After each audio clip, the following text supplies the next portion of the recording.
Nothing can stop me. No. 'Cause I'm addicted to what you and I realize. Lead the way, I follow. No need to say where we are heading now, babe. I follow to the edge of it all. So tell you good night, 'cause I'll find no matter what.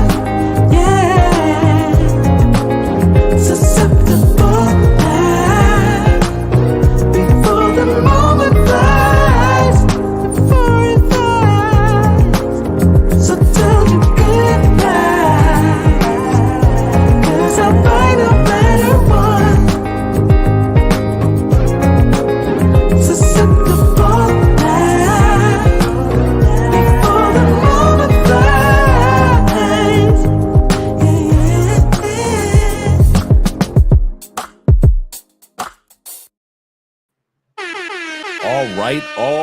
All right. It is Wednesday night. We've had a couple days off. Now we're back with Andrea and Andrea's Love Crossing Borders. When it comes to men going their own way or red pill or just men becoming mature, there are a lot of things about men maturing that women, not all women, but modern women just do not like as we mature as men. When we were men under the age of 35, under the age of 30, seems like we were more tolerated in our stupidity. But as we've matured as individuals, it seems to be to me that a lot of women, and once again, not all women, don't believe in what's taking place when it comes to the metamorphosis of men from one stage of life into the next stage of life. Tonight, we're going to talk about 9, also up to 10 things that modern women these days just do not like about men maturing, about men advancing, about men growing from males to men. We're going to talk about those 9 things because you're going to have to take these 9 things with you if you decide to relocate to another country. If you plan on finding love across borders or just falling in love with the borders that you cross, you're going to find that there are a lot of individuals, especially some of the ladies back home, once again, not all, but some of the ladies back home that will not be in agreement with you acquiring or walking in these 9, 10 characteristics or traits that are going to make you successful, not only back home in the United States or in UK or in Australia or even in Canada, but these 9 traits, 10, are going to make you successful around the world, and these women know it. Shout out to all you guys that are here right now. I'm going to make sure that I give all you guys a proper shout out. Glad that you guys are here. We got 23 in the building. Click that like button. I like you. Make sure you like us too. This topic tonight, I need a favor. All you guys that are not mature and you know you ain't, you need to go and get the hell on right now. This show is not for you. Don't drop a super chat, cash app, none of that. Don't do none of that. Keep your money in your pocket. If you are not a mature man and you ain't ready for this particular topic, when it comes to 9 up to 10 things that modern women hate about the modern man, or men advancing, or men growing, or men pursuing other opportunities around the world, this ain't for you. All you dudes that are only pay for players, that's all you do is back coochie around the world, you got to go. This for grown ass men. This conversation is for grown men, fellas. If that's all you do, you can't tell me what to do, Andre. I can't tell you how to spend your money. I can't, brother. You've been in the DR for almost 12 years and you ain't never had no solidified relationships. You ain't got no female friends in your phone. You ain't got no female friends that could hook you up with their friends. You just Mr. Pay for Play all day. You can do what you want to do with your money. You correct, but you got to go. Go. All you Medellin dudes, Puerto Plata, all you dudes is just 100% pay for play. This conversation ain't for you. And if you stay, you're going to end up mad. So I'm giving you a public service announcement right now. You should be getting the hell on right about now. Richie Mack is live right now. I recommend that you run over there and y'all can do your little thing over at Richie Mack. Shout out to Richie. But this conversation is for grown ass men only, because only grown men can relate to what I'm going to talk about with these 9 characteristics that modern women cannot stand. All you guys that are thirsty, you thirst mongers, you got to go too. This conversation ain't for you. If you come to Colombia and you so thirsty, you don't notice nothing about Colombia but the ladies, you got to scram too, bro. You got to go. I'm serious. This is not a joke.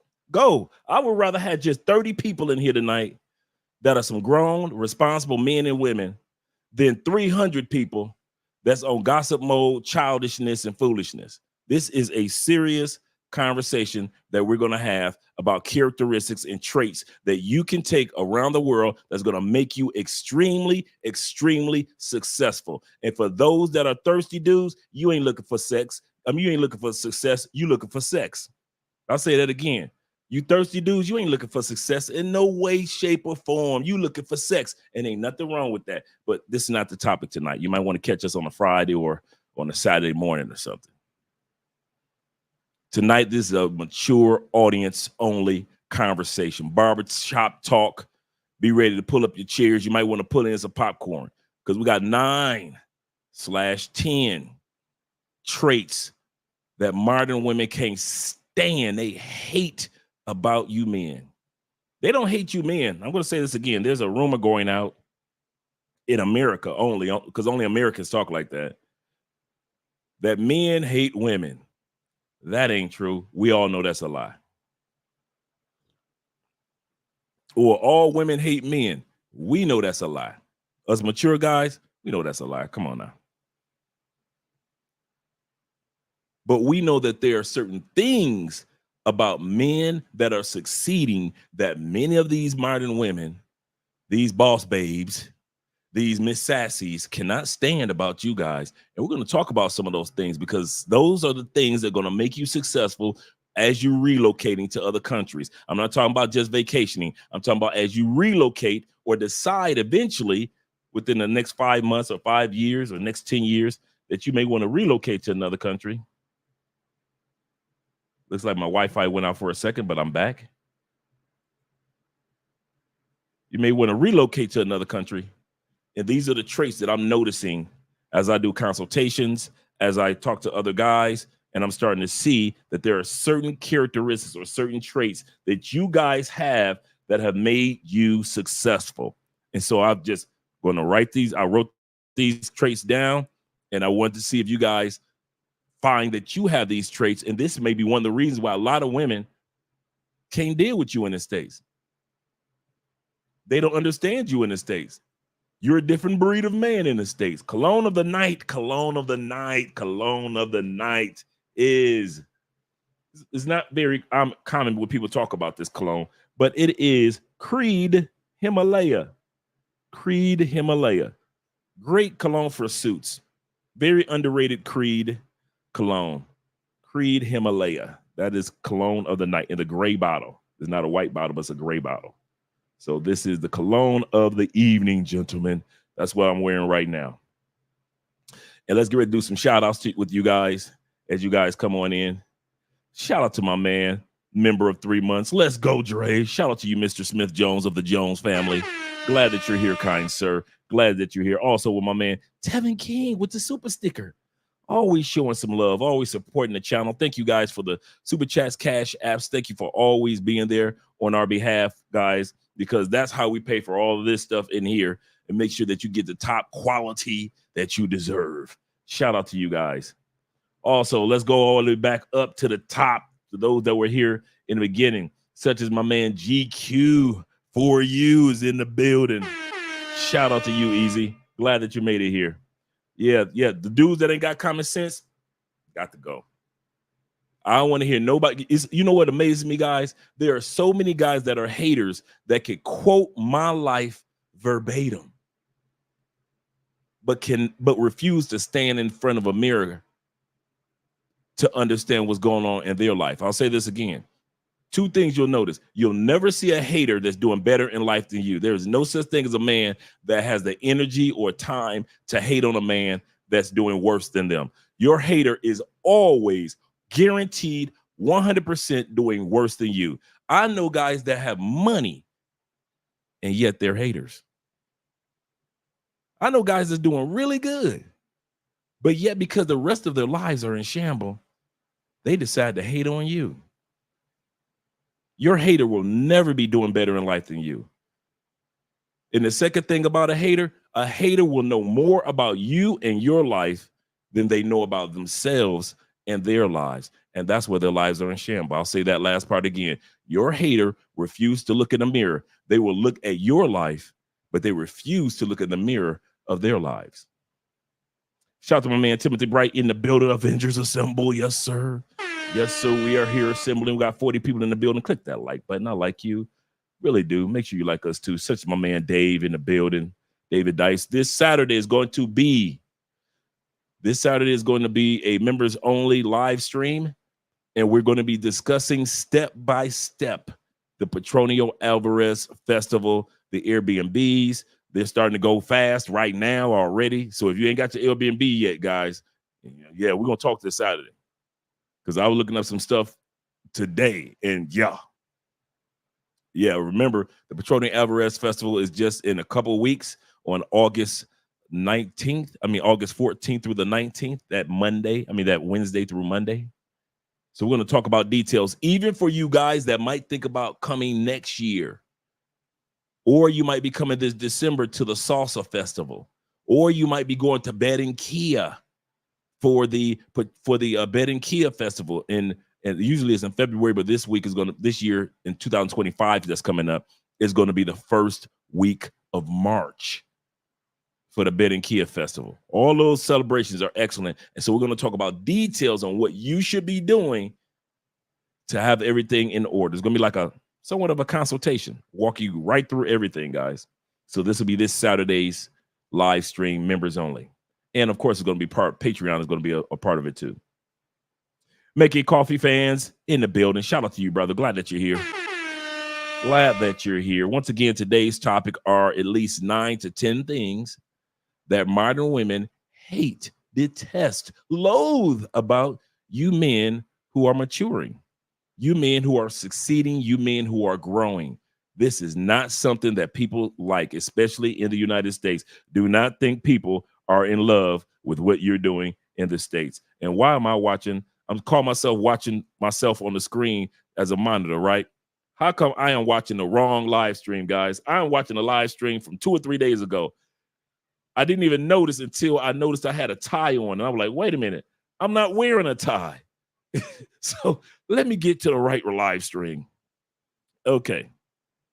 Shout out to you guys being here. Come on, Andre. Don't be a slow head tonight. There we go. There we go. I'm looking like, wait a minute. I'm not wearing a tie. Okay. Woo. All right. Shout out to my man Love W in the building. Shout out to you being here, kind sir, as well. He said, what up, Doe Dre? What up, Doe? Chat lives matter. Shout out to you guys being here. We got 38 in the building. Click that like button. I like you. Make sure that you like us too. Timothy Bright says this. He said, I'm listening, brothers, so I can't respond if someone reaches out to me. So he says, so what's good to all? Shout out to my namesake Dre in the building. Shout out to you, brother. Glad that you're here. And Jay Anderson, the great of the Anderson family. He said, once again, salute to the grown man chat. And Andre, please subscribe to the channel. If you have not subscribed to the channel, please subscribe. He's absolutely correct. I forgot. That's what I forgot to do. Set it for subscribers only. That's what I usually do. Because you can do that with YouTube. You can actually set your live streams for, if people want to put a comment in there, they can only comment if they're subscribers. So shout out to them. Shout out to my man Dave once again. Salute to you. Salute to Andrea and the family. Andrea is just chilling right now. She's got her live stream tomorrow, so you guys will be seeing Andrea tomorrow. Shout out to the Dividend. I like that. The Dividend Passport Bro. He said, what up, Andre? Salute to all. Salute to you, kind sir, as well. Salute to you, kind sir. Yeah, Sim's out. Sim's got to be gone too. And I'm serious. And I mean that for the bottom of my heart. This is not, some shows is for everybody. This one is not for everybody. This is grown man conversation. And some dudes going to be sensitive and they're going to get in their feelings after I talk about this. Because some dudes realize that they haven't matured to this state. So they're going to always have to deal with the idiocy of certain modern women. I didn't say all women, but the idiocy of certain modern women due to the fact that they don't have these particular traits that I noticed that many of us have. Shout out to you again. My man Dre says, he said, let them know, Dre, this is a grown man show tonight. Oh, yeah. Oh, yeah. He said, we locked in tonight. Only grown folks can relate to this, my brother. This is true. Shout out to my man KD Mac in the building. We've done it, ladies and gentlemen. My man KD in the building. And we also got my boy Always in the building, Canadian boys. I told this guy where I was from. He said, oh, Canada. The one and only Black Nubian. Shout out to you. And we got my man Alexis in the building representing, like always. Shout out to you. And my favorite Bible name, Uriah. Salute to you as well, kind sir. Uriah says, salute Dre, salute to the chat, because on this channel, chat lives matter. Chat lives matter. He said, look like it's going to be another good one tonight. Support Black male media. Thank you guys for the support. I appreciate that. I appreciate when I meet you guys during the consultations. I appreciate when I meet you guys when we go to like the sports bar we went out to last night, and me and International Zoe. So me and International Zoe going to be hanging out a couple more times this week while he's here. And so we went, I picked him up, took him out for some drinks and dinner. And we just had a great time and just meeting all these young men that are coming down, that are mature young men. This is the part. It's not just young men that will be in Medellin. These young men skipped over Medellin and said, you know, let me go to Cali. I like a laid back atmosphere. And they're not prone to want to rush to Medellin because everybody else is going there. All right. Shout out to you. My man EMB in the building. Shout out to you, brother. Glad to see that you're here. He said, K-Maz. Shout out to you. Tonight's topic is about 9 things that modern women hate about progressive men that are doing amazing things. Amazing things. And for profit stores in the building. Shout out to you, kind sir. Glad that you're here. He said, what up, though, Dre? What up, chat? Salute to you, kind sir, as well.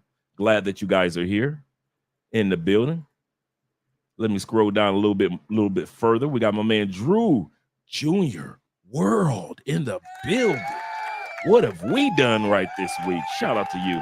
He said, thanks for the live stream during the Colombian and Uruguay game. Yeah, even though we lost in the last like 5 minutes, 10 minutes to in overtime to the egotistical Argentinians.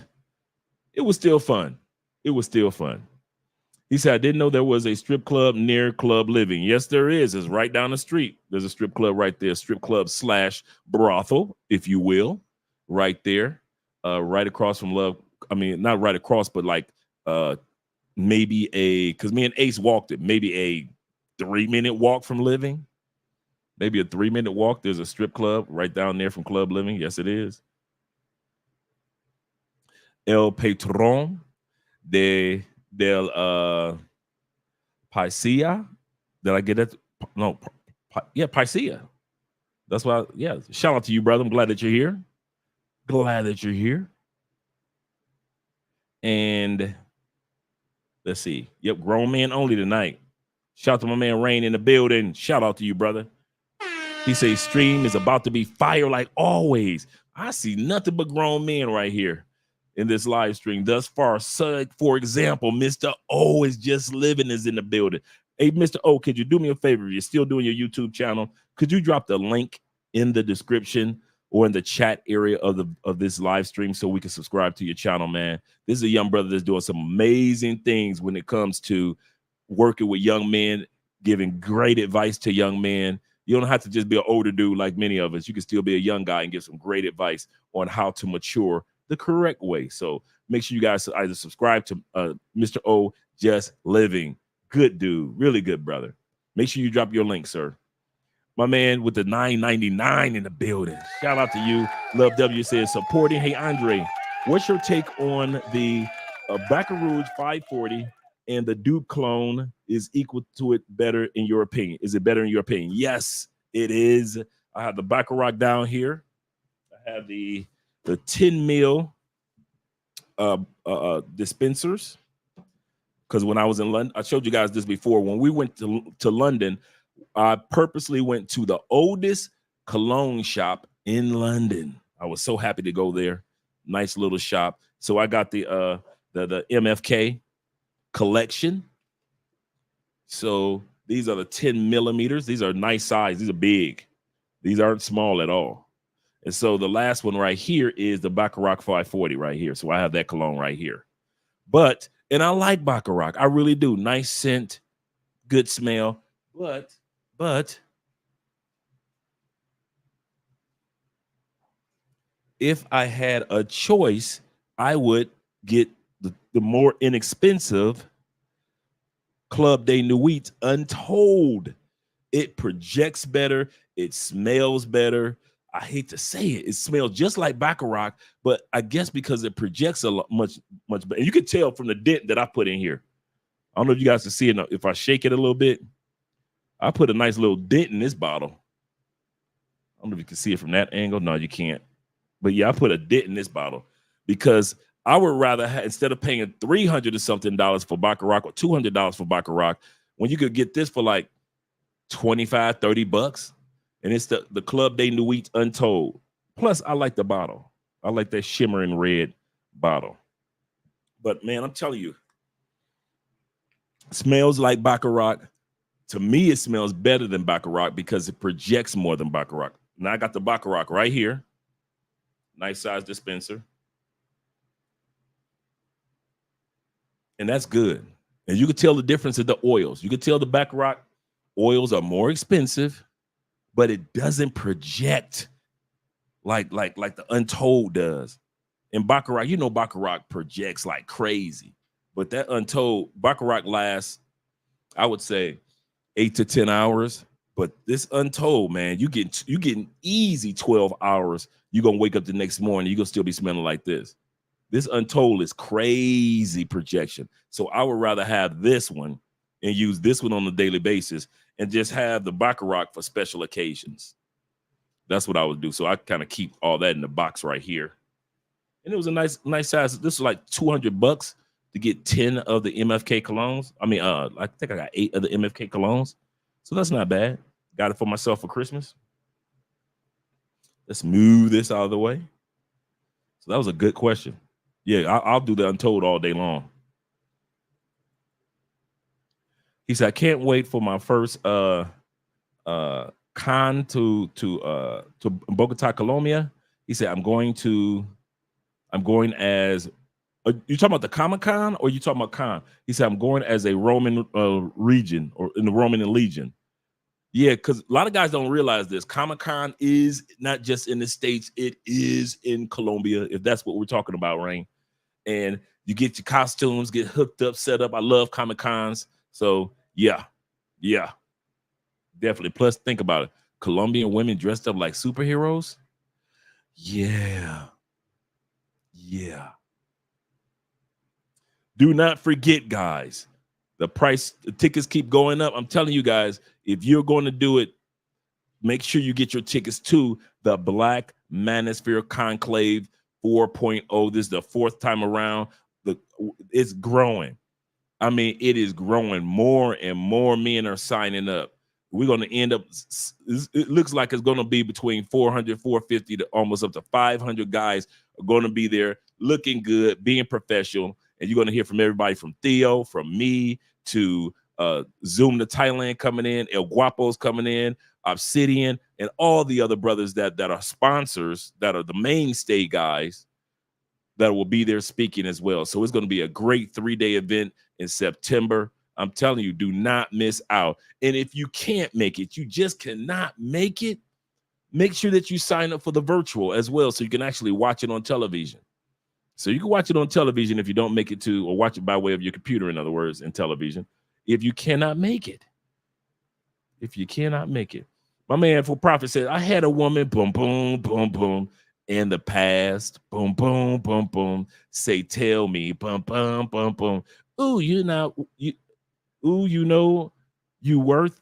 Ooh, you know, we're gonna talk about that one. Do you know your worth? Boom, boom, boom, boom. I can't make it yet up. Boom, boom, boom, boom. Mad as hell at me. Boom, boom, boom, boom, boom, boom, boom, boom, boom. Hey, listen. If you ever want to piss a man or piss a woman off, I'm gonna say this again. This is true. And this is one of the things that modern women don't like about you. Be a man who knows who he is. If you ever want to piss modern women off, their sexiness can't penetrate your self-esteem. Their degrees can't penetrate your self-esteem. Their sassiness and the sex could be amazing, but it still can't penetrate your self-esteem. That's one of the ones that we have. That's actually number 2, self-worth. He hit it. The one thing that a lot of women cannot stand about you guys is the fact that you have the audacity to have self-worth, or to still have self-worth after she has spent the last 40 years with Oprah. She spent the last 40 years giving you a color purple. She spent the last 40 years having talk shows talk about you. She took one of your boys and Tyler Perry and put a dress on him, and you still have self-esteem as a man after all these slings and arrows that have come on you because of social media and modern media. They made men a joke. They made men a joke on television. You guys didn't know that? They say statistically, this was crazy when I found out about this. Did you know statistically, I'm about to say 65% of all jokes that are made on television are on men? You didn't know that, did you? 65% of the rom-com television shows that we all grew up on are on the men. Most of the jokes on the show, even on the Cosby Show, was toward who? Theo and Bill. There are very few jokes that were directed towards the lady, especially there were if none towards Felicia Rashad. When it came to good times, there were jokes. Who was the one that was the brother of the joke? JJ. There were very few jokes that other than JJ telling the joke, it was on Thelma. But the man was the butt of the joke. And if you just keep on going from Friends to Seinfeld, all these shows, all these romantic comedy shows that we grew up with, 65% of the time when a joke was told, it was on the men for the last 40 years. And yet you still have self-worth and you realize it. And these modern women cannot stand that you survived all that.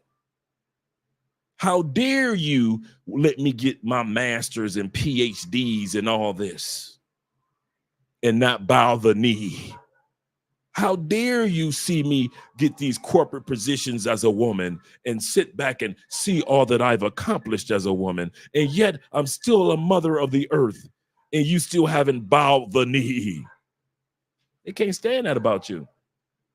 And yet that self-worth is one of the traits that's going to keep you out of trouble when you go visit other countries.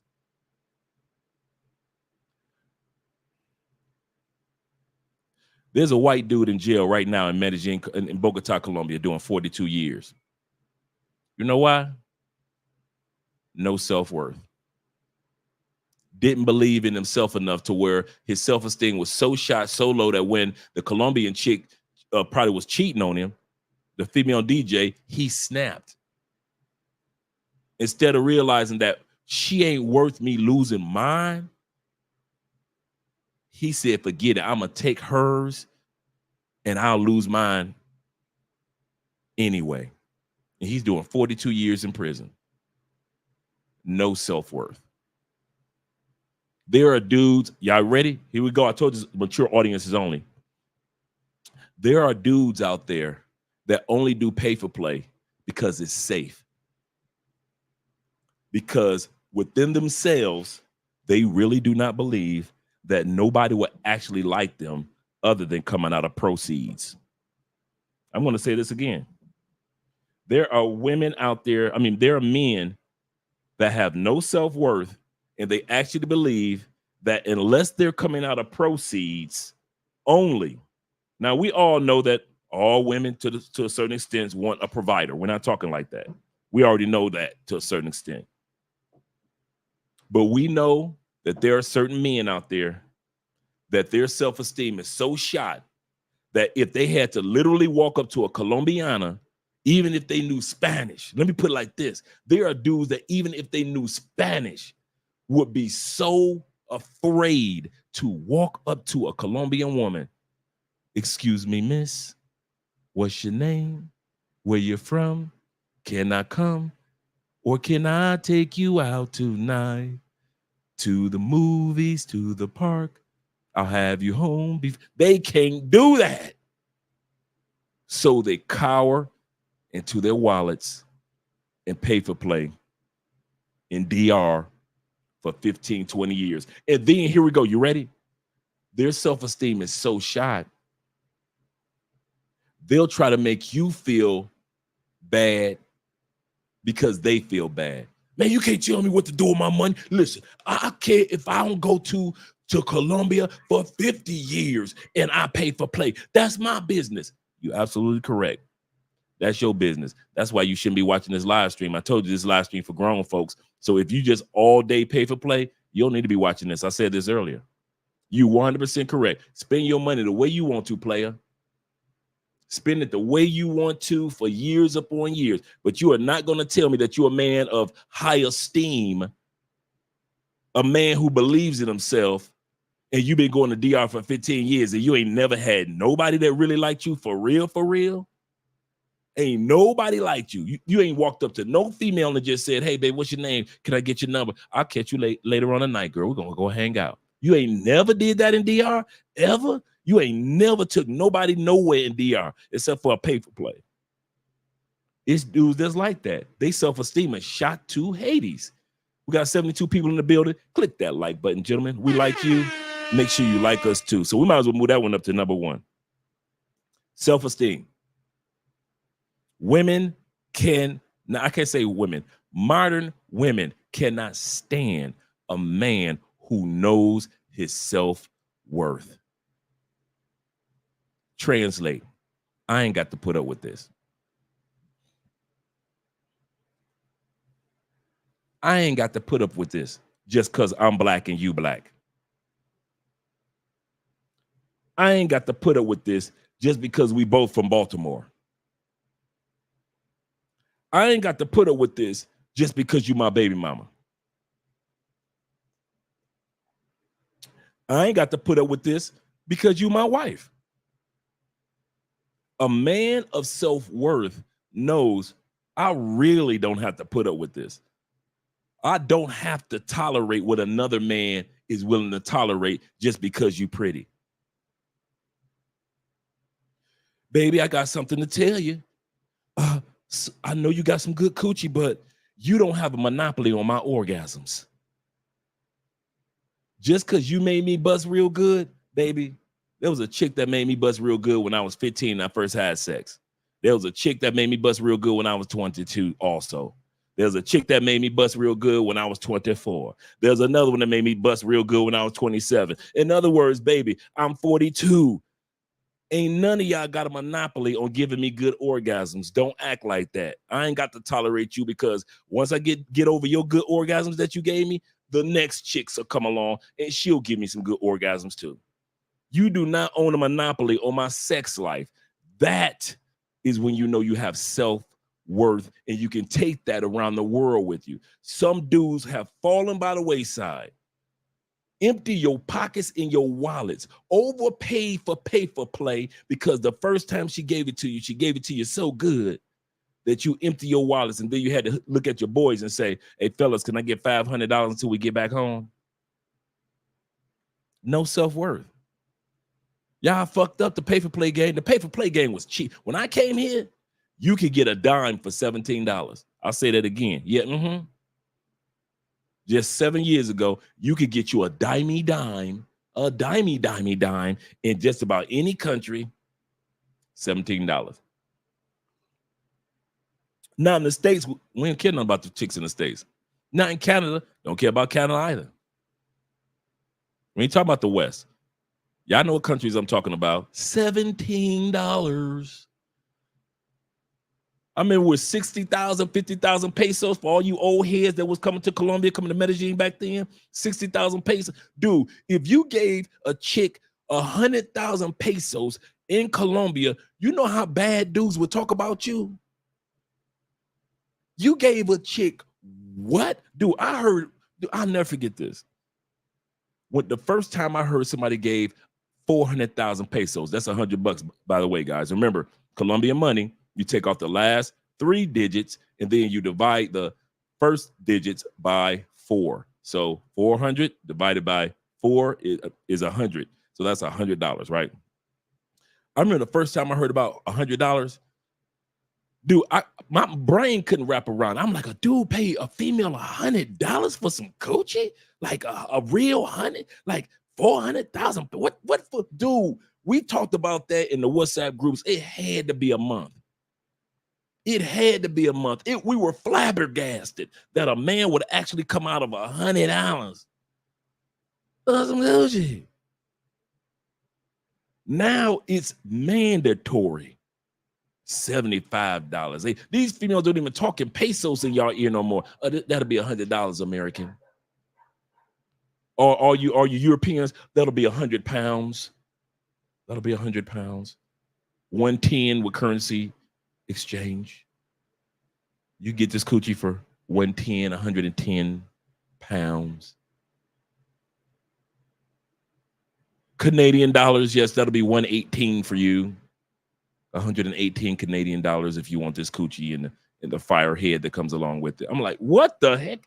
And it all changed because men of low self-esteem got passports and came and messed up the prices for all you guys that were men of high self-esteem. Because you guys that had real self-esteem and self-worth, if a female dared to say over, well, I'm worth 70,000 pesos. What?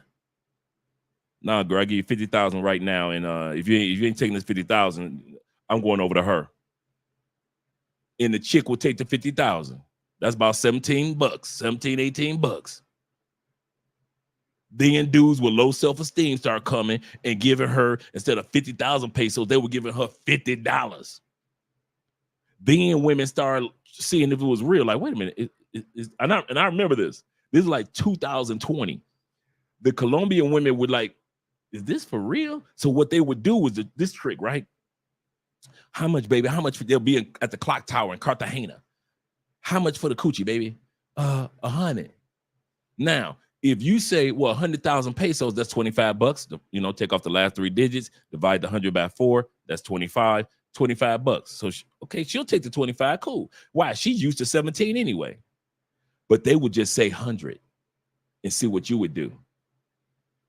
So if she said 100, and if you said 100,000 pesos, cool, let's go. She was all right with it. But y'all simps with low self-esteem would literally give her $100 bill.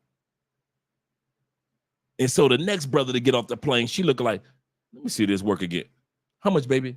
100. And if you don't know 100,000 pesos, she ain't gonna say nothing. Like some dudes will say 100,000 pesos, she'd be like, okay, $25, okay. But you, the rest of you low self-esteem brothers would get off the plane and she would say 100. And here you go, throwing $100 bill in her lap. And another dude did it, and another dude did it, and another dude did it. Now you guys are complaining because some of these women are out there saying, oh, that's $250, $275, $275 if you want this coochie. $300 with the booty hole included. You want the booty hole package? Okay. I'll give you my booty hole and I'll lick your booty hole for $300. Okay, the $300 package. Okay, that works for you. Okay, I'll lick your booty hole and you can have my booty hole for $300. Now you're talking in hundreds. It wasn't always like that. It was because dudes with low self-esteem and low self-worth destroyed the pay-for-play prices. Destroyed it. It'll never be the same again. And this is the funny part. This is the other part of pay-for-play that they destroyed. Y'all ready? This grown man talking. We got 81 in the building. Click that like button. We like you. Make sure you like us too. We're talking about the 9 things that modern women don't like about you. Number 1, we move from number 2 to number 1. That is men that have self-worth. Women globally do not like a man. I'm talking about modern women, not all women, modern women. I'm Miss It. Boss me, I'm Miss Boss Me. I got 12 degrees. I don't need a cookbook. These women, these are the women that cannot stand a man that has self-worth, a man that knows how to walk away and say, that's all right. I won't tolerate this. I'm not putting up with this. My mother didn't talk to me like that. You think I'm gonna let some side chick talk to me like that?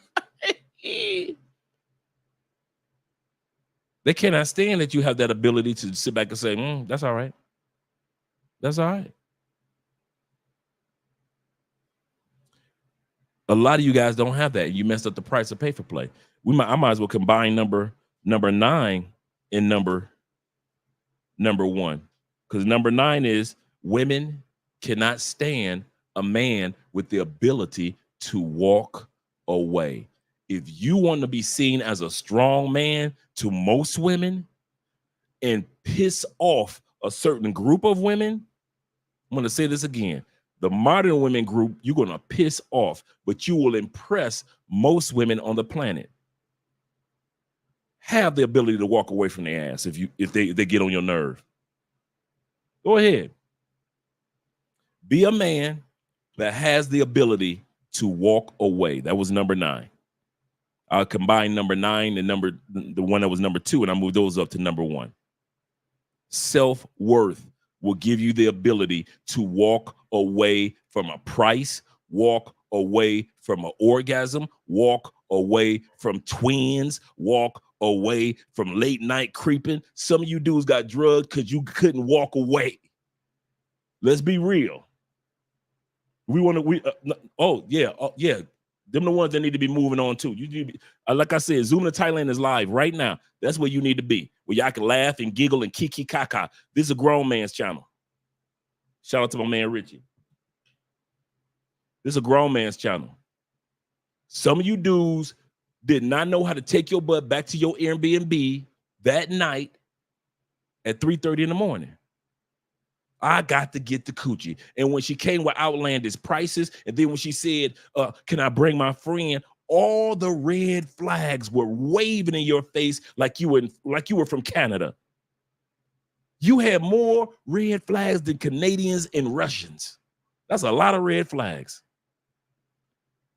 And you still, because you ain't got the ability to walk away from a chick because your self-esteem ain't as high as it should be, you got drugged.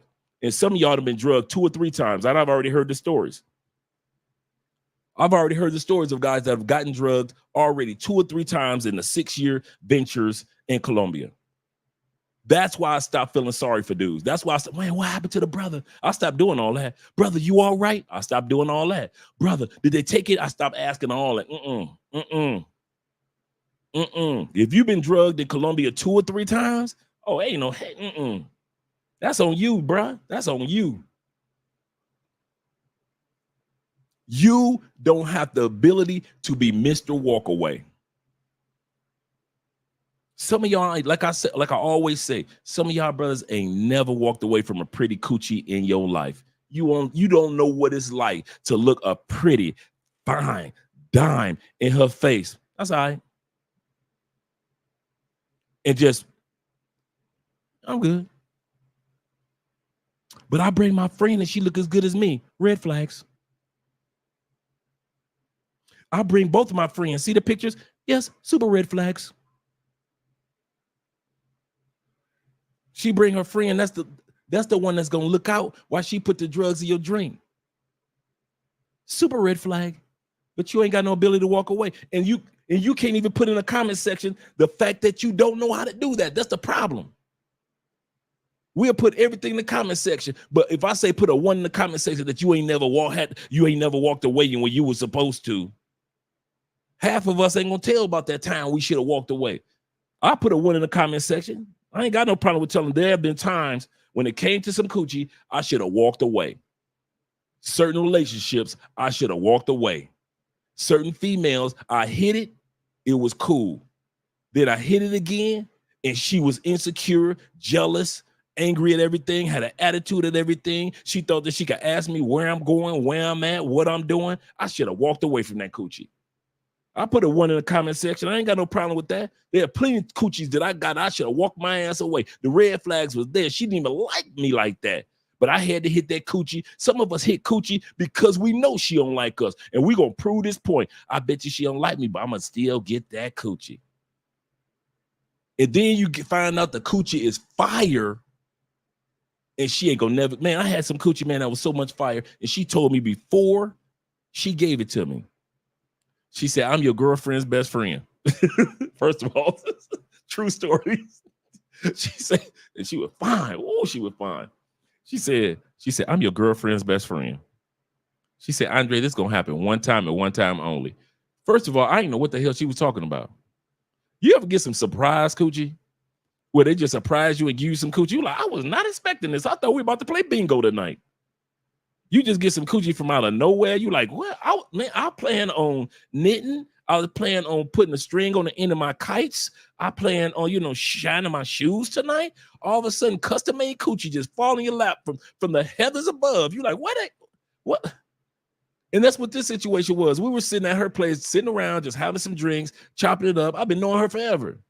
She said, we're going to do this one time only, because I don't even like you. I don't see why my girl with you. I'm like, what the hell, bruh? I say, what are you talking about? Bruh, she unzipped my pants and gave me some of the most fire-rific head that your boy done had in the history of Andre. Fire. You know when the head's so much fire that you watch her as a craftsman? You watch her skill like, what is she doing to me? You ain't rolling your head back. You got to watch the show. You feeling like she giving you head and you eating popcorn? What is she? She is putting on a show. You don't know if it should be a drama music playing in the background, horror music playing in the background, some circus music playing in the background, but she is doing something fantastic to me. You sit up there just with popcorn in hand, watching this show. You refuse to look away. What is she doing? She is putting on when she get done giving you head, did you ever have head so good that you just want to give her a hand? Girl, that was an excellent performance. Repeat. Otra vez. Repeat. Do it again. That was amazing. Nobody's here to do it again. We're going to get it on camera. We are going straight to the hub. We're going to be on Scoring Hub, I tell you. We'll make money with this. I know I ain't lying. Like, man, listen, you'd have some fire here where you just standing there watching like, girl, what is you doing? By the time she got done, you would just sit up there like, what is your middle name, girl? I don't even know your last name. What is your middle name? Yeah. Shout out to the brothers. Let me go to these. And like I said, in all sincerity, we got to be men that have the ability to walk away, even if the head fire, even if she good people. But if it's not gelling, it's not gelling. And you can't force it to. And you have to have the ability to walk away. And I'm telling you something. It is something about the fact that you walk away, a woman will blow your phone up. If you ever, for all the simps that decide to still watch, simps, I'm here to tell you, thirsty dudes, I'm here to tell you, you immature dudes that's only pay for play all year round, I'm here to tell you, walk away from a sexy chick and watch how many sexy chicks blow your phone up. Hey, big head, what you doing? Well, I just dropped the kids off today over their daddy house. Yeah, they're going to be gone all summer. Well, I'm coming over to your place if you ain't coming over here. I heard what you said last week. You didn't want, I just want to talk about it. You didn't want to see me no more. You were tired of my games. I just want to talk. Can we talk? I'll bring some wine. Now that I sprayed that Baccarat, that's all I smell now. I don't need to smell my creed. But You got to have self-esteem or self-worth and be a man that has no problem with telling. It's you know probably frustrates me the most before I get to the super chats. And shout out to all you guys that put the ones in the comment section. What gets me the most is when we come to these countries that are not like that scarcity that we have in the United States. 70% of all women, no matter what race, color, or creed in the United States, are considered overweight and or obese. That's just stats. You can look it up. The article's been out there for years. So I understand the scarcity of hot chicks.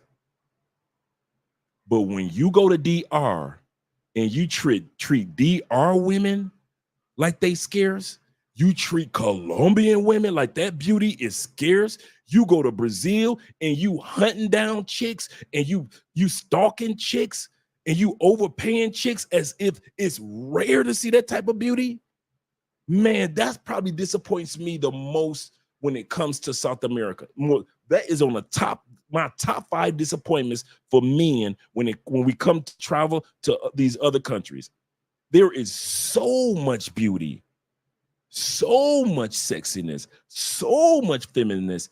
Dude, you could literally leave the most sexy, feminine, attractive, beautiful, supportive, traditional woman you ever met in Brazil, and there'll be 50 of them coming up to you right behind her.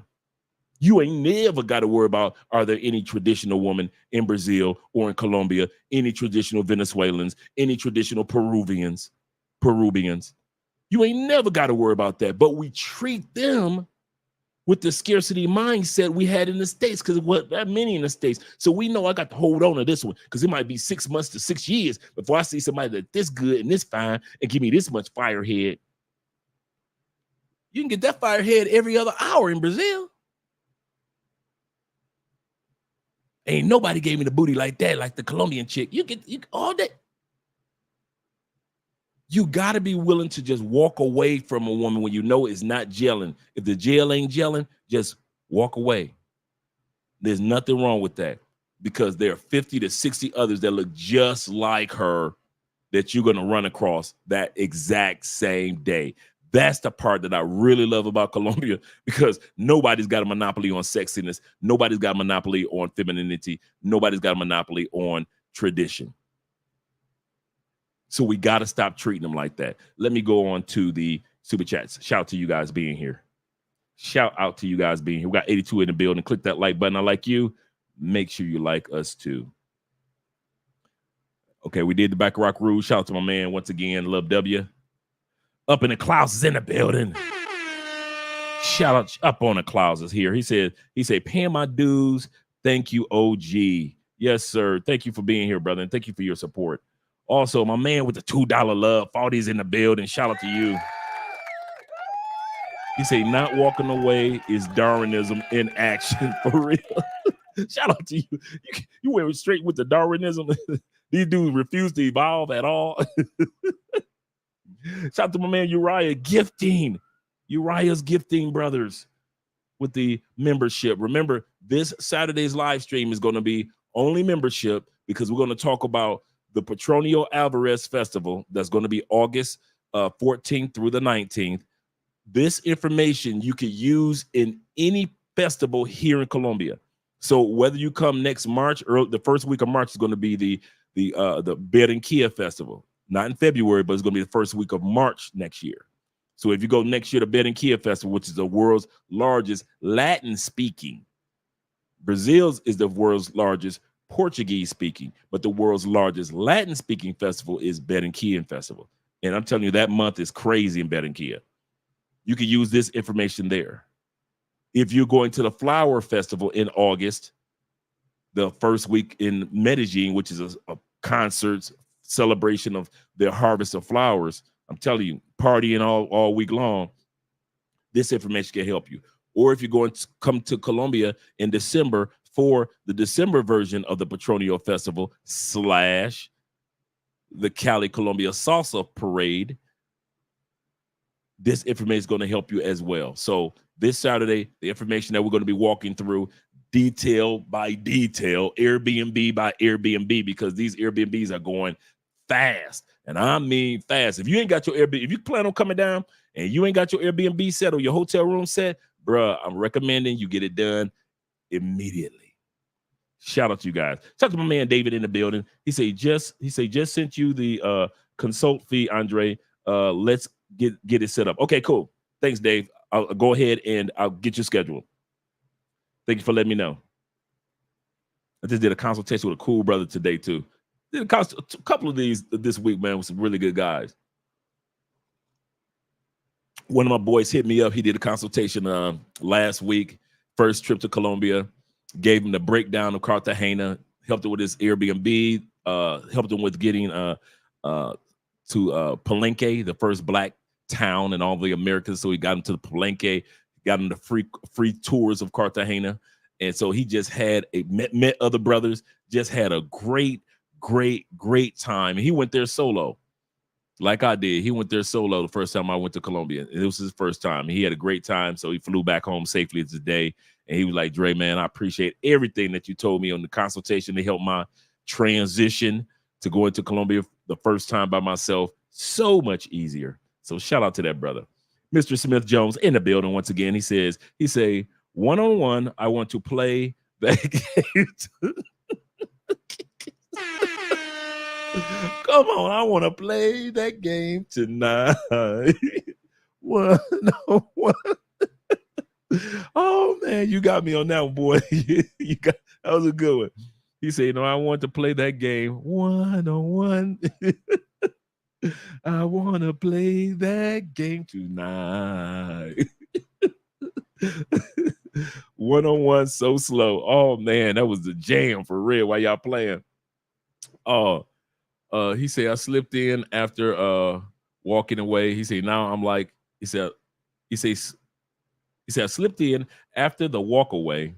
Now I'm like, yeah, just say right or wrong thing. Once again, you're spitting facts. Yes, sir. Yes, sir. Thank you very much, brother. Thank you very much. You just made my night. My man Rain in the building. Shout out to you once again. He said, hey, Dre, how much is a personal trainer expenses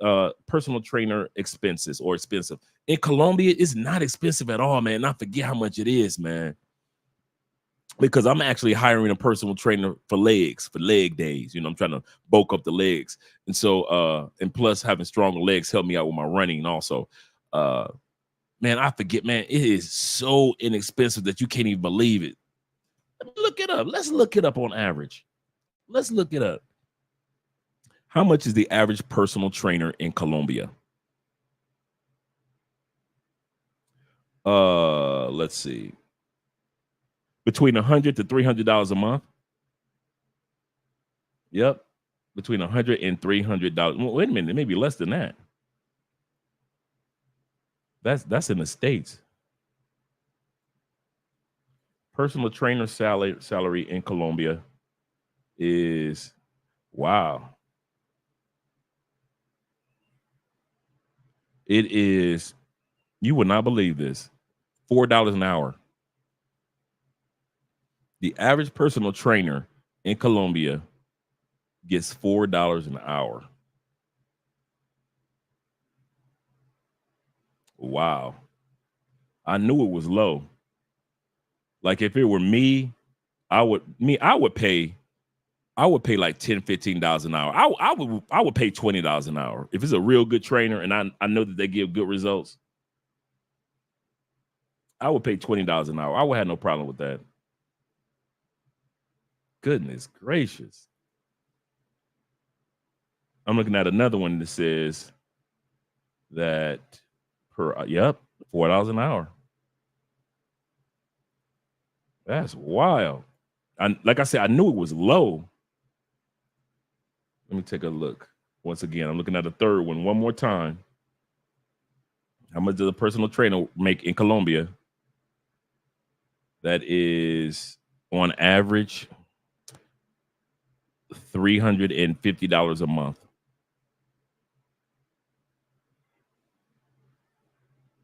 Yep. $350 a month. Okay.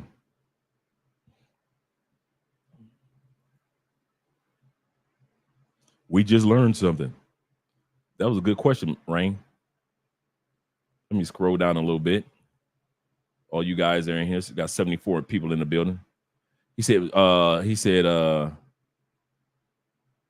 much worried about not finding a good barber. You got some good barbers out. Some of you guys don't realize you do have some good barbers down here in South America, because you know a lot of in DR, they do fades, they do tapers, so they do the same type of haircuts that we do. And then here in Cali and in Cartagena and in Barranquilla, you have such a huge Afro-Colombian population that to find a black barbershop is not hard, or at least a barbershop that has a black barber in there is not hard to find in South America.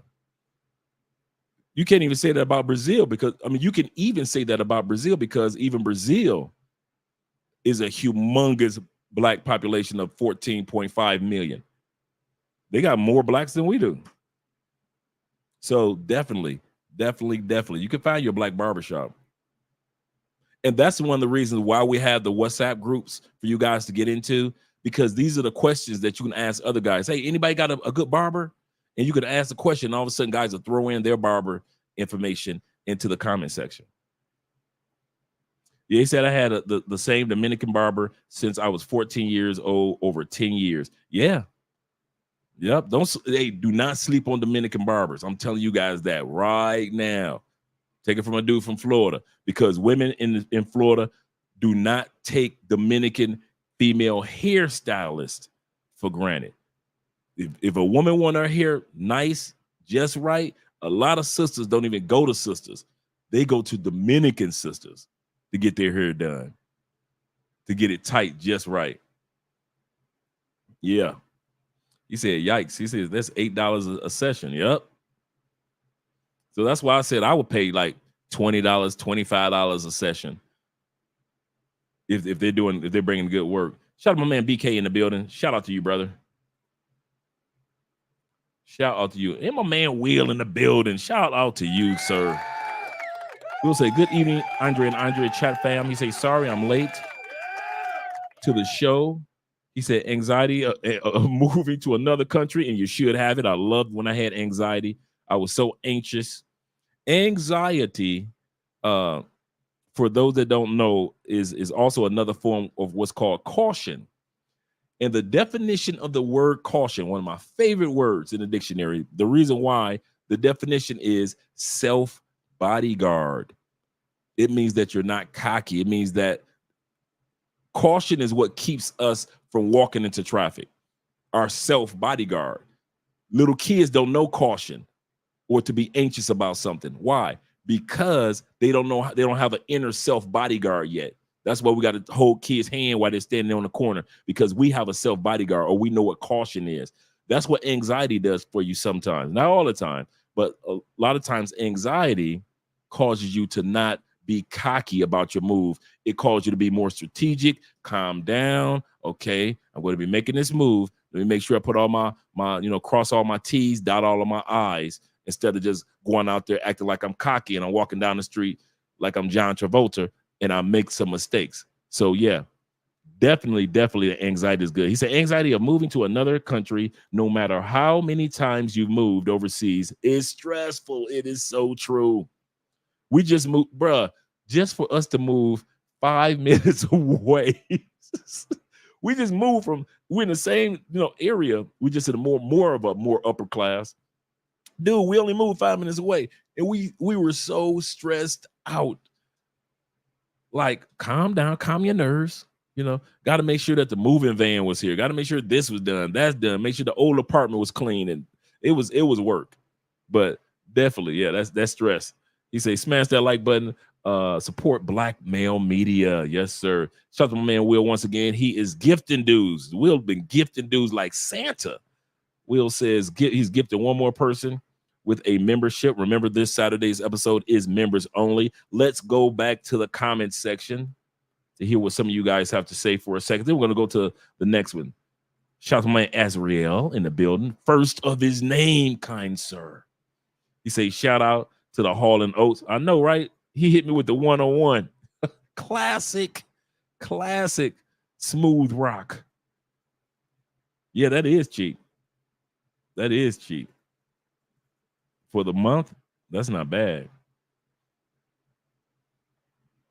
Yeah, but you'll find a barber all throughout the country. So that's one thing that's good. You'll find some really good barbers in South America. What's up, Zeta? In the building. Shout out to you for being here, kind sir. Shout out to you.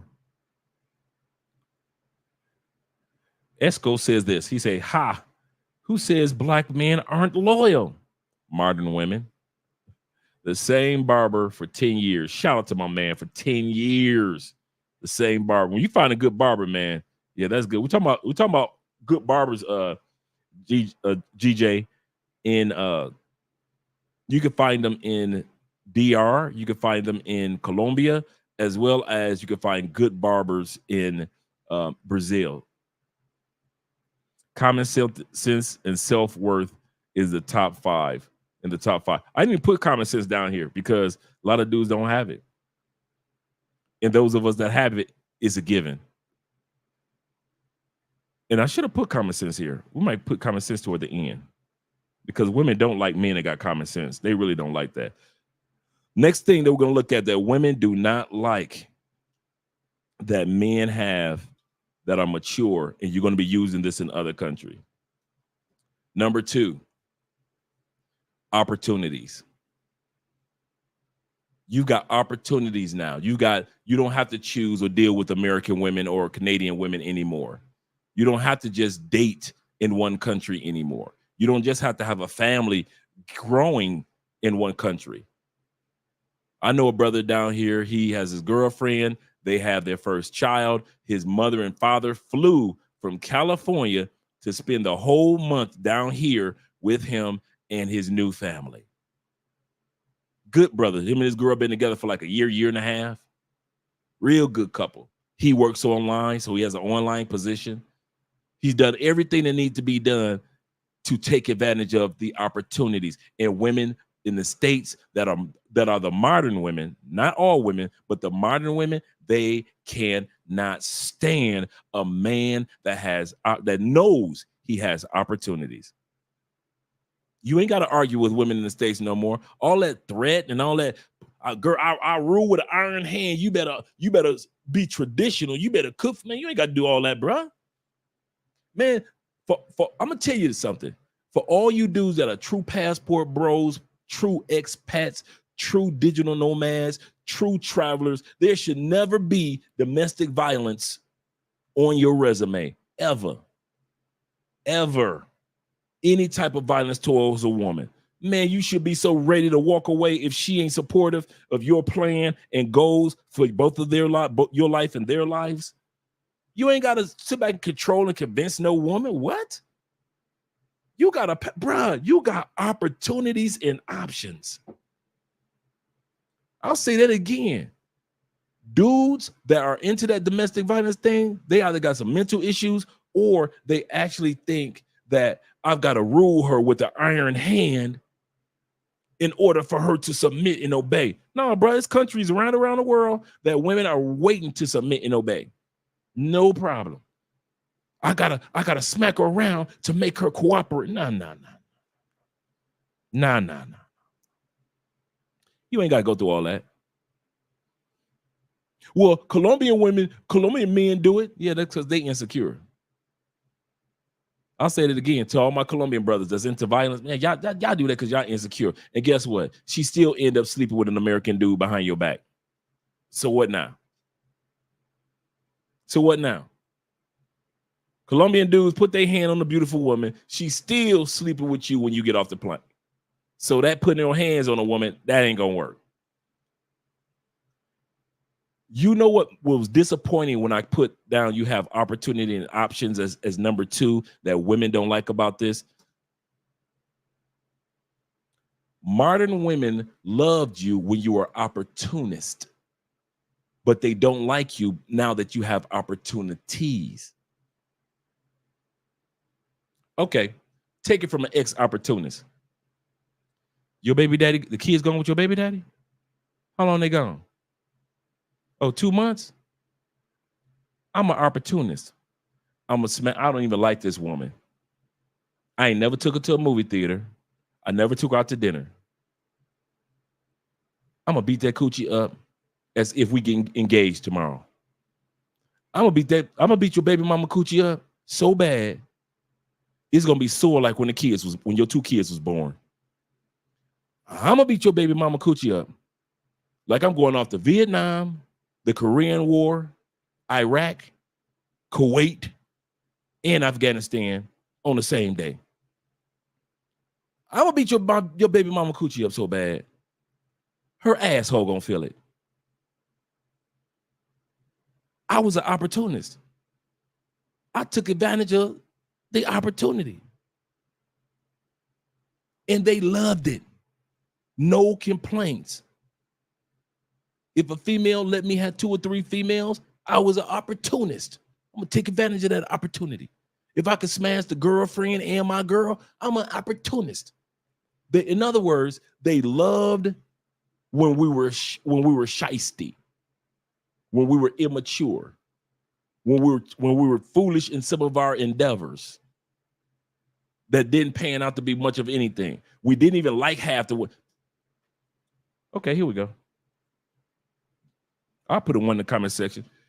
Put a 1 in the comment section if you had a bunch of women that you smashed, and if you look in the resume in your mind, you ain't even care for her like that. She wasn't gonna meet your mama. She wasn't gonna meet your pastor.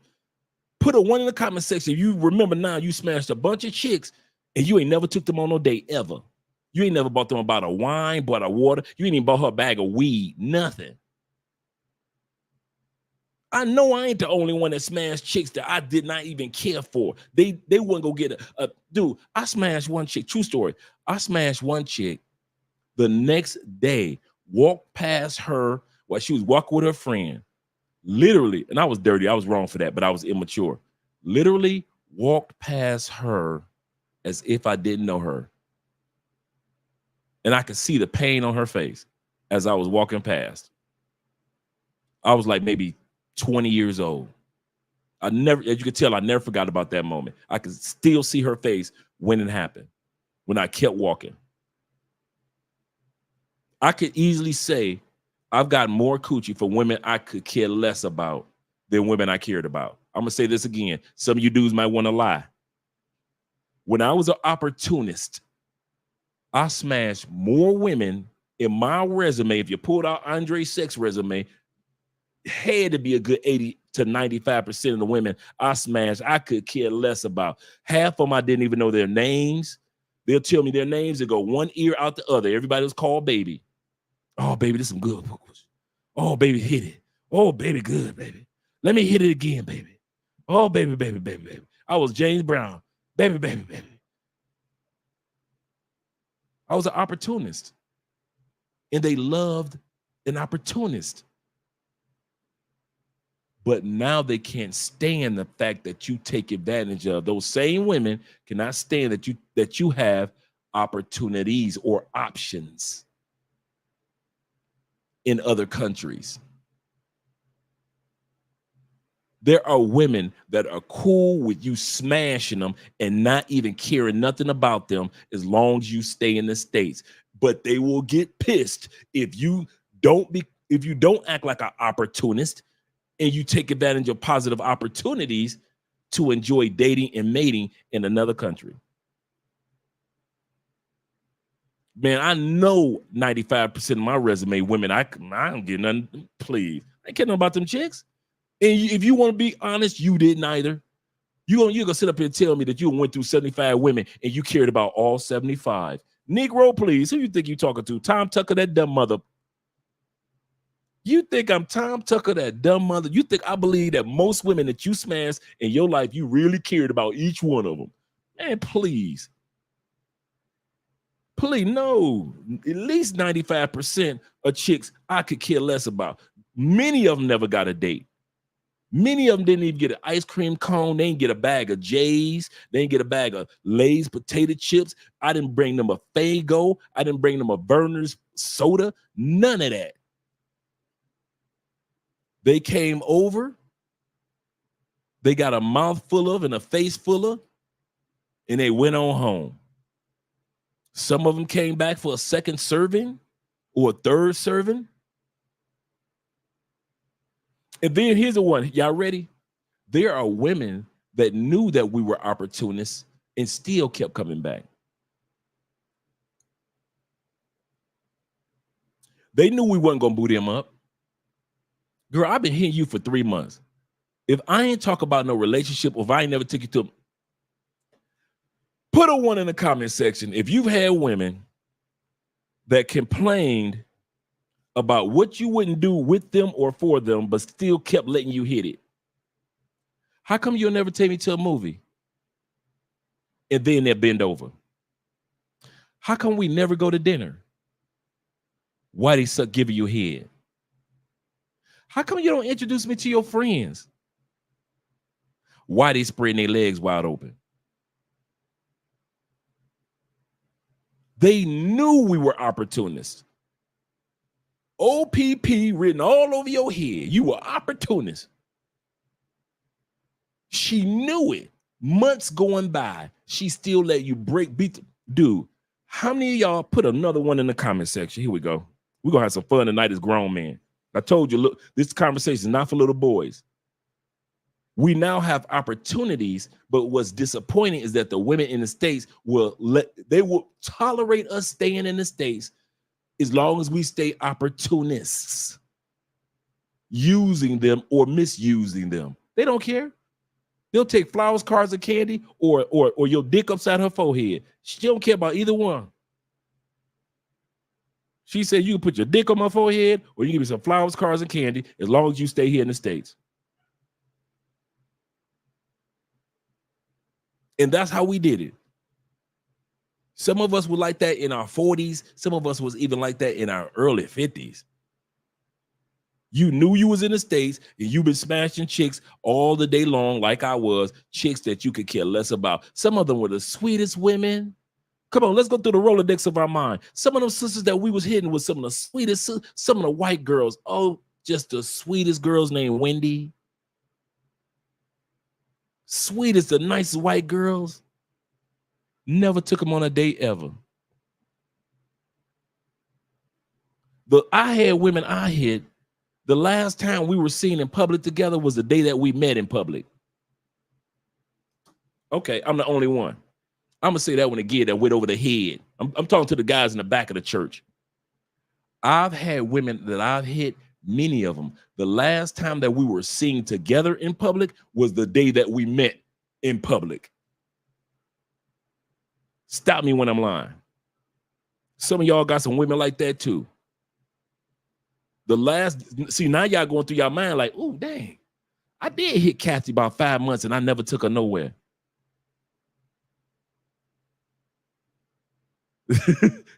He said, I'm not an opportunist. I'm an entertainer.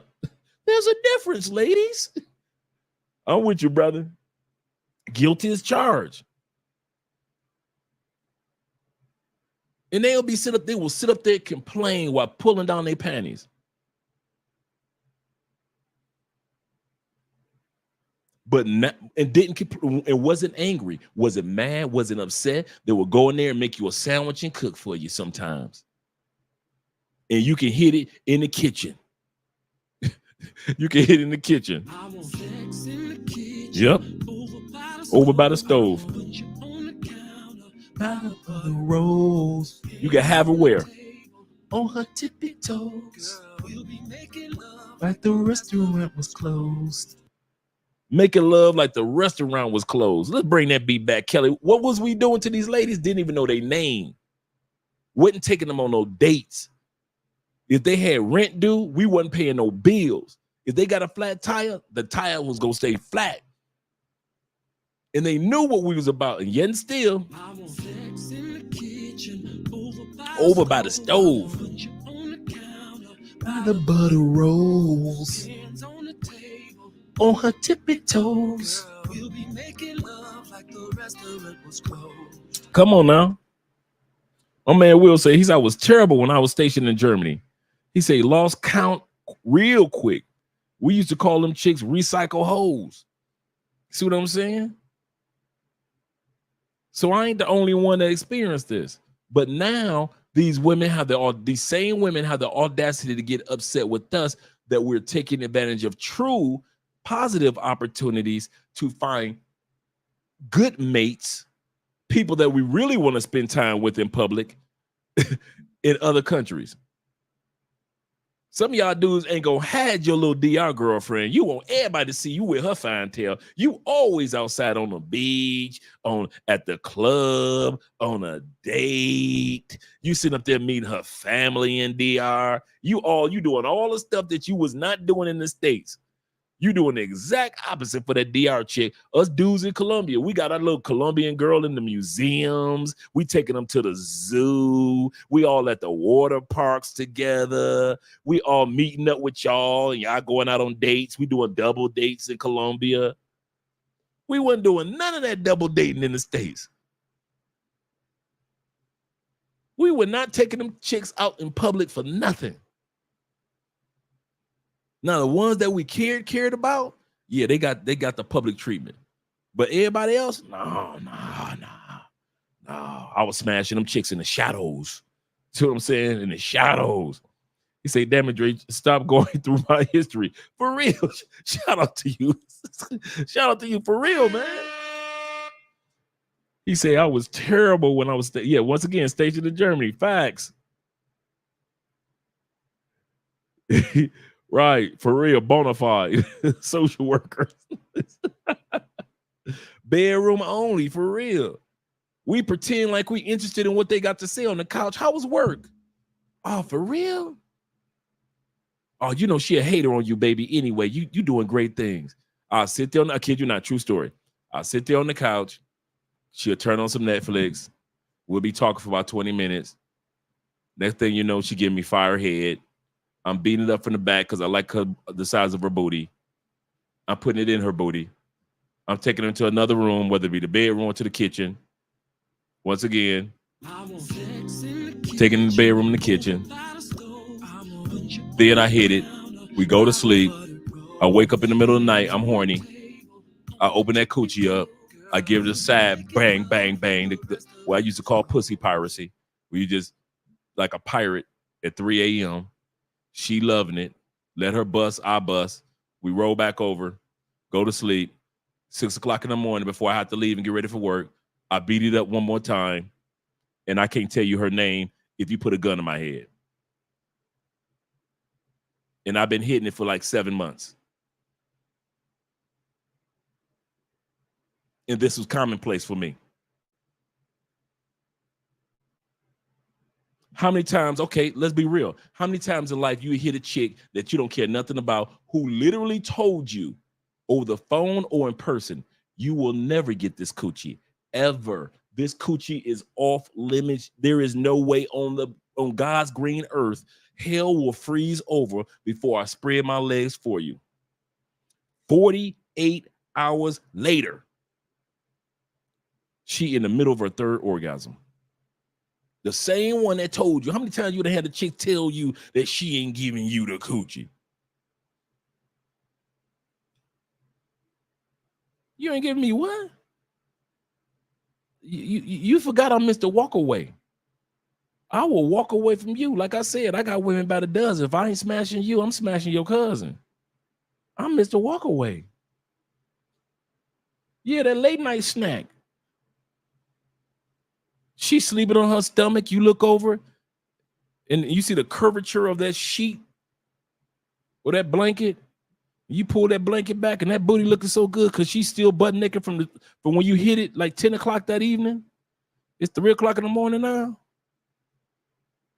Man, next thing you know, your fingers get to walking through the yellow pages. Your fingers get to walking through the yellow pages on her body. And she now, maybe like 3 minutes in, she trying to pretend like she's still asleep. But why she got an arch in her back now? She arching that booty up in the air. Now she want you to put your fingers in the coochie and the thumb in the booty. Why she pretend like she sleep? It's 3:15 in the morning, 3:18. Come on now, stop me when I'm lying. But here's the part. I still don't know her name.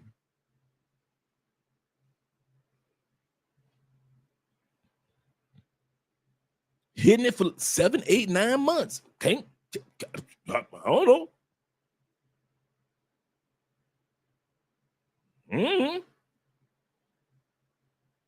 How many times that happened to me and happened to you guys? Now we're deciding to take advantage of positive opportunity to be with women in other countries. And these women in the United States are pissed because of what you did to them. You never took them out in public. You ain't never took them to the beach. You ain't never took them to the water park. You ain't took them to no museums. You ain't took them to the zoo. All that stuff that y'all do with y'all little Colombian girls and y'all little women that y'all, come on, let's think about it. Let's be real. Come on, let's be real for a second. Some of you guys haven't thought about this. Let's be real, this grown man conversation tonight. Remember, we're talking about women do not like the fact, modern women, not all women, but modern women do not like the fact that you guys have these things. We already talked about the fact that you have the ability to walk away because you have self-worth. That was number one. Number two is you have global opportunities now, and you know it. These women are pissed, not because you leaving, but because of the stuff that you doing when you leave. They all want to run and say, yeah, he doing pay for play. Now, let's go through the Rolodex of our minds. I'm a Libra. I like to put stuff on the scale. That's what we do. How many zoos you go take a chick to in the States? It wasn't that often. How many times were you taking chicks to museums in the States? Wasn't that often. How many times were you taking chicks to the beach in the States? Wasn't that often. How many times were you making sure you was walking in the club with that chick in the States? Wasn't that often. How many times were you taking it to the best restaurants that you could find in the States? Wasn't that often. Let's go on over to DR. How many times y'all taking that female out in public in DR? Showing her off in DR. Y'all just going for walks in DR. Best clubs, and you VIPing, and you VIPing like crazy at the popping bottles in DR. All the stuff, and how many of y'all know the full name? You can barely pronounce her name, but you know that name in Spanish in DR. But this chick over here, you didn't even know her name. That's what they pissed about. They are seeing us do things with women, opening up car doors, pulling out chairs, stuff that you ain't did for none of them heifers in the States. Remembering names and shit. You ain't remember nobody's name in the States. Now you just remember all her name, all and every chick that you'd have smashed in Europe. You remember the proper pronunciation. If she got R's in her name, you need to roll that term. Maria. It's not Maria. Now you talk Maria. My girlfriend, Maria. You rolling your R's now.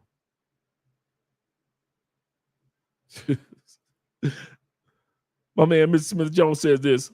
He says, you're right on everything. I had a Kamisha screaming one day, hitting white chick Jennifer 2 days later. Absolutely correct. Kamisha was pretty upset. Oh well. You see what I'm saying? Oh well. My man Seeker says this. He says, you know they get mad when they find out that you have to pay for play chick extra money just to have just for having pleasure. But I'm gonna tell you something. You know what pisses them off the most? I always go back to Pablo Frescobar. My hoe is better than your wife. My pay for play treats me better than your wife in the States. Pablo was 100% correct.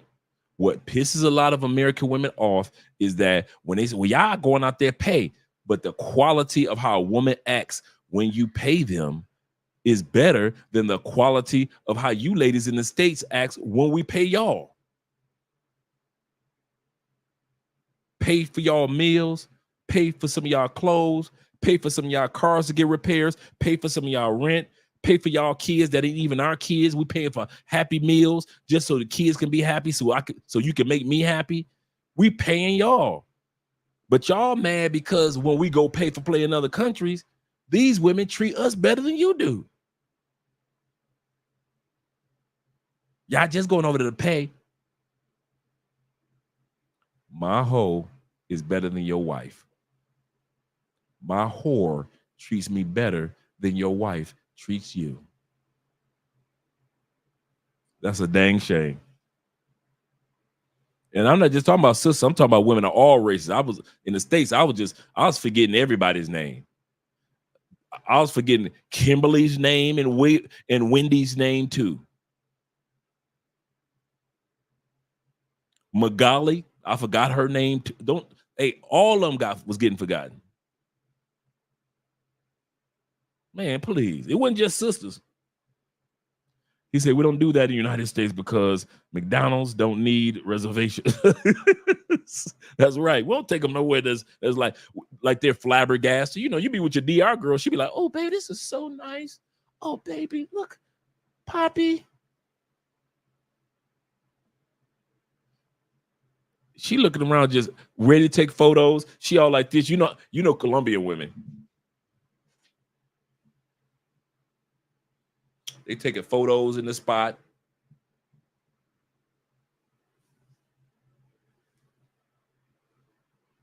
You know how the Colombian women do.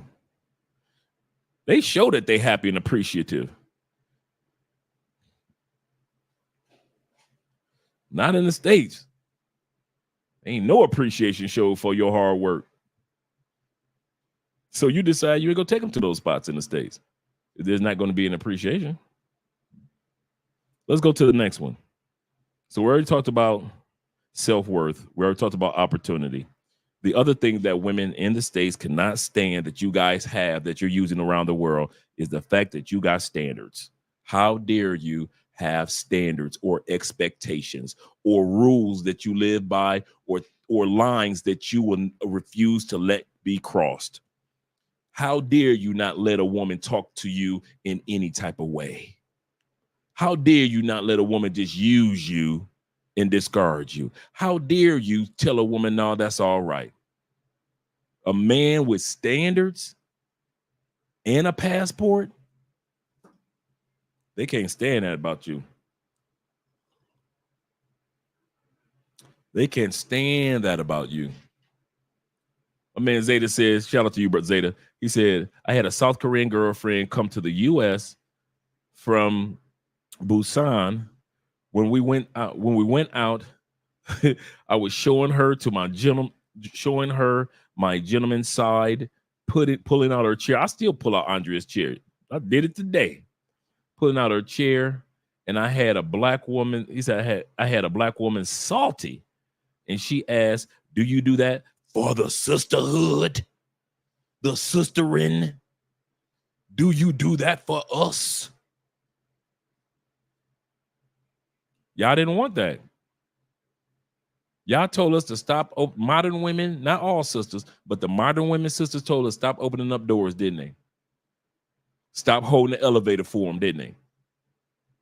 Stop letting them get ahead of the lunch line. Like, oh, I see you late for lunch, baby. Go ahead, sister. You go ahead and get in the line ahead of me. You stop that. They told us to stop all that. Stop being caring and supportive and seeing all you do. They wanted to be modern women. Cool. Nothing wrong with it. You asked for it. We gave it to you. Open the car door. Stop all that foolishness. I could open up my own car door. That's what they told us. You can't have it both ways, ladies in the States, ladies in UK, ladies in Australia, ladies in Canada. You can't have it both ways. You can't be mad if we are with other cultures and they still appreciate a man that opens up a car door, but you don't want us to open up the car door for you. You can't be mad if we say, I'm taking you to the Cheesecake Factory, but I can take a woman from another country to the Cheesecake Factory and she appreciate all the nourishments. And now you want to be mad because I'm with this Asian girl at the Cheesecake Factory, but you told me that you don't want to be at the Cheesecake Factory. Cool. I ain't going to shout you down, but don't be mad if I'm with the Asian girl who just got to the country and she decide, you know what? Forget what them American women talk about. like Cheesecake Factory.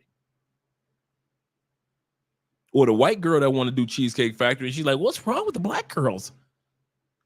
Cheesecake Factory is great. You can't get mad. You can't have it both ways. You don't own us. You do. I think that's one of the things that a lot of sisters are starting to come to the reality of, oh my God, these men are starting to realize we don't own them. That because y'all ready? What's the number one line that black women have used on us to prove or to showcase ownership? You ready? To make you feel guilty by way of ownership. Same color, same skin. You ready? Here we go.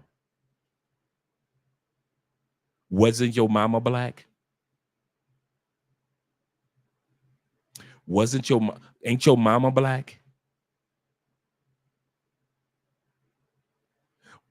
The woman that brought you into the world, brought you into this black community. So you're turning your back on her and all women that look like her. They are using that to try to prove ownership. Ownership, meaning that your mother is part of the same tribe of women that we are of. And brothers are like, what the hell do that got to do with the fact that you told me not to pull out the chair, so I'm not pulling out chairs? They ain't got nothing to do. And keep my mama name out your mouth. Because you don't know how good or how bad my mama was. So don't try to use that guilt trip on me. Wasn't your mama black? And they love using that one. But now it doesn't work anymore. We got options. And we got standards. We got lines in the sand that we will not let them cross, and we're not going to cross. I hate, and hate is a strong word. I really detest when I see videos go viral of black men in DR black men from the States in DR getting into arguments with women in DR.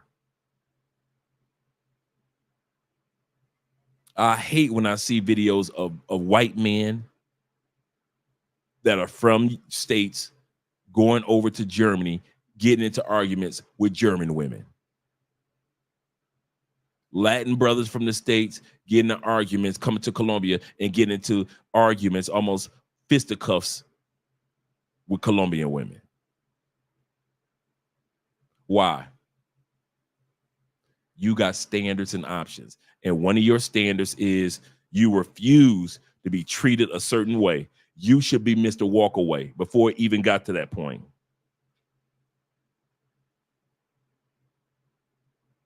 You should have been Mr. Walkaway before it even got to that point. Now, mind you, half the videos that's going viral is because you pay for Playboys. I kid you not.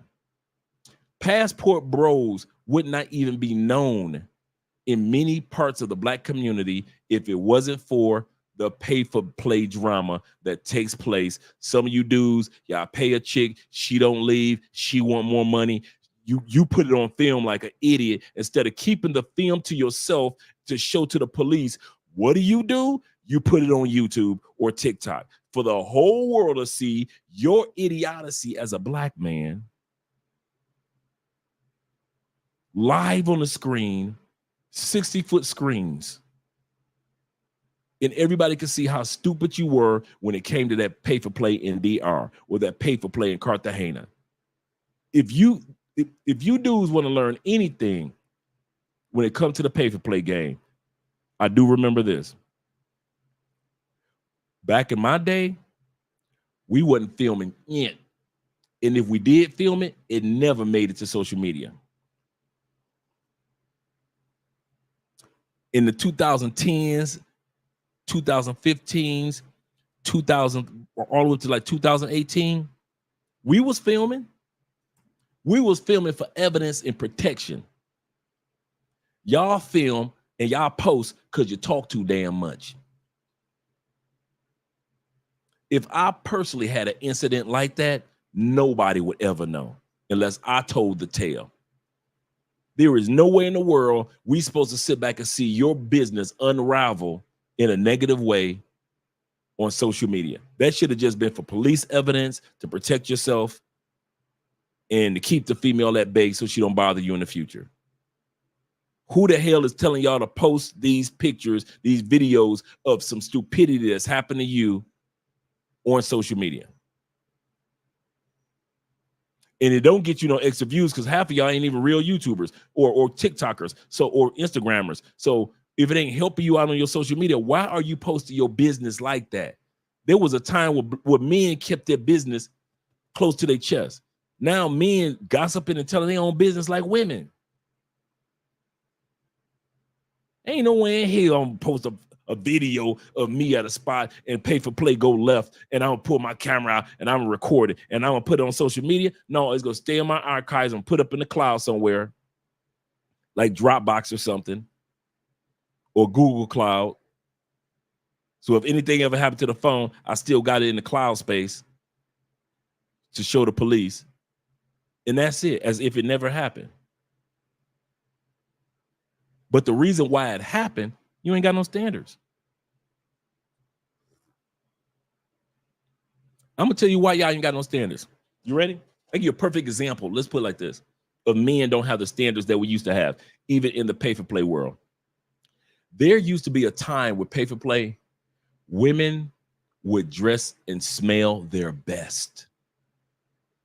In DR, Colombia, Brazil, Thailand, they would dress their best.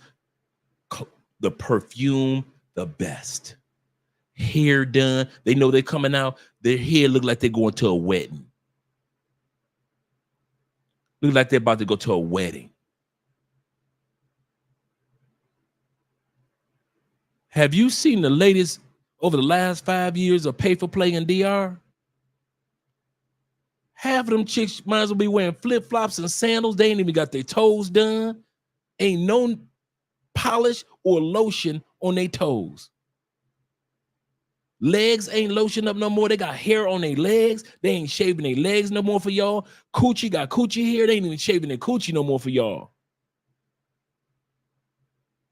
Man, the quality that y'all paying more prices on pay for play, but the quality has plummeted. Man, dude, we were getting better prices for better quality of pay for play for $17 than what you guys are getting for $170. I'll say it again. We got better quality of the girlfriend experience don't even exist anymore in any of these countries. You could literally pay for the girlfriend experience for the weekend. It was so inexpensive. She would sex you up. She would cook. She would clean. She would make sure the whole weekend for the girlfriend experience. And it was very inexpensive. Now these chicks are making y'all pay crazy prices for 30 minutes to an hour worth of intimacy. Crazy prices. And the quality of the coochie and the quality of the sex does not even make you a repeat customer. I remember back in the day, dudes had they particular pay-for-play girls because the quality of service was so good. I remember you used to have whole facts. When you can sit back and say, guys, I got one. You can put it in the WhatsApp group. Guys, I got one. Her name is LaWanda. This is her WhatsApp number. Reach out to her. If you want to get the hookup of all hookups, she'll treat you right. She good people. She'll give you that girlfriend experience for the weekend. It's inexpensive. And she get fire head dudes. And she give up anal.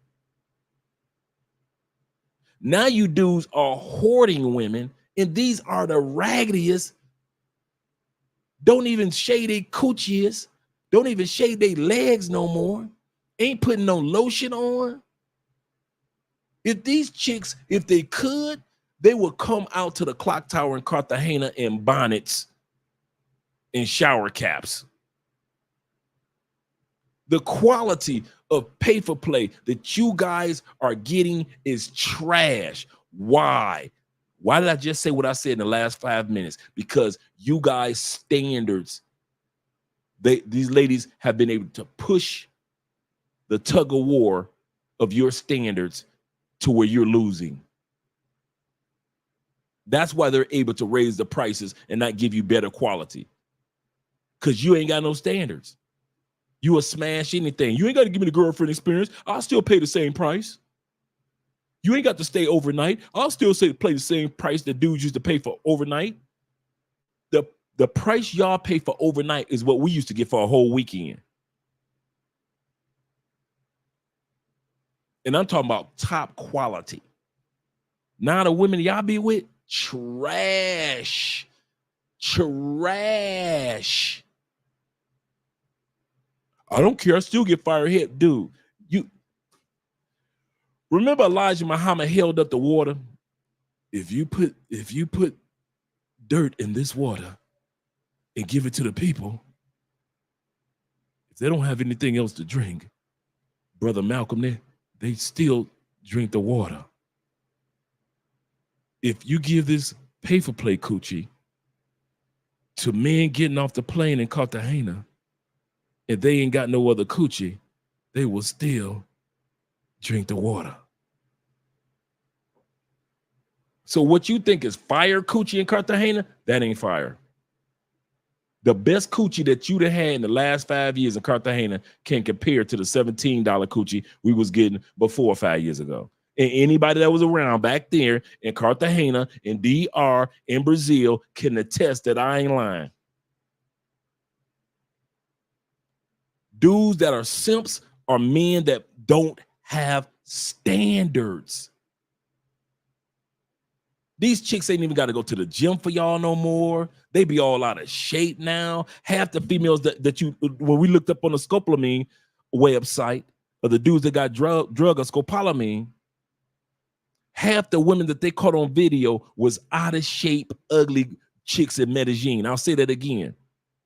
Half the chicks that y'all brag about that y'all done picked up in Medellin, Colombia, the Paisa accent, when they get them on film, drugging y'all, we all looking like, is this ugly chick the one that these dudes be bragging about that got 50 dudes drugged? Even the chick here in Cali that my man Obi Land captured, that out of shape a sister drugged 250 dudes. It wasn't a bad chick that drugged 250 dudes here in Cali. It was one chick. Shout out to my man Obi Land. One chick that drugged 250 dudes, and she looked like a waitress at the Waffle House.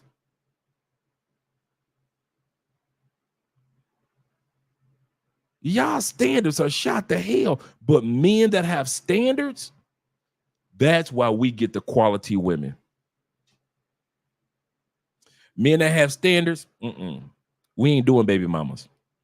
Me and Andrea was talking about that today. Coming to South America and dealing with a baby mama is like another man committed the crime. Another man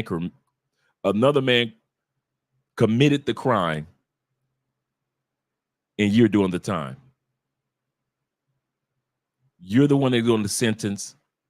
You're the one that's going to put behind bars, and you're the one that's going to be doing years upon years upon years in that prison sentence called step baby daddy. When another man was the one that committed the crime of busting up in her. But y'all will come to South America. Y'all will run up in a baby mama and fall in love all day long. All day long. And me and Andre, you want to know what me and Andre be doing? Y'all ready? Y'all ready? Here we go. We laughing. Since y'all don't want to listen, we gonna keep laughing. You gonna keep not listening, we gonna keep laughing. Me and Andre done giving warning signs to dudes that there's so many women out here that ain't got a bunch of kids. Yes, there are a lot of baby mamas in Colombia, but not every woman is a baby mama. I'm gonna say that again. Just like in the States and any other place, there are a lot of baby mamas, But there are far more women that aren't baby mamas.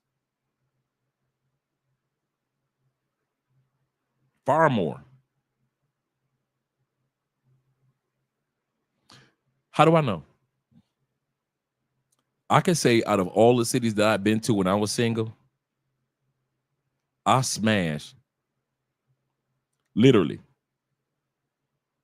one baby mama. Everybody that I smashed prior to Andrea did not have kids except one woman. And it wasn't that hard. It wasn't like I was doing a special surveillance or hunting after a woman that didn't have any kids. It was not that hard. Y'all try to make it seem like it's harder than what it is. It is not that hard. But y'all don't have standards. And those of us men who have standards, the universe is not going to give us baby mamas. In other words, I'm not doing the prisons. Take it from a dude that been in prison. I'm not about to do a prison sentence for another man's crime. That's what you dudes doing. All you dudes that be falling in love with baby mamas, I said it to your face. All you dudes that love falling in love with baby mamas, you ain't doing nothing but the prison sentence for another man. Because you're going to do L. You're going to do a life sentence. You might do 10 years with her, 10-year sentence. 5 years with her, 5-year freaking sentence. And the other man committed the crime walking free. The other man committed the crime walking free. He ain't paying child support. He can come through, see the kids all he want. Might still be hitting the baby mama behind your back. In Colombia, yeah. But you doing the time. And then you want to be mad at me because me and Andrea are laughing. After we warned you for 2 or 3 years, leave them baby mamas alone. Okay, cool. Because baby mamas on that list. Baby mamas in Colombia, don't mess with. Women that want to bring their friend along all the time, don't mess with. Unless you really know those people. Unless you really know her friend and you know her. If it's just a last minute thing, what I mean by this, I'll tell you what I mean, just to bring some clarity. I got a partner. He smashed 3 chicks in one night together. They were all friends. Before, he had already knew these ladies before, prior to. Already knew these ladies before. Hung out with them, everything. I mean, just really got to know them. Know about their career, everything. Tried to hook his boy up with one of them. His boy played shy, so he said, forget it, I'll smash all 3. And all 3 let him hit it. Back at his place. That's a difference between what some of you dudes do when you go out to the club, you hanging out with your boys, you get a pay for play or a pseudo pay for play, and she invite a friend who's a total stranger over to your place. That's the difference. You ain't never talked to this friend. You ain't never seen this friend in live. All you saw was a photo of this friend. And all of a sudden, she want to invite her friend over. And here you go, being thirsty. I hit it.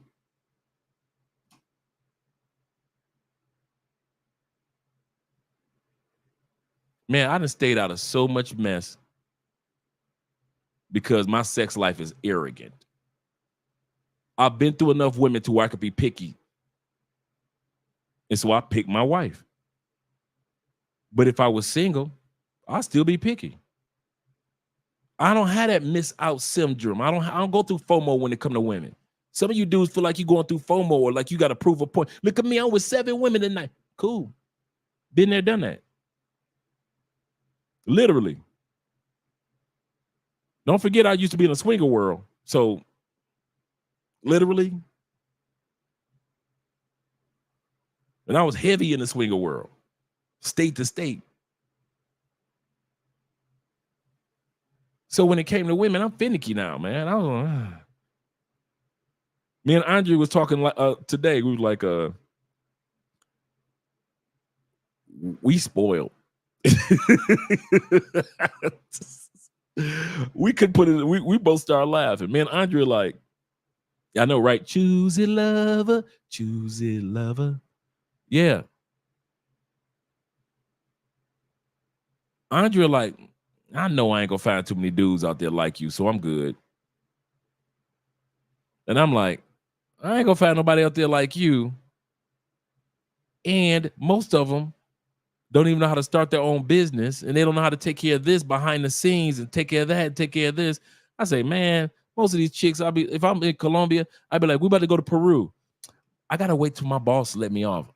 So I can't take my trip to Peru because I gotta wait for your boss to let you off for vacation time. I'm spoiled. Me and Andrea said we both spoiled. We ain't gotta wait for no bosses. We our own bosses. We ain't gotta wait for nobody. We can go to wherever we want to and do whatever we. No, we spoiled. So we good. We good. Like Andrea said, I do not want to be the woman of the process. I don't want to be starting over again. And I'm the same way.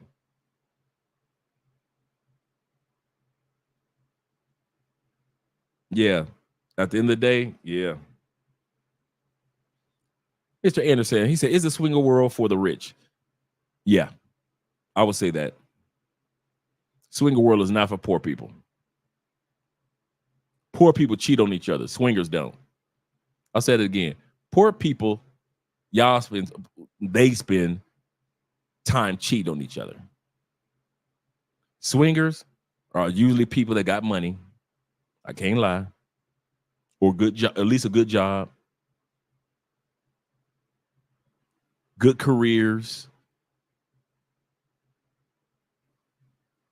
They like to smash other people. The women want more than their husband or their boyfriend.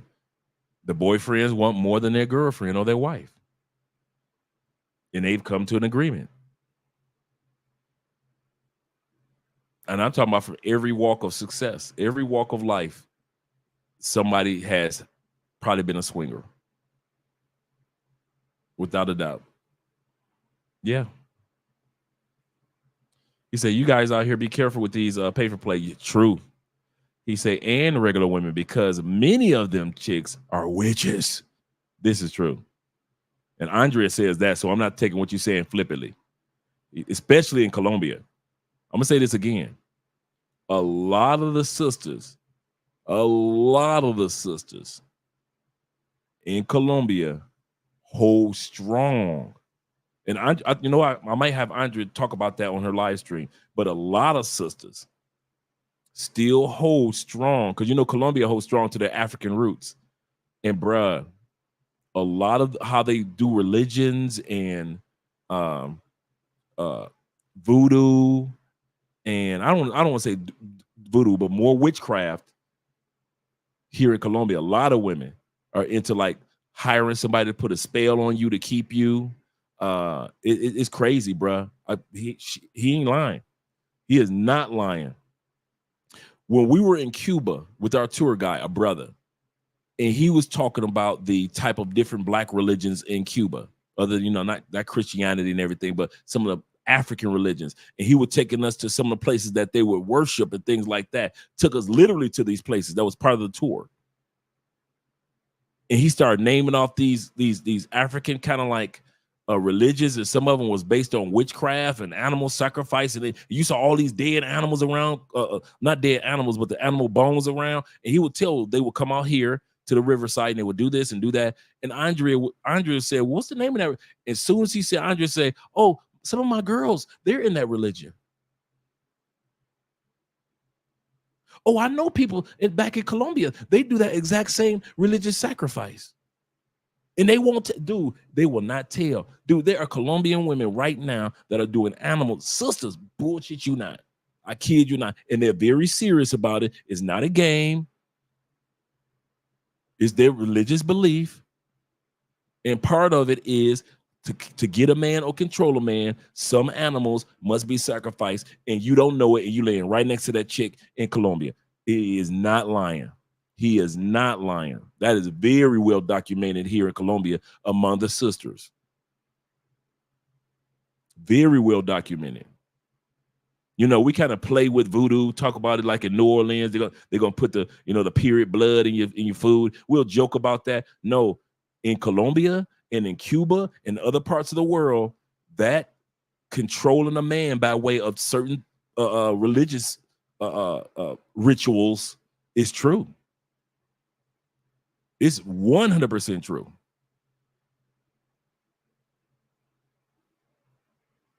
Yeah. Yeah. And I forgot the name of the religion, man. And I'm not, it's a couple of black religions in Cuba. You got the one with the brothers that are always wearing the white shirts and the white hats, and they wear all white, and the ladies wear all white. That's one religion. I'm not talking about them. There's another one in Cuba that is kind of like I said, the brother took us on a tour. He took us an excellent tour of Cuba. I mean, of Havana. And I forget if that's it. Let me write it down because Andrea might know. I forgot the name of it. Don't even give me a line. And that might be it. Bajari or Burhari. Burhari. Let me roll my R's. Yeah. Say they do that in Santa Marta too? Say African traditional religions, aka ART. Okay. Let me write that down as well. Because, you know, I want to say stuff that I don't know anything about as far as, and I haven't done any research on it, but yeah.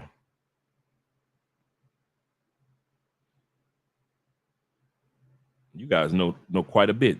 Thank you for sharing.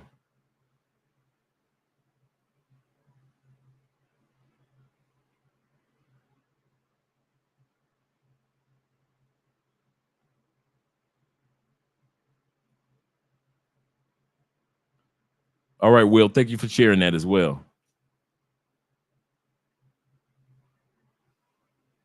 Yeah, and it's serious about it down here. That's another, yep. And most of the Afro-Colombian descendants come from the sub-Sahara area of Africa, the Sudans, and from the Congo. A lot of the African descendants of the Cartagena area are from the Congo area. Absolutely. You guys be doing your homework. Shout out to you guys. Shout out to Oliver in the building. Could be, but we're talking about the witchcraft part. Could be, brother. Sicilian women do that with the blood too. Yeah. Yeah, it's crazy, man. It's crazy. Shout out to Bobby in the building. Bobby said, I still trust them a whole lot more than I do Christianity. Could be, but we're not talking about one religion versus another. Let's not go down the one religion versus the other religion route. All I'm saying is that there are certain practices that when that brother said witchcraft is used, be careful. He is 100% correct. Let's stick with the topic at hand. He's 100% correct. I do know that. My girl D talks about that. Tours by D, she talks about that all the time to me. Yep. And Andrea said, I don't say anything. She said, I've always respected my friends' religious beliefs. She said, so when it comes to religion, we don't talk about it. She said, because I'm not of African descent. She said, so who am I to judge somebody else's rituals and how they or their routines of their religion? She said, so I'm not going to judge somebody. She said, but it does, those practices do take place. Yeah. You guys got me taking a ton of notes.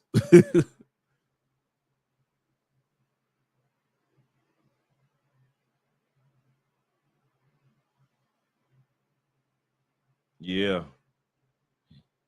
I'm going to be looking a lot of this stuff up. Shout out to you, Will. Will says, when my grandmother was living, she put me on game before going overseas. Oh, okay. He said, Louisiana. Shout out to you, Will, for that. Let me know that. He said, Louisiana and Miami is heavy with the voodoo.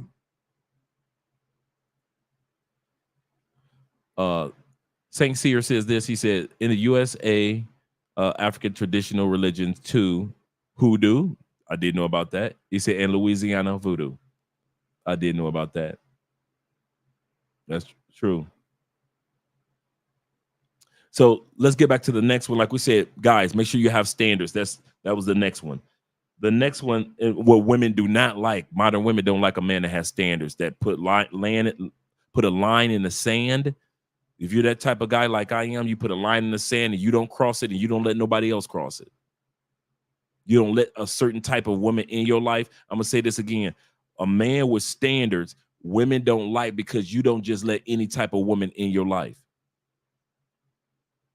Some dudes, it don't matter who she is, as long as she pretty. You don't give a damn about who she is. She could be a thief, a beggar, a billionaire. You don't care who it is. You will let anybody walk in and out of your life. And you wonder why your life got all type of different spirits and bad attitudes and depression and sadness going on in your life. And 1 minute you're super happy, next minute you're super sad. You just let any old thing with a big old button of smile in your life. You have no standards. No, in other words, there is no limitation or no wall or no barrier that a woman has to overcome in order to get to you. You just let any old type of woman just walk in your life in DR. As long as she got a pretty face, anybody can get you. That's one of the things I noticed with pay for play dudes. They will let any woman run up in their life. Any woman can get them. If you're pretty and you got a big butt, you win. Like, so any chick with any type of demonic spirits in her life could just run up in your life, huh? Any chick that scratched the eyes out of her last 2 boyfriends can run up in your life, huh? Any chick that's flat broke, but she made $500 yesterday,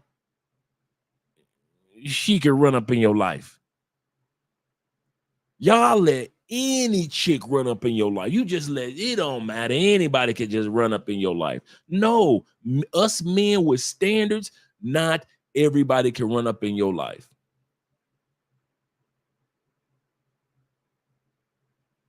Not everybody can run up in your life. I think that's one of the things that made pay for play so hard for me. That's why I only did it one time. It was in the brothel, because I was like, I got to get to know. I got to get to know this person. Even if I get to know them for like 45 seconds, you know, you go, when you're doing pay for play, you ain't even really get to know that person. You drunk, she high, or you high and she high, or she drunk and she high, and you high and she drunk, and you drunk and you drunk and you high. You about to pop some ecstasy in Colombia because you used to popping it in the States. I want to pop some Colombian ecstasy. You just let anybody just walk, man, forget.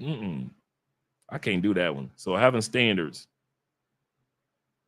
The other thing is, modern women, no matter what country you go to, do not like a man that's financially focused. Women say they like a man with ambition. Yes. Women want a man that makes $100,000. But they cannot stand you men that won't spend $100,000. And all you mature men caught what I just said. I'll say that again for the back of the church. Women will say all day long they want a man that makes $100,000 a year. But modern women cannot stand you men that refuse to blow $100,000 a year on some BS with them or for them or over them. You taking that money, you investing it. You taking that money, you taking flights and trips. You taking that money, you buying books to help you become more financially literate. You starting businesses. You reaching out and donating to the community. You donate money to here, money there. You're doing some positive things for yourself. You're building up your 401k and your Roth IRA, and you sitting up there making investments in crypto. You think women like that? Hell no. They are looking for you to take that 100,000 and spend it on them. Don't you ever think that women want you because you make 100,000. They want you to spend 100,000. Don't you ever forget that. And they can't stand you when you have financial focus. When you give your money a reason, you put your money to work. How dare you tell her that she needs to go to the Cheesecake Factory when she know that you making $100,000 a year? And you plan on buying your third house and you're not going to spend that 100,000 on her. Them females can't stand y'all. They can't stand that you got a nice car and you ain't acting like you about to buy her a nice car. Oh, you'll let her get in your nice car, ride in your nice car. You'll pick her up in your nice car. But these heifers want you to buy her a nice car. And if you don't, well, if you ain't got it, just say it. They try to use guilt against y'all. They got you. They need to be talking reckless. And some of y'all fall for it. Poppy. You fell for it in the States, and then the beautiful Dominican chick or the beautiful chick in Thailand, you sending proceeds to on a monthly basis. But that's my girlfriend, Andre. Okay, cool. Let's do the girlfriend checklist. When'd you meet her? I met her last summer. Okay, cool. We're at Thailand. Okay, cool. How many times you been to Thailand in the last couple years? Well, I only went last year when I first met her.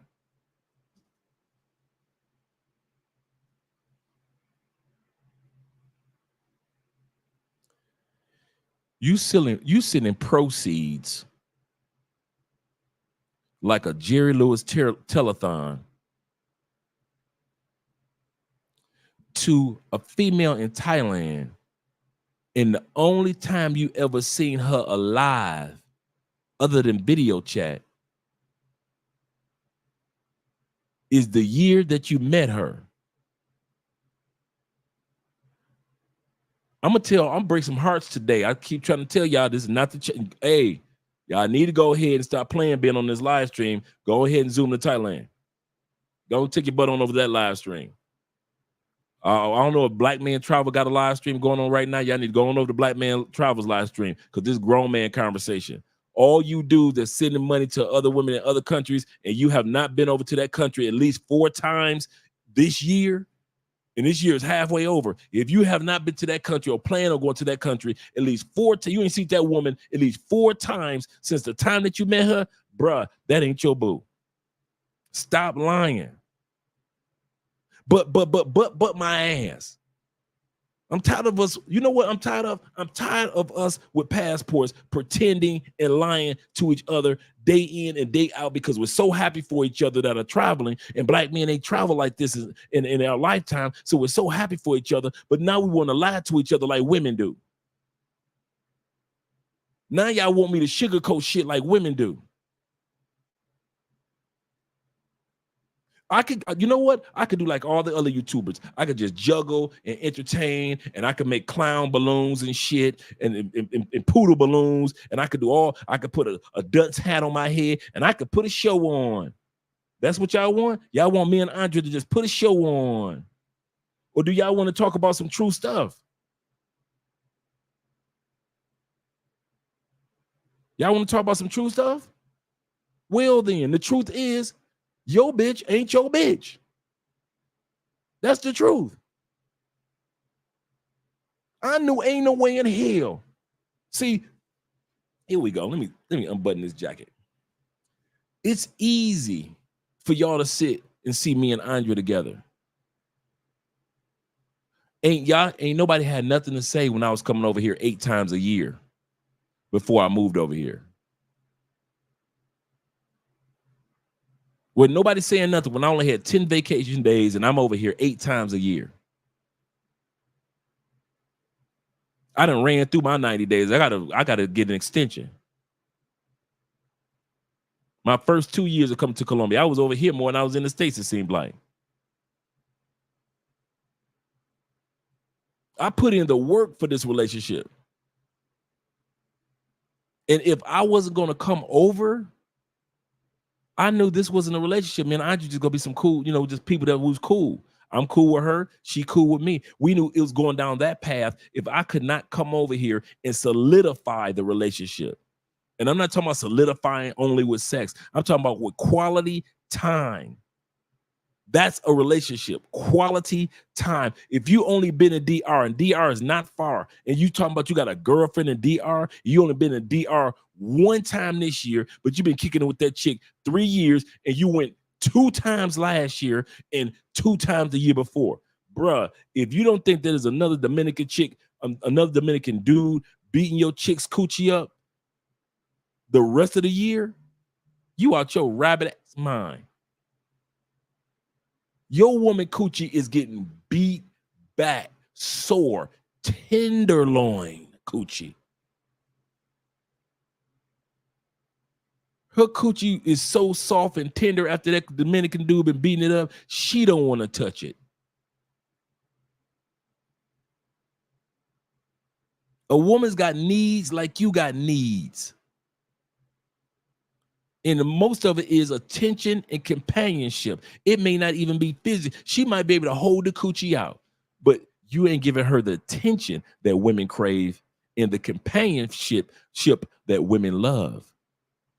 I'll say that again. For those of you that think that, well, she might just be sleeping with somebody else, that could be, or it could not be. We know that women know how to hold that coochie.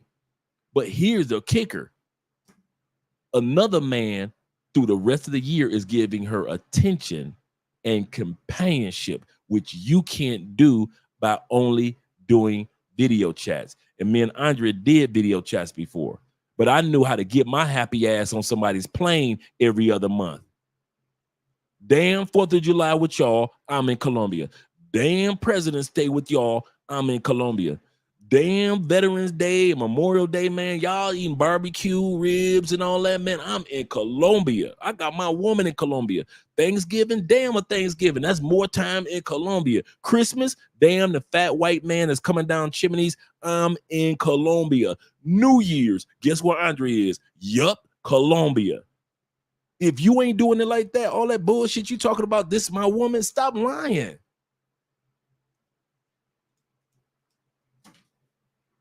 Go and take your ass to the other channels. Because them other channels gonna make you kumbaya and make you feel good, make you think that that woman is yours. Go on, take your ass on over there. I'm serious. Go, don't come back. If you ain't want to hear this grown man talk with grown man shit and tell you how I did it and all these other brothers down here that in good relationships, how we did it, you go ahead, take your happy ass over to somebody else's channel. We ain't trying to hear it. Because you ain't trying to hear the truth. I had to put in the work. All these other men down here that's living in Colombia right now or visiting Colombia, they had to put in the work. There's a brother that I met down here a few months ago. This brother is engaged to a young lady. She owns like 4 or 5 properties throughout Colombia. Her family is mega rich in land. He owns property all over Colombia now. And I believe he said in Barbados, he just bought a place, or either Barbados or Belize. I believe it was Belize he bought a place. Regular everyday brother. You wouldn't even know that he was balling like that. So when you hear these dudes talking about, yes, you black men, you'll never be able to date the upper echelon white women in Colombia. I'm like, who y'all talking to? Because you can't be talking to me, and you can't be talking about this brother and all the other brothers I know that are dating quality, own some shit women.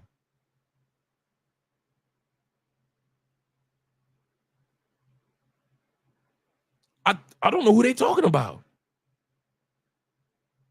That's why I'm like, dudes, some guys need to stop talking to a camera and start talking into a mirror. I'm gonna say that again. Some of these YouTubers need to stop talking into cameras and start talking into a mirror. Take about a good year and just talk to your mirror. Don't talk to nobody else. No more YouTubing, no more TikTok. Just sit back, cut your camera off about a good year and just talk directly into a mirror. The same spot where you got your camera, it should be a mirror sitting right there. You should sit down in front of your damn mirror and just talk to that motherfucker for about a good year before you start giving somebody advice on some shit. Because you ever notice that these dudes never tell their story, never tell their journey, never tell the good parts and the bad parts. I don't hold no part away from y'all. Every story I tell y'all, 100% true. I tell y'all my good, my bad, my ugly. Y'all know it. Now, there's a lot of stuff I keep to myself because that's private for Andre and Andrea. But the stories I tell y'all are 100% fact that can be backed up with eyewitnesses. A lot of these dudes, man, need to turn their damn cameras off and turn on a mirror for real. My mirror is my best friend. You know how many times I done walked in that mirror in my life? I still do that. Andre, we need to talk. What the fuck was you thinking? Man, I had to tell myself off today about some shit I did. I had to go in the bathroom, close that bathroom door, and literally look at that mirror. Listen, we ain't doing that again. I don't know what you was thinking. You gonna learn from this, and we gonna move on. But we are not coming back to this mirror again, Andre. Not because of this. I'm gonna come to the mirror because of a lot of stuff. But Andre, we are not coming back to the mirror because of this. Do you hear what I said? Repeat what I just said. Man, I be telling myself repeat some shit. I had to cuss myself out today in front of a mirror. They say men who are intellectual talk to themselves. I ain't never had no problem with standing.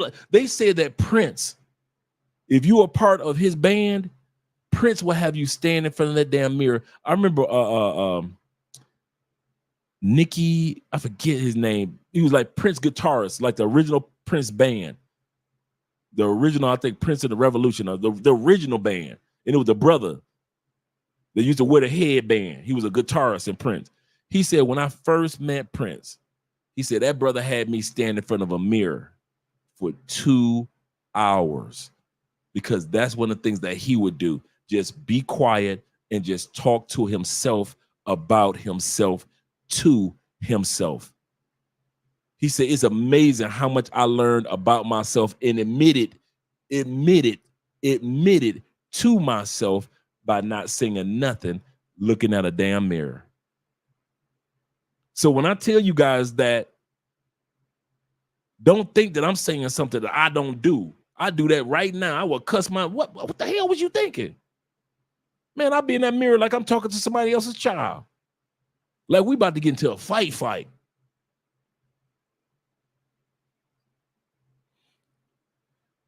Favorite episode of The Twilight Zone. One of my favorite television episodes of all time, no matter what show I watch.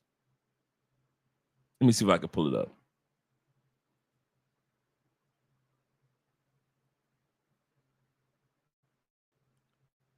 Twilight Zone, Man in the Mirror.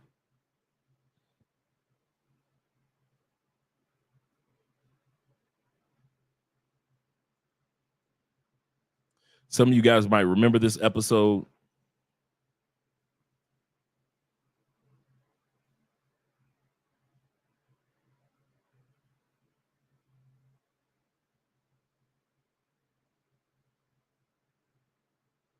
This was probably one of the most famous life-changing episodes for me.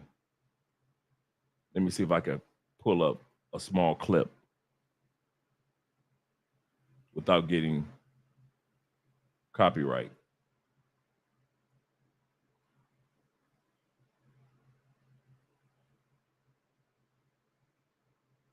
Well, let me see if I can at least pull up an image. Yeah, that's the one.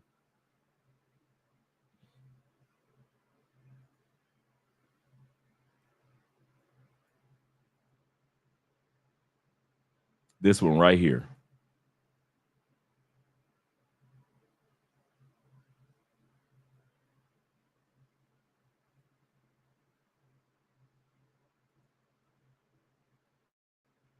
This episode here.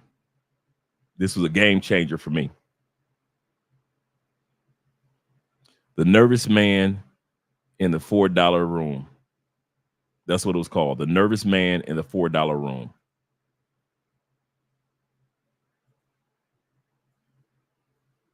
Let me move all this out the way. That's what the episode was. This was him talk to himself in the mirror. In his real life, he was a coward. He let people push him around. He was supposed to commit a crime for the people that were pushing him around, his boss. He was a weak dude. And all of a sudden, the person in the mirror, who he was supposed to be, cussed his ass out. I mean, his reflection told him, you messed up our lives. You had a girlfriend and we were supposed to get married. You ruined that. Every job I helped you get, you ruined that. The man in the mirror. It's called The Nervous Man. The episode was called The Nervous Man in the $4 room. And the man in the mirror said, now you're going to let me take over our lives. And from now on, we're going to do what I say do. Some of you dudes are still letting the nervous man rule your life. And a lot of you dudes refuse to look into a mirror. And a lot of these YouTubers refuse to look into a mirror because they're scared of what they're going to see. That they were not as brave in life and as successful in life as they should have been. A lot of guys think that because they got money that they made it in life. But in many areas of their lives, they are poor and still nervous that somebody's going to discover the real them behind the money. The real them behind the money. When you guys get a chance, watch this Twilight Zone episode. It is literally in my top 5 favorite episodes of a television show. You know, like one of my favorites, of course, is when James Evans died on Good Times. Damn, James. That was one of my favorite episodes. But that Twilight Zone, that man looked in that mirror and that reflection said, I'm taking over your life from now on. We doing it my way from now on. You're going to be somebody in this life before we die. And some dudes don't want to look in the mirror and admit that. He said, did a Spider-Man mirror. He said they did a mirror scene in Spider-Man. Yep. It was the Green, absolutely correct. The Green Goblin. They did that mirror scene. I'm trying to think of other movies that actually did, because a few of them did that mirror scene. Because the first one that really popped it off was that Twilight Zone episode. And then, you know, over time, you still see a few people here and there have done that done that mirror scene where you're talking to yourself, the good versus the bad type of thing. The mirror is very powerful. Look at Disney now. He said, look at Disney, how they use the mirror in Snow White. Absolutely correct. Self-introspection is an attribute of Stoicism. And yes, I am heavily into the study of Stoicism. Yes, I am. Shout out to you Stoics out there. Standing there looking in the mirror, saying, damn to myself. Yep. What were you thinking, Andre? And I'll say it out loud. Andre, what were you thinking? Bruh, I will stand there, brother, I was standing up there like I'm a school teacher looking down on myself. What were you thinking? What was going through your mind? You know better than that. You're bigger than that. I expect greatness from you. Do not ever see you doing that again. And it was nothing major, but it was something that I knew that I had done that day that I was like, man, what are you doing? Oh, is this what we doing? I would recommend, this is how I talk to myself. I would recommend, well, Andre, here's what we're going to do.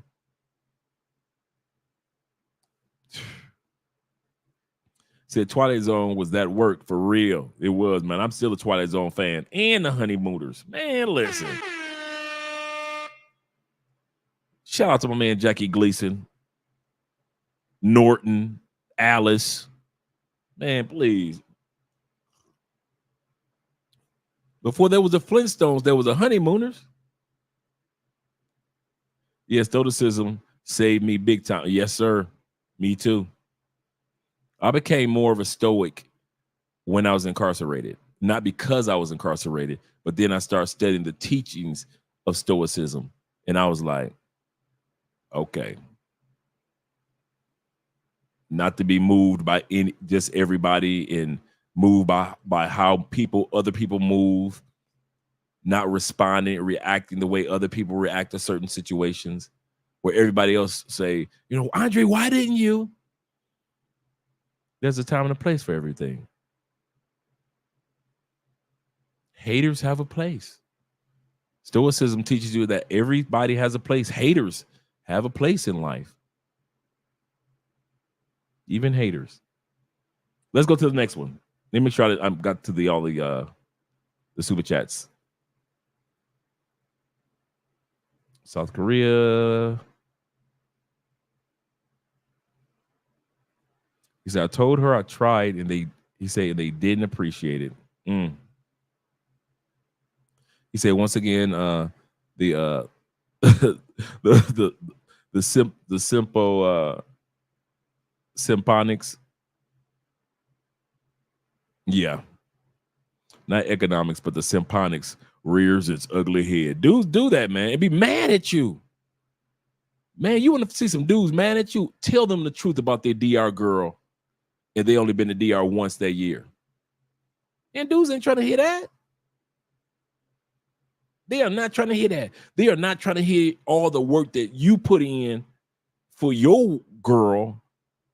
And they think that they could just sit back and sip on tea and have the same quality woman that you got. No, bro. What the?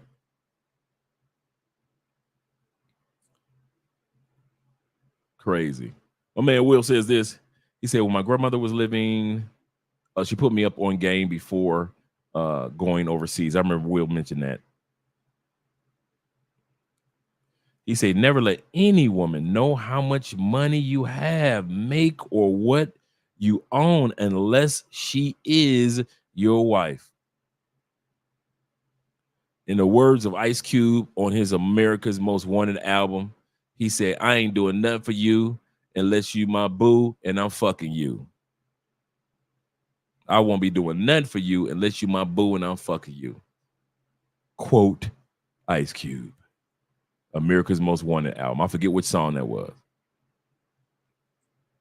My man Suereyya says, or yeah, I think I pronounced your name correctly.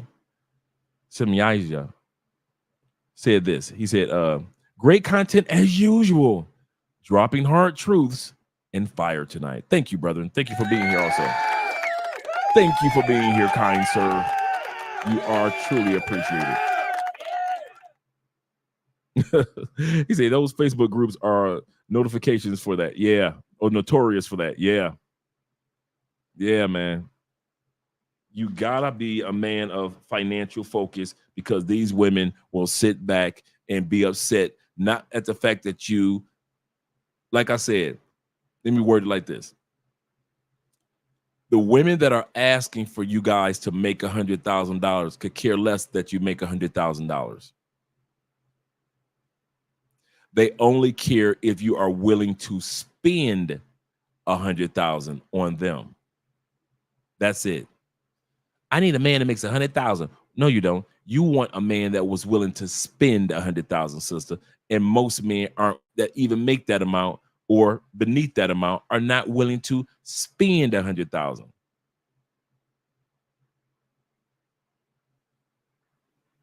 Simyaze. How I pronounce that? Oh, from the book of Enoch. Okay. Simyaze. Thanks, brother. Thank you very much for correcting me. I was hoping you would. Next one we're going to look at is women cannot stand a man that is not thirsty. As long as you act thirsty, simpish, As long as you act like there is a limited amount of women in the world, good women in the world, scarcity mindset, they love it. They love it. They think that you guys are, let's put it like this. A lot of women don't want the sex. They want the attention. A lot of women dress sexy just for the attention, not to get a man, not to get a husband, not to get a boyfriend, not to get a boy toy. They will sit. We in my day, we used to call them in high school, you just a tease. She's just a tease. She wants you to give her the attention, but you know, at the end of the day, she knows she's not going to give you that high school coochie. She might give it eventually to one or two dudes, but most guys that are in her face are not getting that coochie. And so back in my day, we used to call them, she's a tease. A young lady that just wants attention. She dresses a certain way. She behaves a certain way, but that's not who she really is. She's just a tease. She's just a young lady that desires attention. Fast forward to today. It's the same thing, fellas. Ain't nothing changed. There are women that dress the way they do, look the way that they do. They could care less about the sex part. It's still only going to be one or two dudes that might hit it that year. But at the end of the day, she just wants to walk out the door and get that attention. You ready? Like Steph Curry's wife. Remember, Steph Curry's wife was on the Red Table Talk with Jada and them, and she said, I don't get any male attention. Now they got an open relationship. She might not be slinging that coochie to everybody. Maybe one or two dudes that hit it in a year, but all she cares about is now she'll be getting male attention.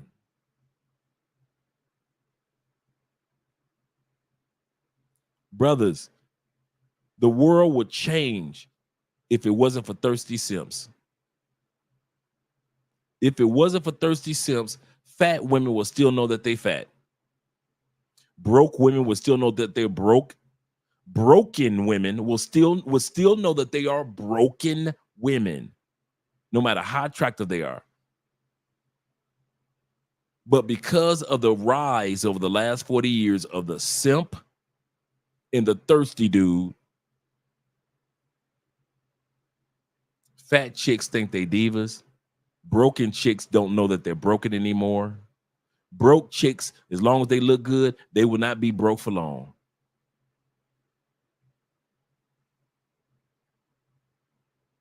Yeah, Black Nubian, but you know, we are grown men in this day, in the words of Obsidian, in this dojo. Shout out to my man Dave. Dave says this. He said, this happened to me. A female approached me and said no and still walked away. Met a new chick and she swore. Let me go back. He said, this happened to me. A female I approached said no.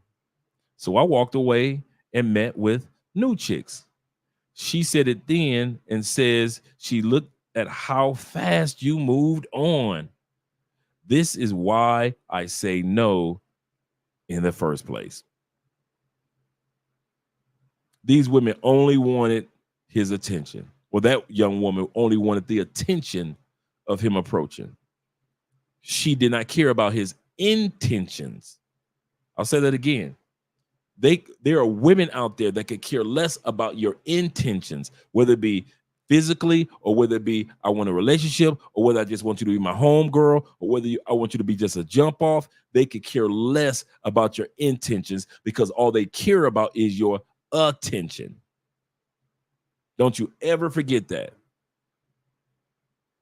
As long as you're paying them attention, I don't give a damn about your intentions. Why? Because you ain't going to get it anyway. She's out to play the game of attention. She wants to feel good before she goes back home to the house. She wants you to stop her. And how many times on TikTok over the last year plus have we seen females post videos crying that men did not pay her attention in Starbucks? that men walk past all her sexiness in Walmart and no men are saying anything. These women are starving. The one thing that women starve for more than sex, more than companionship, more than childbirth or child rearing. The number one drug throughout human history for women has always been attention. Number one drug, it will always be their number one drug, and no other drug will ever take its place. Women love, thrive, feed. My mama was, your mama was, your grandmama, aunties, all of them. Tension and air. That's all they need. Damn food. Forget about everything else. They buy their clothes to get attention. They buy their purses and outfits and shoes, their hairstyles. All of it is for one reason. Sex? Nope. To get money? Nope. Because the kids gonna like it? Nope. They do most of it to get attention, not just from you, but from each other. They love a compliment more from a woman than they do from us dudes, because they see us having intentions when we give attention. But when a woman give a compliment to another woman, they just on cloud nine, because that other woman had no secret intentions when she gave her attention.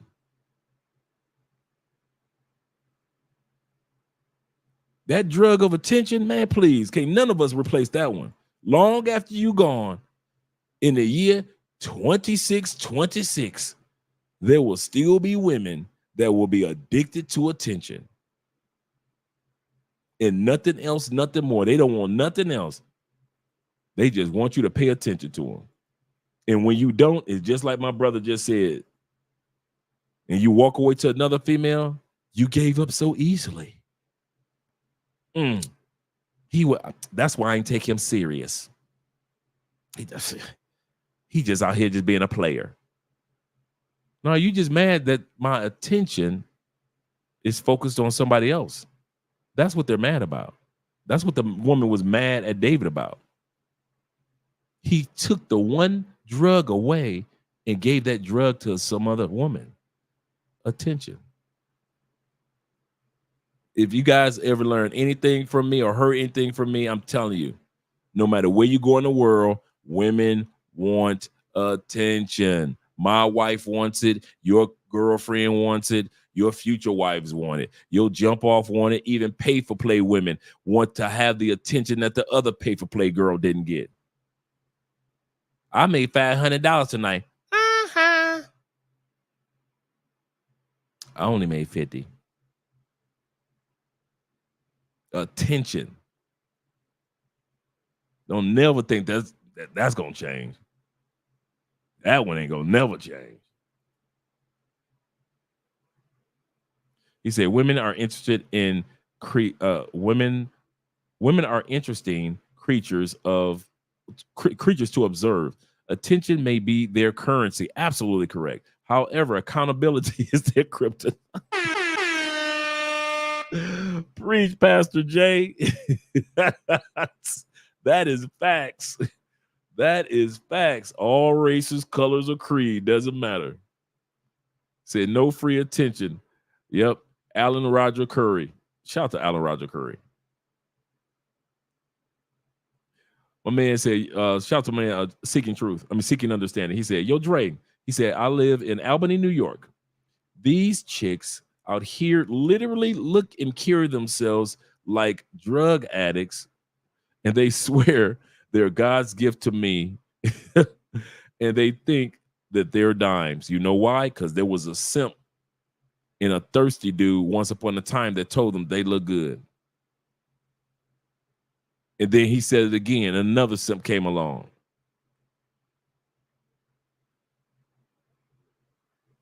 Women feel like if you don't pay for a date outside the Cheesecake Factory, cool. There's a simp will come along and he won't take me to the Cheesecake Factory. There are dudes that simp so much in DR, simp so much in Thailand, simp so much while they're in Europe. This what gets me about certain simps. There are simps out there that get just as much coochie as we get. I'll say it again. There are simps out there, they ain't even virgins. They get just as much coochie as any other man get. And yet they still simp with their dollars. They still simp with their attention. They still simp with their time, their energy. They still simp. To where in the mind of many women, most of us men on dog leashes. I'll say that again. In the mind of many women, they think most of us men are on dog leashes until somebody pick up the leash. Most women believe, not most, but many women believe most men are on dog leashes and we're just waiting for a woman to come pick up the leash to lead us around. Because that's what a simp does. And so they assume that all the men that they're going to meet are simpish because these one or two dudes handed them a dog leash.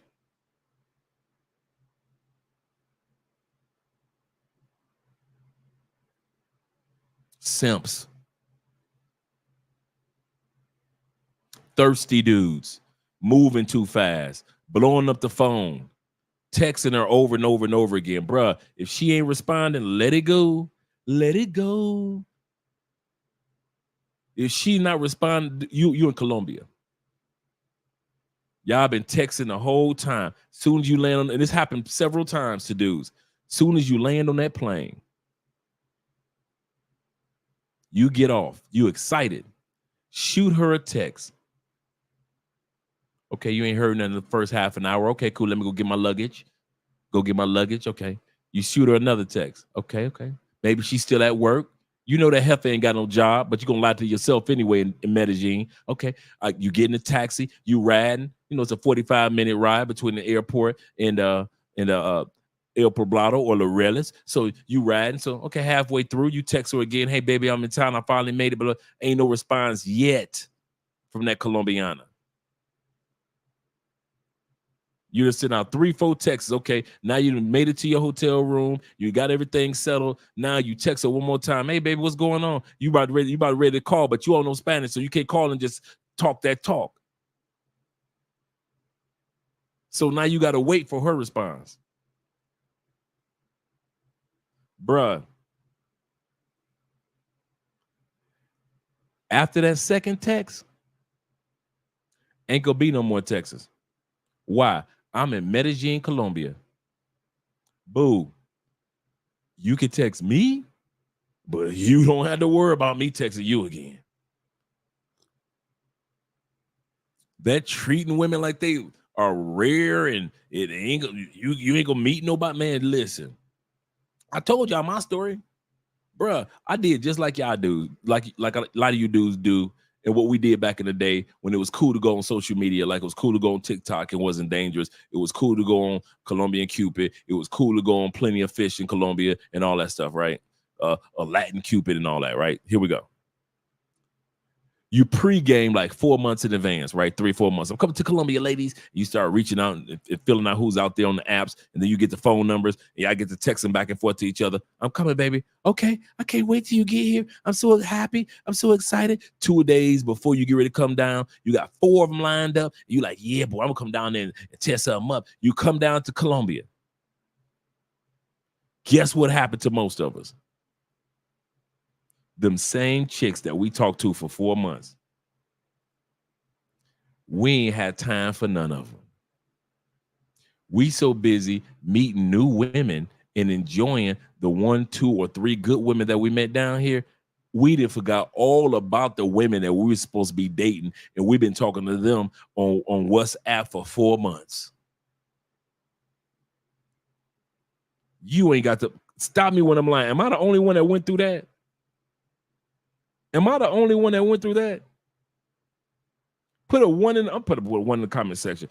Put a one in the comment section if you had pre-gamed before you went to a country, before you went to DR, before you went to Cartagena, before you went to Medellin in Colombia, before you went to Brazil. You had pre-game with some chick or chicks, and you knew in your mind that you was gonna holler at them chicks when you got to Thailand. And when you landed, you smashed everything but them chicks. Everybody got some of your sex but them. You dang near forgot about them. You ain't answering their text messages. You ain't responding to nothing.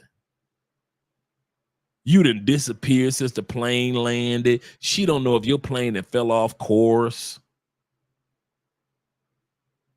Shout out to Big Pit in here. I know I ain't the only one. Shout out to Big Pit. He admitting the truth. Shout out to my man Jay Burden in the building. I know I ain't the only one. I mean, you be swearing I'm about to holler at these chicks. Boy, I got about 4 of them lined up. I'm good. I got a 2-week vacation. They're going to be showing me around. Man, listen. There's so much beauty in South America, in Southeast Asia, in Africa, in parts of Europe. Man, please. That pre-gaming, don't waste your time. If I give you any advice tonight, do not waste your time pre-gaming because you ain't going to smash them. Nope, nope, nope, nope. Because as soon as you get off the plane, you might even meet somebody in the airport before you meet the woman who you came to see. I kid you not, bro. I'm being nosy. Let me get out somebody else's conversation. Kid you guys not. Let's go to the next one. So don't be thirsty when it comes to how you use your money, your time, or your energy. The other thing that a lot of women do not like, modern women don't like, is man that has responsibilities, or man that is responsible, even if you're responsible for yourself. Modern women do not like men that act like they're responsible for something or someone.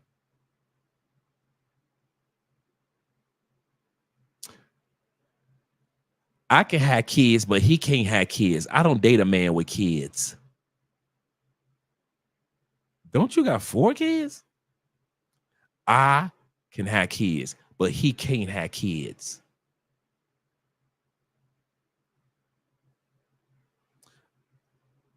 Okay. You don't know how stupid that sound, do you? You don't even hear it. It ain't registered to you how stupid you sounding, right? So he can have no kids because you want him to be a stepdad. In other words, like I said earlier, being a stepdad is like going to prison for another man's crime, because you're going to do the time for another man's crime.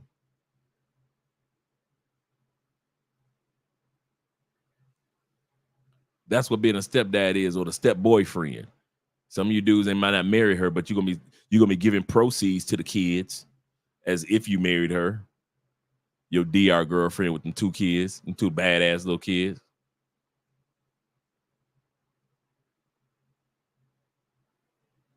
So because I'm a man of responsibility and I gotta be at places and I got things to do and I can't be all up under you all day.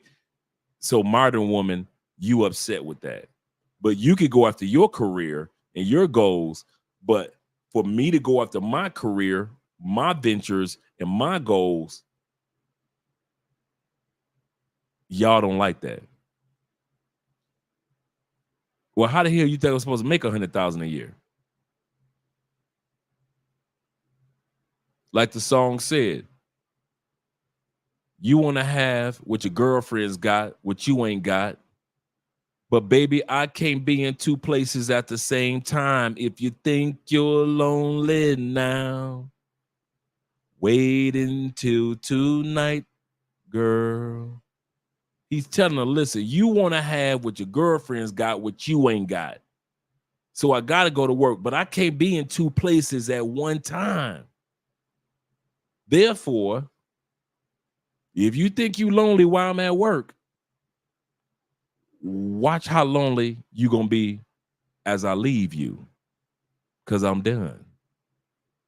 Wait until tonight, girl. Seriously.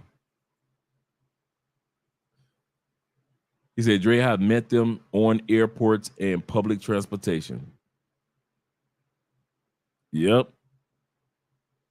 That's so true. So true. He said, if you're responsible, then you can't do all the crap she needs. And that's why they don't like you. Because they expect you to be a genie in a bottle moving at their whim. Like, I remember one live, I don't know if you guys saw this YouTube short. It was a sister that was on a panel.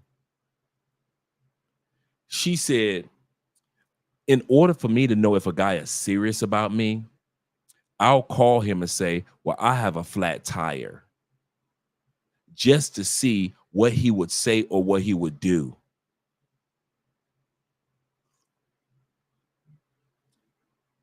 First of all, when I was single, if I'm at work and I'm grinding, you know better than to call me anyway. You better call on Jesus before you call me. Because I'm not about to sit up here and run, grab my phone, run to a bathroom, find out what's going on with you. And if you know I'm at work, I'm management, you know I got a team of people up under me, or I'm working towards a promotion or a sales goal, and you want me to interrupt the flow of my day for something that you just pretended that happened because you want to hear my response. Here's what my response is. If you think you're lonely now, heifer, wait until tonight, girl. Them women in the United States got y'all. Got y'all crazy, man. They actually got y'all believing that they could just pretend and make up emergencies just to see what you would say. But a woman of responsibility realizes that if she's got a man with responsibilities, you don't play with that man's time. Don't play with my time, because you're going to end up lonely. I'll say that again. I refuse to let a woman play with my time. She can play with my balls before she play with my time. I'll say that again. A woman would be able to play with my balls when I was single before she could play with my time. There is no way I'm about to sit up here and you coming up with these pseudo playing these mind games just to see what I would say or see what I would do, just to prove a point to your ego or to your girlfriends. These women hate men of responsibilities, because men with responsibilities, we ain't playing these games. We walk away artists. That's what we do. Man, you know how many times I've been cussed out by a woman because I walked away? You ain't shit, I can't stand you. You just because I walked away. I ain't one of them. See, I don't do breakups. See, here we go. Y'all ready? We're talking grown man talk. I've only had one negative breakup in my life. I'm talking about one where it was like the hooping, like, it's over. Yeah, one. Even my divorce of after 14 years of marriage, it wasn't no hooping and hollering. It was a conversation. You know why? Because the women in my life knew one thing.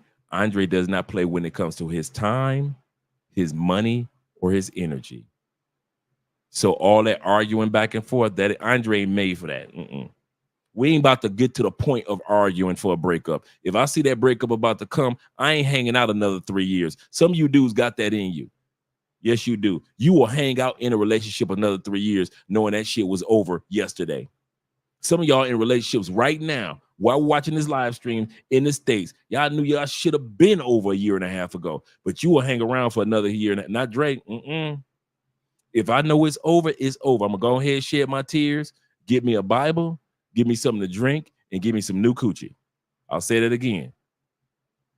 I'll get my Bible because I want to be on my spiritual journey. I give me something to drink because I'm sad. And I give me some new coochie to help me get over the last coochie. That's all I need. After about a week of that, I'm good.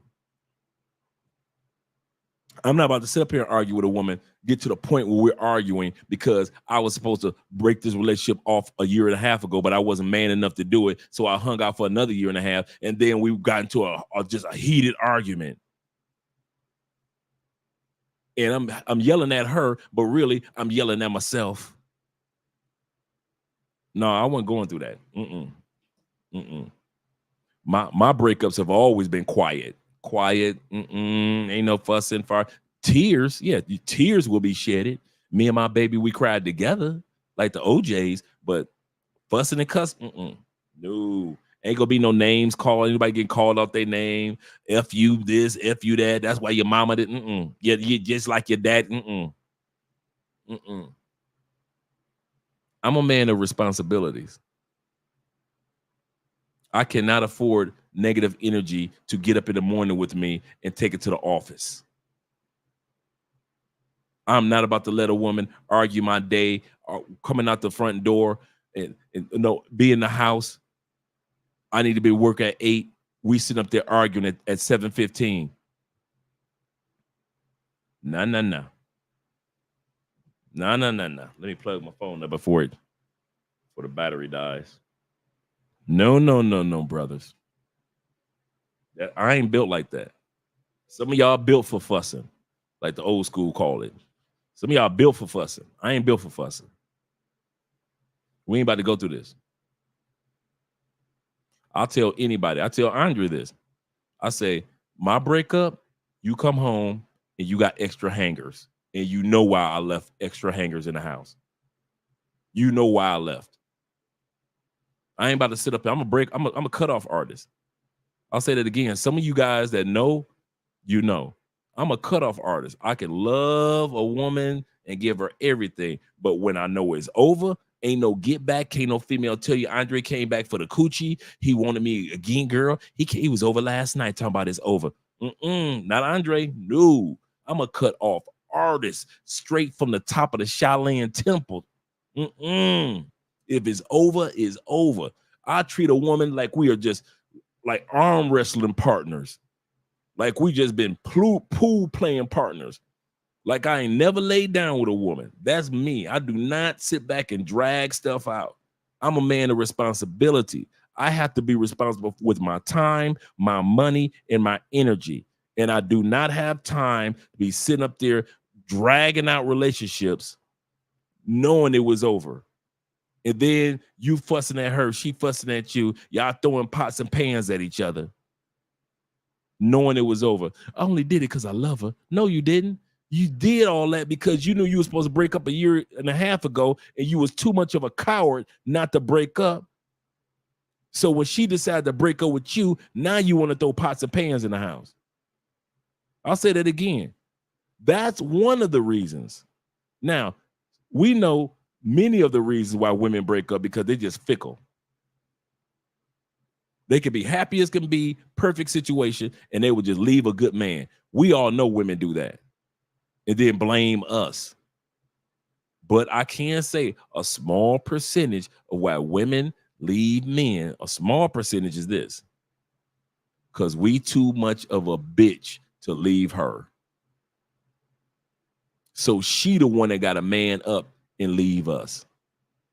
I didn't say that was a major reason, but that's one. Some of y'all dudes got broke up with because you was too much of a bitch to leave her. Yes, you were, brother. I love you. You my brother. But I'm going to tell you, you was too fucking soft. You was too much of a simp. You was too much of a thirsty dude, and you didn't leave her when you knew that shit wasn't working. Some of you dudes come down here to Colombia and try to squeeze a goddamn juice out of a rock. But she's so pretty. Fuck that. If she don't fuck with you, she don't fuck with you. This is South America. Damn near everybody's pretty. Go on to the next pretty one. But y'all try to squeeze orange juice out of a rock. I'm gonna make her like me. I'm gonna spend enough money. She gotta like me.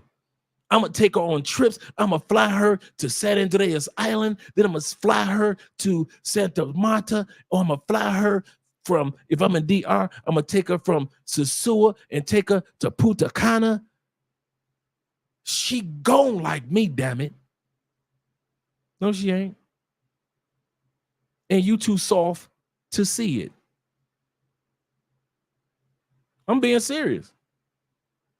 You too freaking soft to see that you was supposed to be the man and see that, you know what? Let me move on. My number one line, and Andre will tell you what my number one line in life is. Number one, you will hear me say this all the time. Here's what we're going to do. Andre, no, when Andre says, here's what we're going to do, that's the last what we're going to say about it. No more talking about it. That is it. Okay, here's what we're going to do. I'm going to leave you alone, let you do your thing. I'm not about to sit up here and talk about something. I'll give you your space. No, here's what we're going to do. I'm going to leave you alone.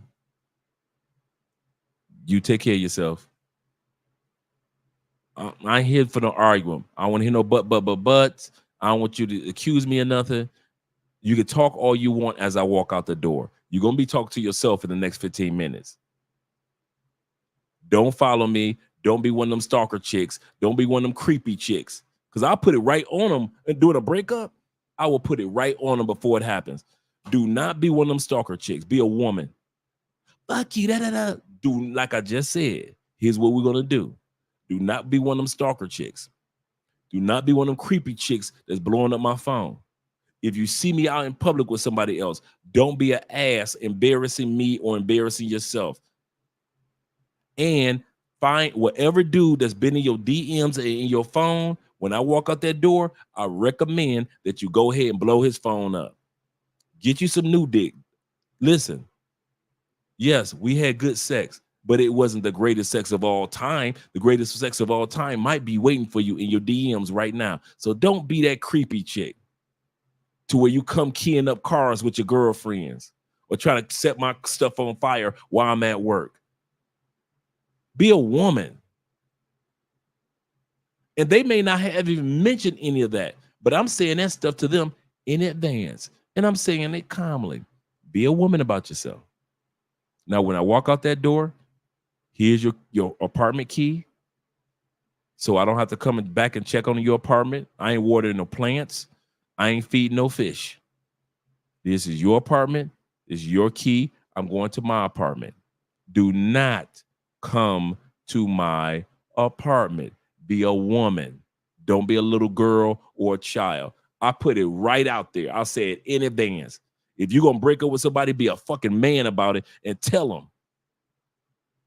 I know what shit that's going through your mind right now. You sad. And then you're going to get mad because that's what women do. They get sad, then they get mad. Even if they argue with you like they're mad. They're sad. When they're by themselves to think, now they're going to start getting mad. This mother left me. All of this, as many dudes I done told no in the last year and a half, as many dudes I ain't been with. I got co-workers all on me, and he just had the audacity to leave me. Yeah, I did. And truth be told, if I had to live this day 100 times over, 100 times I will leave you.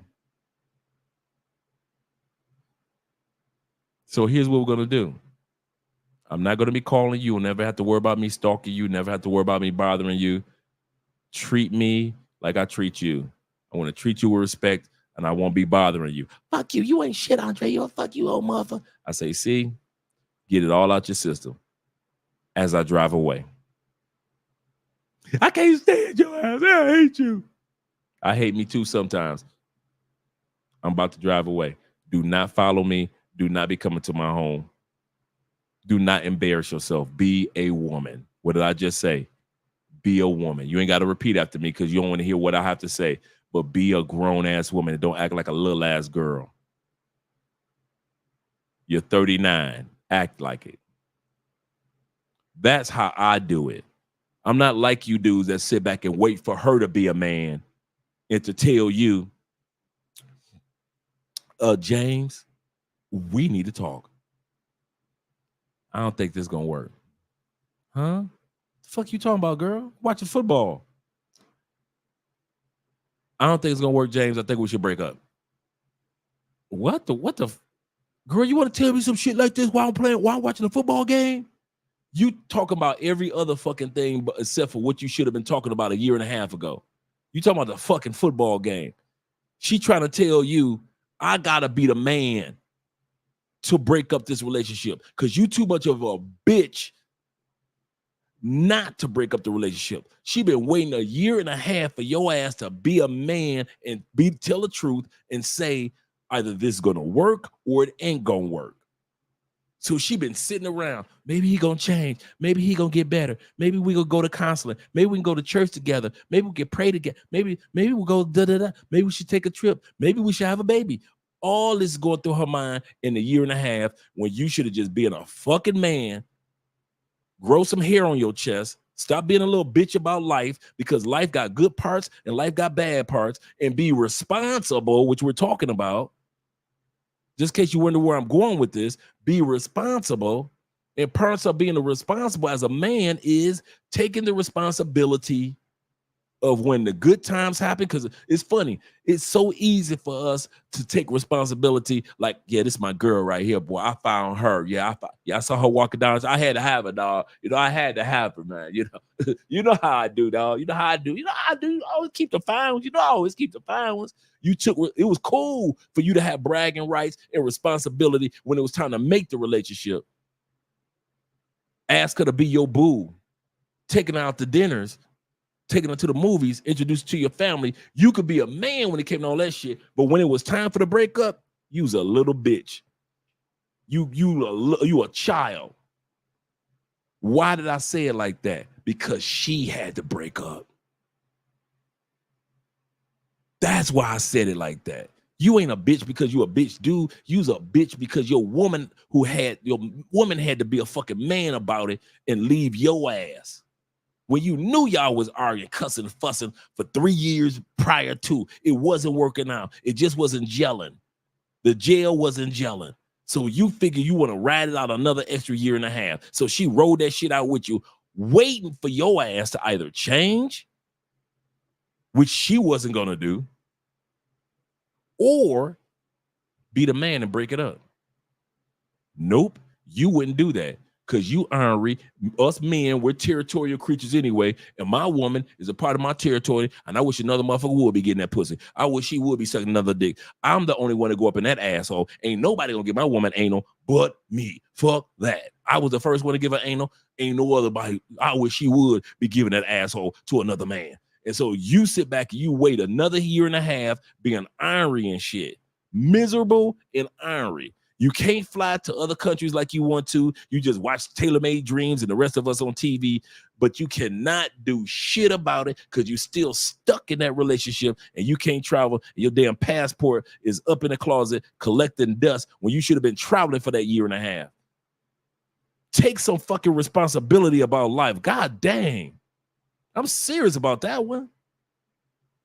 If it's over with that chick in DR, it's over. If it didn't work, if that chick in Colombia did not text you back, don't be talking about, well, all Colombian women. No. The one you just so happen to be with was not the one for you. Move the fuck on. And I'm getting tired of you YouTubers. And you know what? I'm tired of the YouTubers. And I'm tired of you dudes that's always, every time a female of another culture is being interviewed by a YouTuber, and you brothers ask the same lame, weak ass question.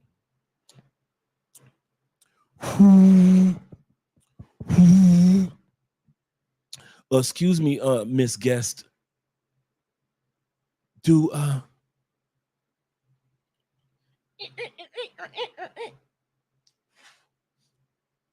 do women in your country like black men? Do they like black men? The fuck? I don't give a hey, I got news for you. It ain't my job to give a fuck about if they like black man. My job is to give a fuck if they like this man. That's your job. I wouldn't care if every woman on the planet said, I am never gonna fuck a black man ever again, but we will fuck Andre. When I was single, that was my mindset. You never heard me ask no bitch ass question. Do they like black men? I don't give a fuck about if they like black men. My job is to make sure that bitch want this man. Do you want this man? Do you fuck this? Were you willing to fuck this man? Would you willing to build over and open up your ass for this man? This one here? This one? It could be 10 brothers behind me. I don't give a fuck about what you think about the 10 brothers. Do you fuck this brother? That's what my responsibility was. I didn't ask my wife, do you fuck with black men? Am I the first black guy you've ever been with? Give a fuck about that. Just like I was saying when it came to Austin Holloman's show and all them dudes that was up there licking each other's wounds and shit about, well, Colombian women only want their own. I wouldn't give a fuck what Colombian women want. My job is to make sure that they wanted me. They could have told every one of y'all to get off the plane. Hell no, get the fuck on. Every one of y'all, we got what, 73 in the comments? They could have told all 73 of y'all, get the fuck on. But my mind, it wouldn't have been 74. In my mind, shit, they can't get the pussy, but I bet you I get it. I ain't about to sit back and pretend about no race. I didn't fuck damn near every race there was. Man, I was waiting for them to invent a new race before I met my wife. I said, you know what? They gonna invent a new race before I get married. Because I done fucked all the rest of them. Samoan, Eskimoan, shit. My fucking dick was like I was a member of the UN. Shit. Y'all sitting up here worrying about race? As much pussy you done got because of race? Do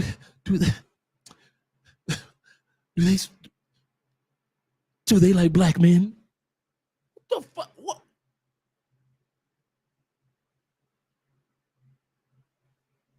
Fuck the black men. Dude, I could give less than, I mean this, when I was single, I could give less than a fuck about my race when it come to getting pussy. It was never a time in the history of Andre I sat back and I looked like, she ain't gonna give me that pussy because of my skin complexion. No, she might not give it to me because we ain't jail. And she might not give it to me because of race. But I'll never know. Why? Because I'm going to try it as if I don't give a damn.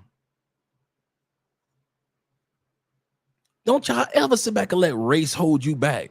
If I let race hold me back, I wouldn't be with my wife. If it was all about race, I would have never been able to approach Andrea. I'd be like, well, she must be a Colombiana and they only date their own kind. So therefore, I'm a brother from the States. They don't date black brothers. Da, da, da. If I let all that bullshit that y'all be talking about run through my mind, I'd be single. I would still be single and sitting up there like, damn, I wish I could find a good woman.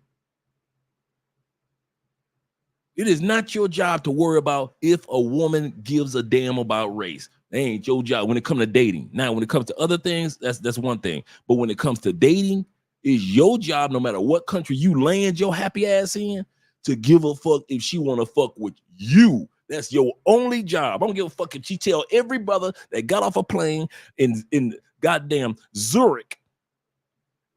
I don't care if we were in Turkey.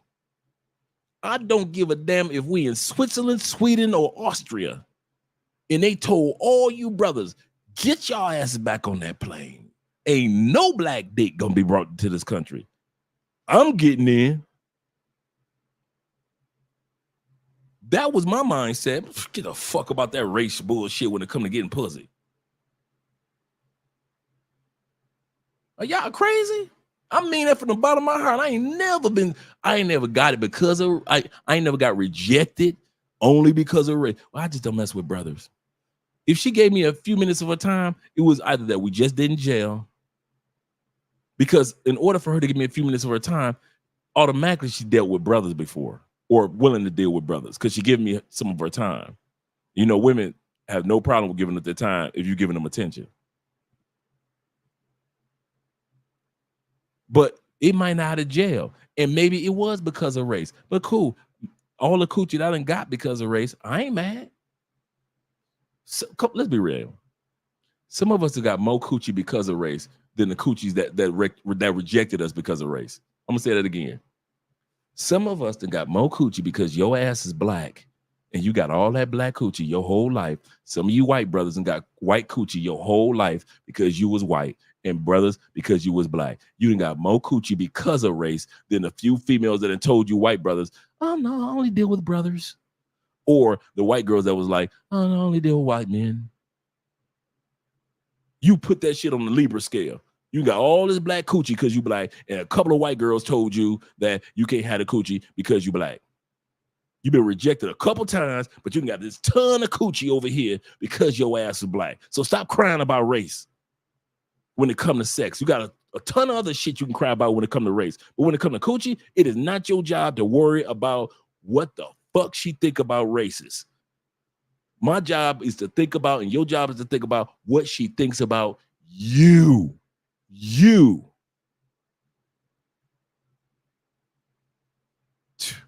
Man, y'all making this too hard. It is not that freaking hard. It is not that hard. That's why half of y'all gonna be stuck in pay-for-play purgatory. That's a live stream to do. Half of y'all gonna be stuck in pay-for-play purgatory throughout the end of time. That's serious. Like, God dang.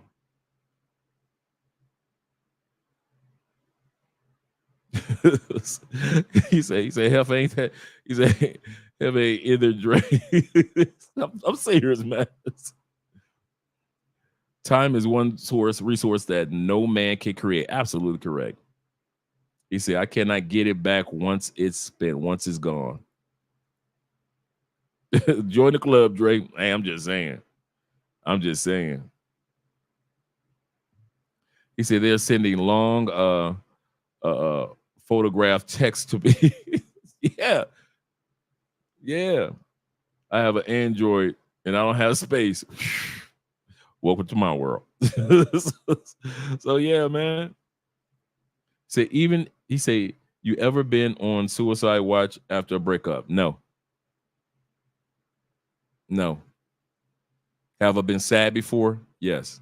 Have I been disappointed because the breakup happened? Yes. Have I been on suicide watch because? Fuck no. Y'all keep forgetting. Y'all think I just be saying rhymes to be rhyming? I had women by the dozen. If I ain't fucking her, I'm fucking her cousin. I got more hoes than a screen door. I treat them all like a postage stamp. I was licking them, I was sticking them, and I let them get sent on their motherfucking way like a postage stamp.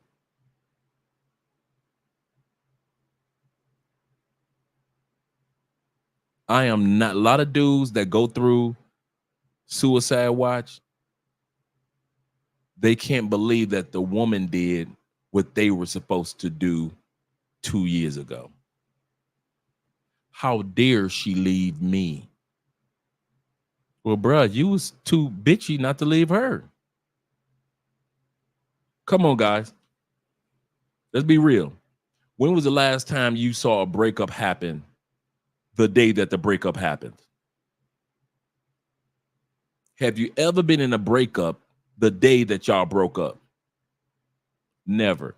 Y'all was broken up, 3 months ago? Ain't nobody said shit. Y'all walking around the house, ain't nobody talking like they used to. Ain't no cuddling no more. Ain't no laughing and giggling, watching Netflix no more. It's been a year since y'all watched Netflix together. You ain't washing her feet like you used to wash her feet or being all cute with that. You ain't did all that. You ain't bought her a gift. You ain't bought no flowers in 2 years. Y'all been broke the fuck up. Nobody breaks up on that day. It's just announced on that day. Nobody had a breakup on that day. So for you to sit back and be on suicide watch, all surprised and shit.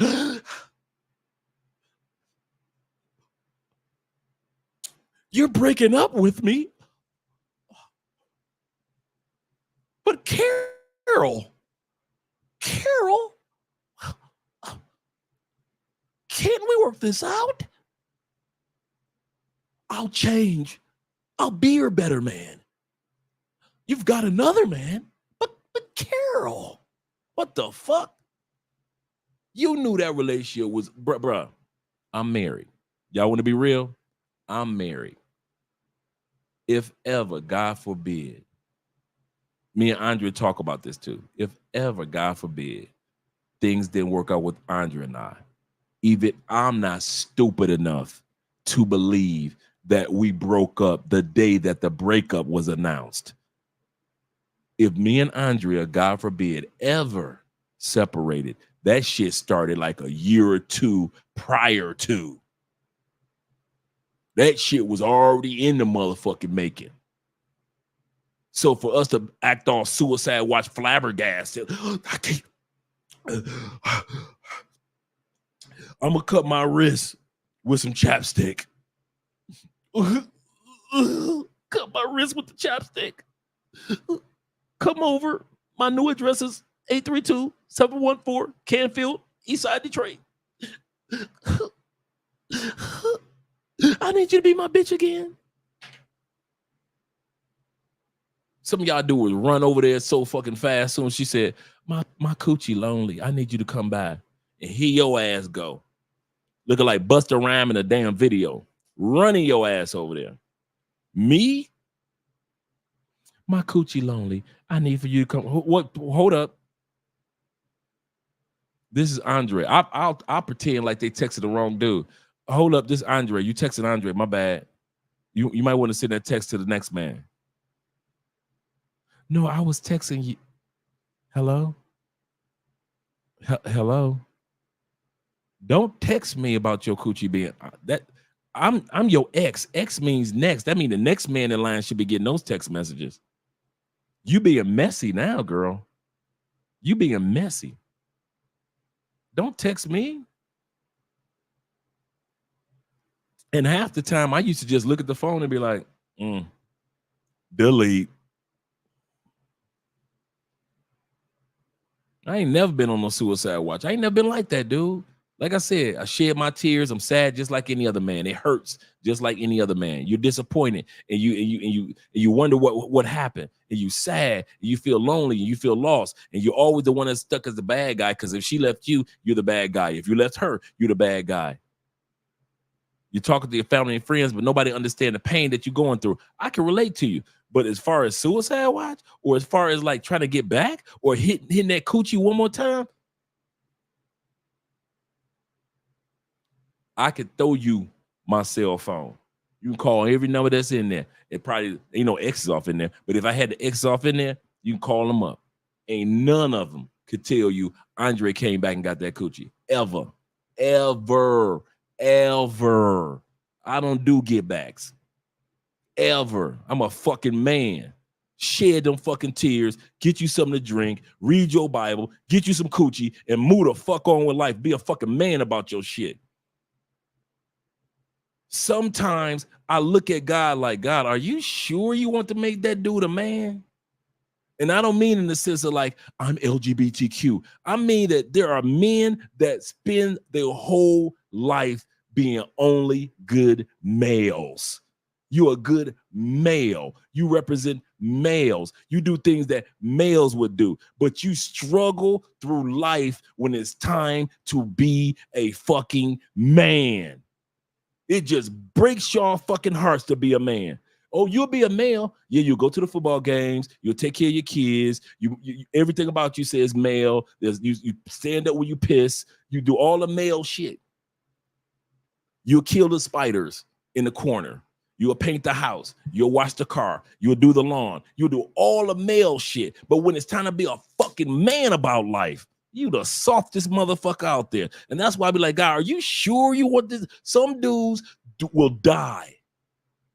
Never had been a man in a fucking life. Oh, they've been male. But being a man, some dudes won't move outside the United States because they are all male. But it takes a man to do this shit. And I'm talking about some of you dudes that got paper. Y'all financially stable. You retired. Your kids are grown. They got kids. There's no reason for you to still be in the States. You've been talking about relocating for the last 6 years. You've been telling everybody, and you ain't moved no damn where. Why? You a male. It takes men to do this shit. You think this is easy? Like my man Will of Thrill was saying, it is your anxiety, your nerves, preparation. Do I keep this? Do I donate this? Do I put this in storage? All that stuff. Am I making the right decision? Am I jumping the gun? I know I've been talking about it for 3 years, but am I really jumping the gun? I'm actually about to do this. All the shit that's going through your mind, it takes a man to handle that shit and move forward and press forward and accomplish the goals that a lot of us brothers have accomplished around the world. You think we make it look easy because it's YouTube. We only got a couple hours to talk to you. You think what Richie Mack is doing is easy? Ace Live is doing is easy? You think the travels of Austin Holloman is easy? Then you try doing that shit from country to country, dragging your bags and shit, hoping your flights don't get missed. Oh shit, your passport, you forgot to fill out a visa. So now you got to go back to this other country that you didn't even want to be in because you didn't get a visa for the original country that you wanted to go to. All the headaches of that. It takes a fucking man to do that shit. Motherfuckers can criticize Austin Holloman all they want, but I bet you line up 100 fucking men and give them the money, and most motherfuckers ain't gonna go nowhere. They won't go from Baltimore to motherfucking Philadelphia. But then they want to criticize that young man for being a fucking man about it. He might got a lot of fuck ups, but the one thing you can't say about Austin Holloman, he is not just a male. That it takes a fucking man to do that shit. By yourself, no connections in many countries. It's just you by yourself. I bet you I wasn't doing that shit in my mid-20s, early 20s. Half of y'all had money and still wasn't doing that shit in your mid and early 20s. If it wasn't for the military for half of y'all wouldn't have crossed nobody's borders. Military had to drag your ass into Germany, into other countries. And now you comfortable with it. But don't act like if it wasn't for the military, you was going to go and use your passport anyway at 23. No, you wasn't. You'd have been washing cars at 23, like your boys were when you came back from the military and you saw your boys and all them niggas was doing was washing cars. At the car wash. It takes a man. Like I said, a lot of us will die males and never experience the life of a fucking man. You'll be a lion with no fucking lion's mane. You look dangerous. You can do dangerous shit, but you are not the man that you deserve to be. You deserve to be a man. And when it comes to breakups, be a fucking man about your shit. Now, you ain't got to go kicking in the door tonight and kick in the door. It's over, bitch. I ain't saying that. But if you truly, truly know your shit over and it's been over, why are you waiting around for that woman to be the man to do this shit? You've been thinking for the last 6 months she got some new dick. You can't prove it, but in the atmosphere, it feel like it's some new dick, don't it? Feel like new dick, she getting some new dick from somewhere. And you ain't assuming it. You kind of know, you kind of feel. If she ain't getting new dick, she might as well be getting some new dick because she ain't fucking you like she used to fuck you. I'll say that again. If she ain't fucking somebody, she might as well be fucking somebody because she damn sure ain't fucking you like she used to fuck you. She fucking you like it's a requirement and it's a job on a resume.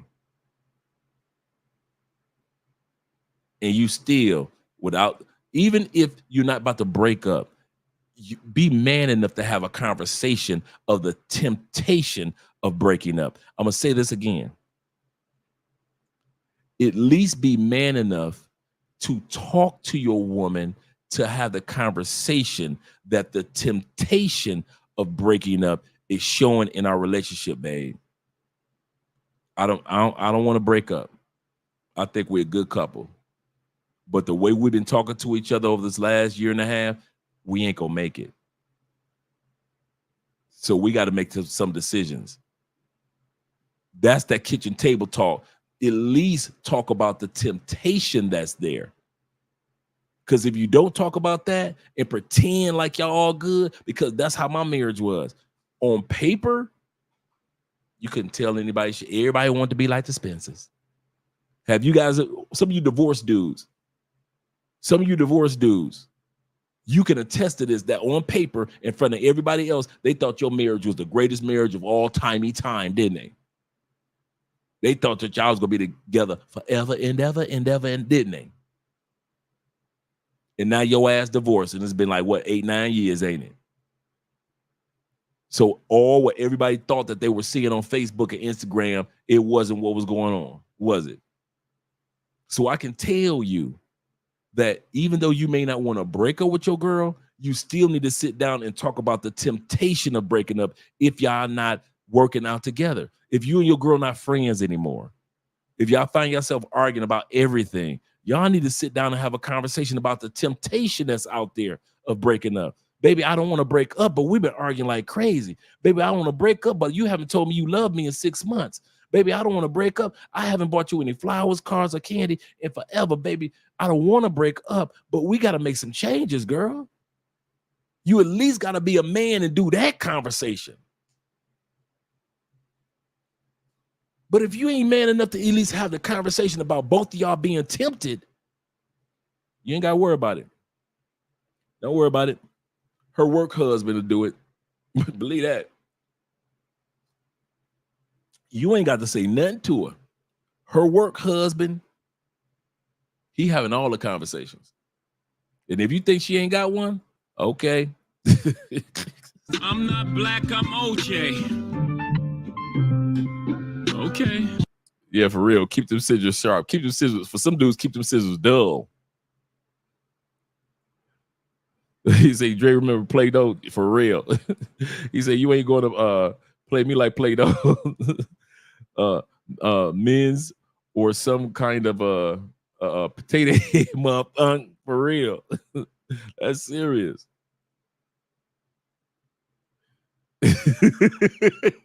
Shout out to the Wu-Tang Clan.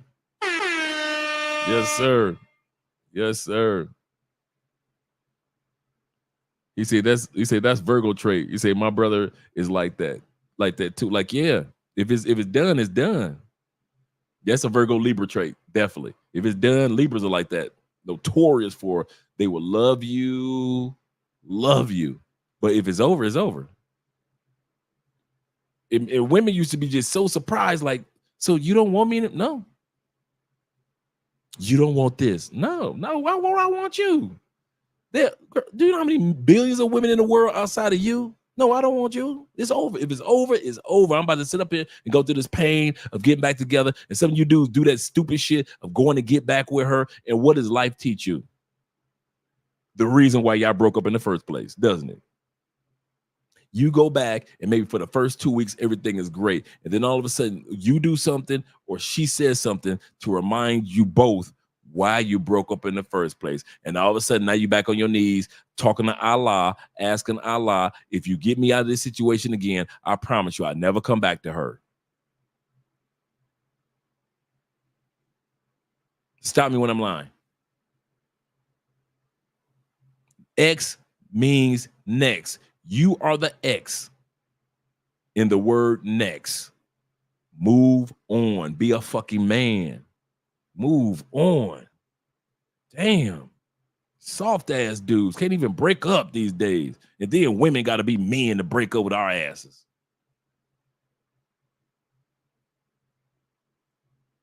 He said that's where the original version of ghosting came from. You got ghosted for real. Seriously. Them extra hangers. Casper, the friendliest ghost you know. That's serious. You say truth is truth. Truth is truth. Let me make sure I didn't miss anybody on super chats. He said never suicide. Shout out to Big Pip. He said never suicide. I love me some me. And that's serious. That's another thing. I love me some me. I don't even play with that. I don't pretend with that. You know how some dudes, Big Pit, they'll pretend like send a woman a text.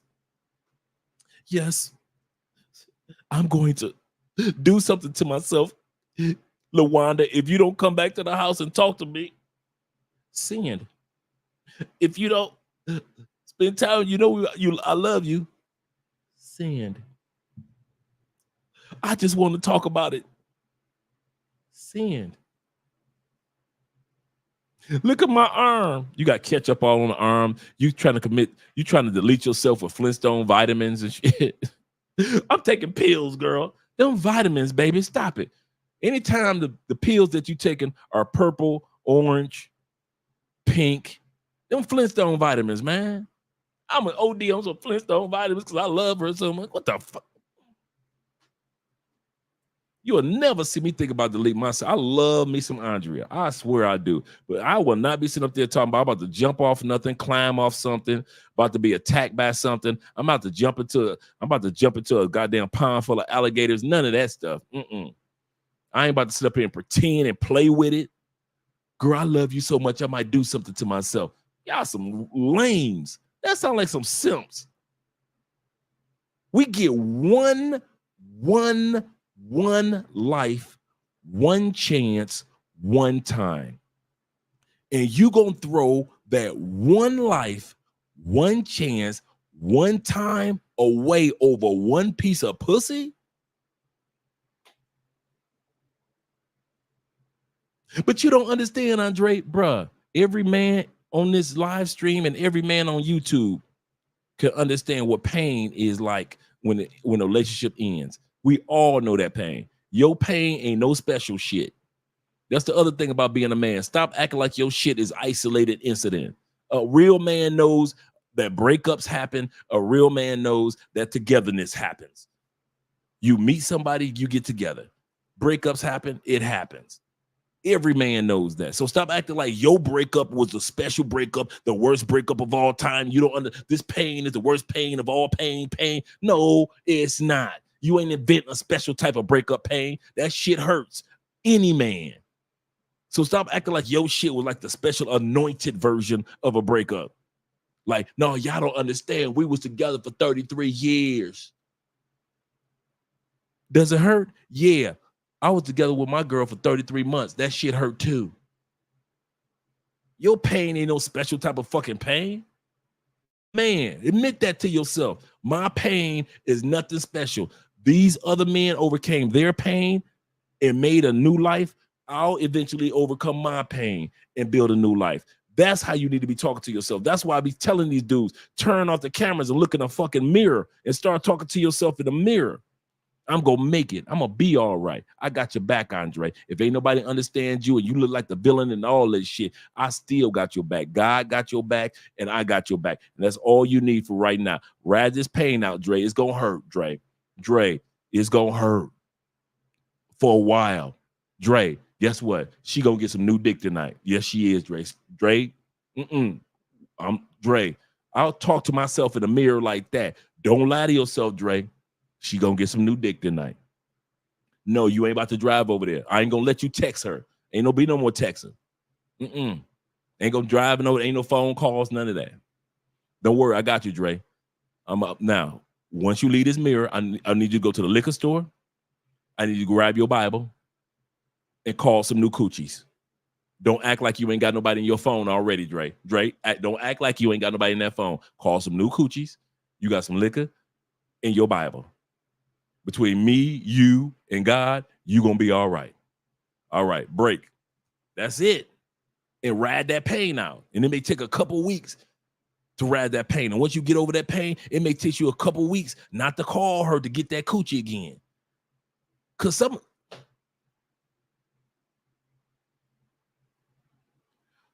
some of us will call her to see if we can get that coochie again. Not even because we want her. And I'm going to tell you something. I'll say it again for the church in the back. Some of us call that coochie not because we even want her back.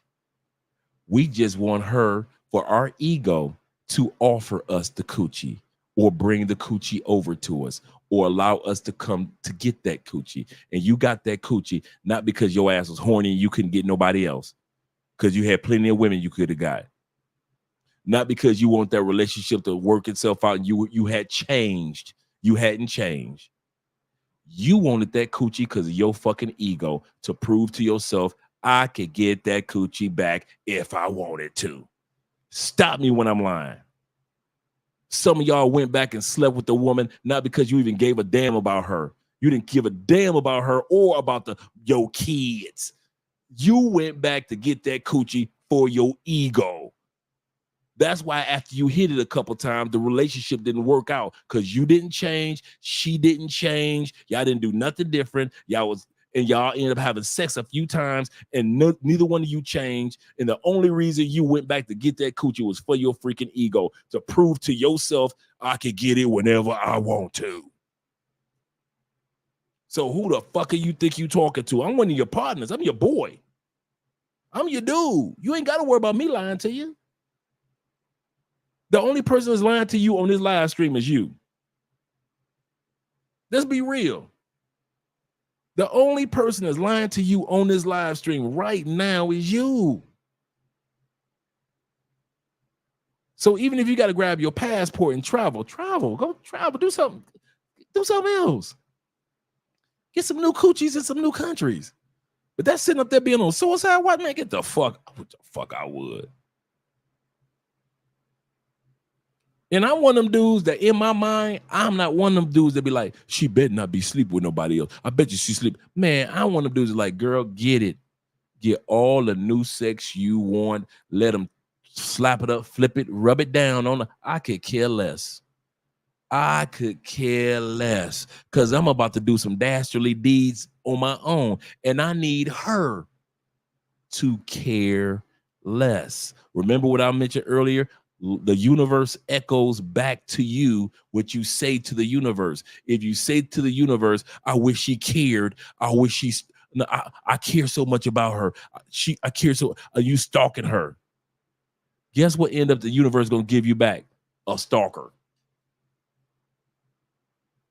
You want her back that bad? So now all of a sudden she's stalking you, keying up your car.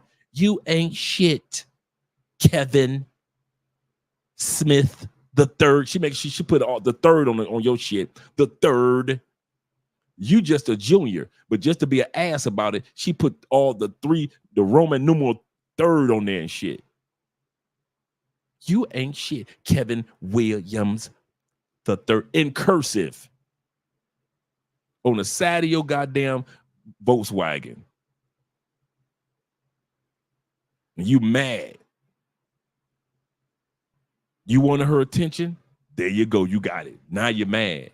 No, me, I'm the opposite. I tell the universe, listen, I want to be happy and at peace and not even be bothered with her. And the universe gives me back, she's going to be happy and at peace and not even be bothered with you. I wish for the happiness of every ex that I ever had. I wish no ill will, no evil, no hatred. I don't have any, I wonder what she's doing in my heart. None of that nostalgia bullshit. None of that. I want them to be happy, married, kids. I want them to have long, healthy lives. I want them to have stories to tell to their grandkids, and they had nothing to do with me. I want them to forget about me. I want them to be, if I call, hello, who is this? Well, they don't recognize my voice because it's been so many years, my voice has changed. That's what you want. That's how I want it. Why? Because if they call me, I'm going to be, who the hell is this? This LaWanda. LaWanda, what the? I ain't talked to you in 4 years, girl. The hell? I heard you're married now. Yeah. Yeah, LaWanda, I'm married. Well, what do you want? Oh, you ain't got to be rude. LaWanda, I'm busy, little mama. What do you want? Well, I don't want to. Okay, bye.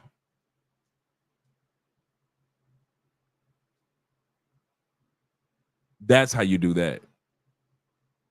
Real men know relationships come, relationships go. You gonna be all right. It ain't your first breakup. Hopefully someday you'll have your last. But until that day happens, stop acting like the current breakup is the only time that you done broke up with somebody. I was watching a live stream the other day, and it was a panel of like 4 sisters and 2 dudes. And they asked the ladies, and these ladies were like in their like late 20s, early 30s. And they asked the ladies, have you ever been broken up with? And every one of them, no. One white girl said, yes, one time. One time. We're still talking about responsibility. Just in case you guys are wondering what part of the list I'm talking about, I'm still talking about responsibility. Women cannot stand a man. Those modern women can't stand a man that stands on his responsibility. And first of all, responsibility to himself. Those women, 4 women, let's say each one of them had, let's say 4, and I know more, but 4 relationships apiece. That's 16. The white girl said that one time a guy broke up with her. So that's 15 relationships that happened among those 4 women. And not one time had a man had balls enough to break up with the woman. And you cannot tell me in 15 relationships, it was always the man's fault. The man had always did something wrong, so she had to leave him. There are times when your woman is just an idiot and you should have been broke up with her ass. But we just hang around until she break up with us. So it makes us look like the idiot. But really, she was always the moody one in the relationship. And it may never come out. The truth will never come out. But what did come out is the fact she left your ass. Everybody know that. But y'all don't understand. She was this, that. Well, I don't know what she was, but we know that when it was time to break up, she was the man that did it.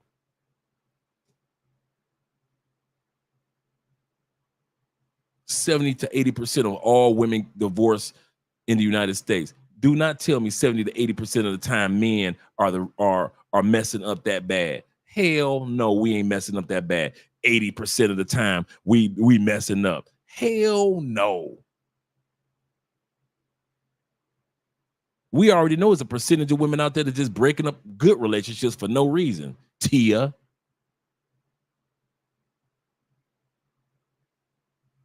So at the end of the day, some of y'all just sitting around like Will Smiths, knowing y'all should have left that heifer. Knowing y'all should have been gone. I don't see how y'all doing still dealing with them Jadas because you don't want nobody else to get Jada Coochie. Man, you know how many men would have been running through Jada back if it was me, if I was Will Smith? You know how many dudes would have been running through Jada by now? She'd have been able to sleep with all our sons' friends. If that's what you into, Jada, go ahead. All of Jaden friends would have been running through my ex-wife. And I wouldn't have gave a damn. You know how many women in Europe and Cartagena, since Will Smith always got his ass in Cartagena for some reason or another? You know how many women in Cartagena the last person I would have been worried about is Jada. I'd have been left her. I'd have been left that headache a long time ago. I don't even look at Will Smith with the same man. We already knew Will Smith as far as the hip hop style was always that soft, laid back, cool music, cool. But at the end of the day, bro, Will Smith could come in my face right now, man. Fuck you, that is all, nigga. I'll do that. You might do something to me, but that you know what I would tell him, nigga. All that anger you showing, you should have been showing that to that bitch. That's what I would have said on that mic if I was motherfucking Chris Rock. First of all, we'd have been scuffling on that stage. Secondly, I'm like, all that motherfucking rage you bringing up on stage, nigga, that's that rage you should have been giving to that bald head bitch down there. I'd have given you a real reason to come up on that stage. Keep my wife's name out your fucking mouth, nigga. That shouldn't even be your wife, nigga. Man, I'd have tore that motherfucking microphone. Dude, by the time I slammed that mic, I'd have thrown about, by the time Will Smith stood up and walked up on that stage to tussle with me, man, I'd have threw about rapid fire, about a good 10 jokes on Jada. It'd have been more, man, it'd have been more Jada jokes throughout by the time that Keep my wife's name out your mouth. Nigga, here we go. Let's go. Bam, bam, bam. Rapid fire jokes. This nigga about to come up on stage anyway. He ain't about to come up on me on silent mode.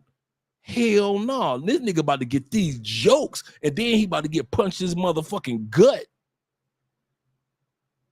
Ain't no way in here. We're gonna be on that stage, both of us 6 foot tall, 6'2" tall motherfuckers would have been tussling off that motherfucking stage. Ain't no fucking way you gonna just walk up on me and smack me for a bitch.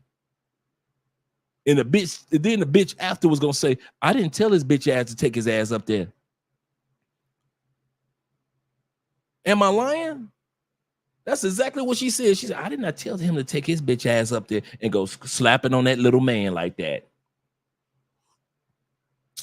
Bitch, yes, you did, because you turned your eyes like, so you gonna let that nigga talk about me like this? Keep my wife's name out your motherfucking mouth. Get out of there. The fuck out of here. Be responsible. He said Dre Super Saiyan live. Super. Hell yeah. He said, how does my ninja Andre not have even more views and subscribers? The reason, you know what the reason why is? In all sincerity. Like I always say, there's 2 sides to every coin. There's 2 sides to every bridge.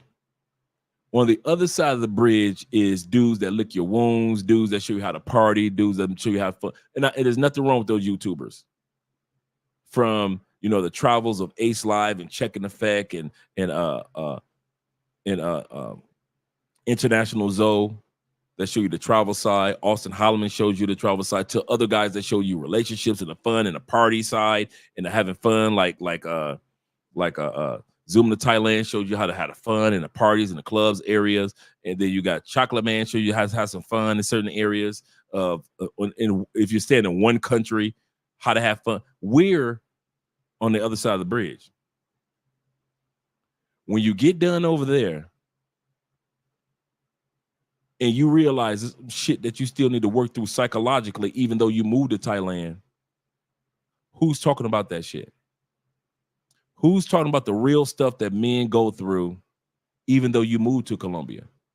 Okay, I sold all my stuff, Dre. Cool. I got all got my passport and I got my money stacked. Cool. But I'm still going through depression, even though I'm moving. I can't get over my girl, my ex-girl. I can't believe she left me. Somebody got to start talking about this shit. Nobody's talking about how to get a visa. They all telling you, you can get a visa and stay. Well, how the fuck do I get a visa? So me and Andrea say, let's start showing people step by step how to get a regular visa, how to get a marriage visa, how to get a retirement visa, how to get a digital nomad visa. They show you about the countries, but they don't show you how to stay in the countries. When it comes to, okay, now I'm here, what should I see in the daytime? Oh, all the other content creators will show you everything to do at night. Sun go down, man, you can watch them all, and they'll tell you everything to do at night. My job is to show you what the fuck you can do in Colombia during the day also. I can tell you about the clubs, but there's also other stuff to see and places to go and enjoy that are daytime spots too. That's why you hear me talk about golfing, fishing, bowling, meetupgroup.com, salsa classes, investment groups. Them dudes ain't talking about that shit. Now, I'm not talking them or us. I'm talking them and us. So those channels are just as important in your expat journey as the information that we share. That's why I'm always dropping the links of stuff. Here's the link to this. Here's the link to that. It's one thing for me to sit up there and say, yes, you can get your visa for this, that, and it. It's another thing for me to show you where I got it from, and we talk about it, and then I give you the link so you can have it in your records. It's one thing for me to tell you about a club. It's another. Some of you guys already know. As soon as you say, Andre, I'm in Cali, I sit in the text, the original text I send y'all. I usually send the link to the sports bar that we go to, and to the at least 1 or 2 clubs that you need to go to if you're going to go out at night.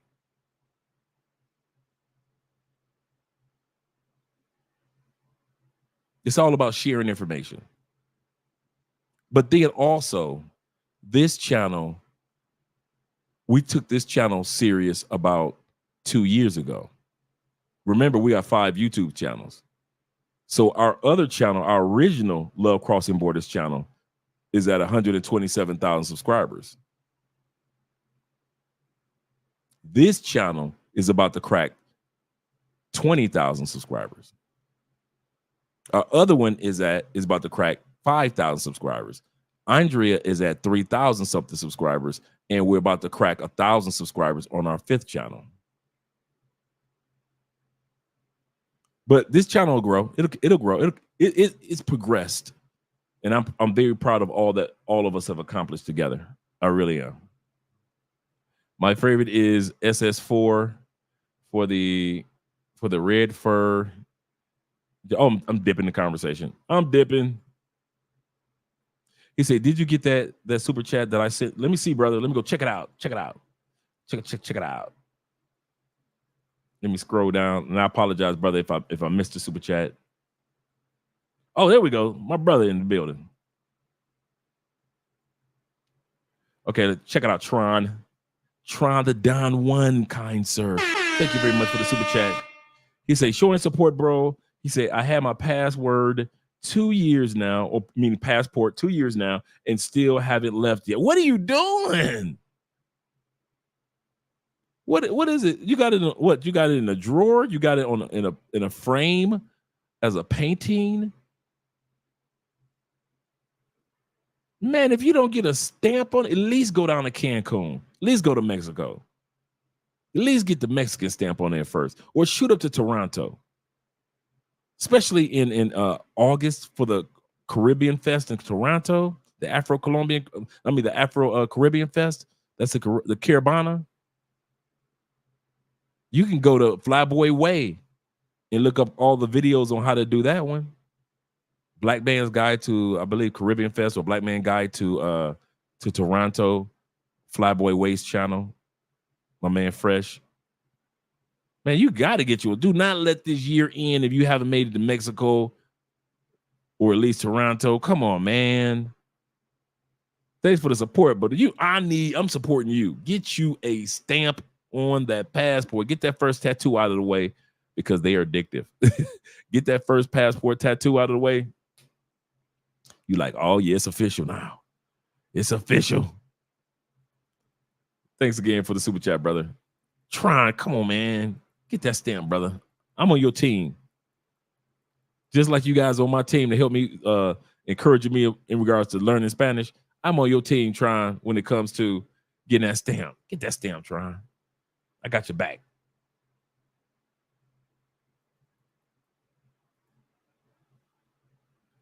He said, "It's a process, hence the term degrees of separation." That's true, brother. That's so true. No suicide over the kitty. That is true. Jay Anderson says, he said, "One of the big reasons is some men ain't got game like that, and they know they ain't got, and they can't get puss. Yeah, so they lean on the little pussy that they do get and hold on for dear life." And he's right. Some dudes hold on to coochie for dear life. You could have some of the most gorgeous women that are interested in you, and you will ignore them for that one piece of coochie that you think that you need to hold on to for dear life. Your female coworker been trying to give you that coochie for the longest, and you will ignore her because you're going back home trying to hold on to some coochie that you got at the house for dear life. You went to the drive-thru the other day, you got flirted with, and you didn't even notice that you got flirted with at the drive-thru, or the chicken at Walmart. She hit you up with a nice little flirt. But you too busy trying to hold on to that one coochie for dear life, as if you ain't never had a coochie before. This is the funny part, Mr. Anderson. Dudes act like they breakups are their first breakup.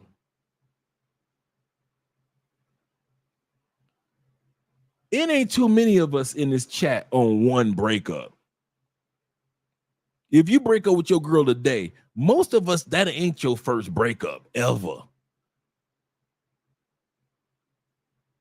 So the pain of breaking up, you know what that pain is. And you might not want to go through it again, but you know that it exists. So you holding on for dear life because you don't want to go through that pain. But you'd rather go, this is the funny part.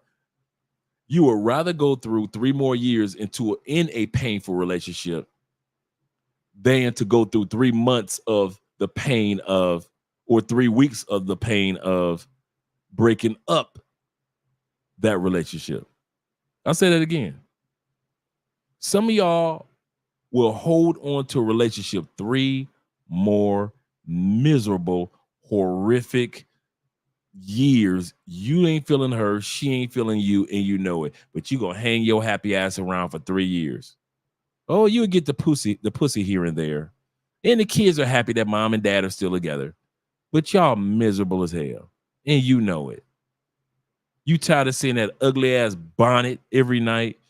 You looking at me and other brothers with the girls with all our girls got the wavy hair or the big afro or the long flowing locks. Ain't no bonnets in my house. Ain't no shower caps in my house. I ain't got the rollover. Sometimes I just wake up and I just notice Andrea is sleeping and just the wavy hair. You ain't experienced none of that. You wake up, it's a bonnet bitch right next to you right now. As soon as this live stream is over, it's just bonnets everywhere. Bonnets and shower caps and Crocs. She don't even wear heels. She wear Crocs. And you still refuse to let her Croc wearing ass go.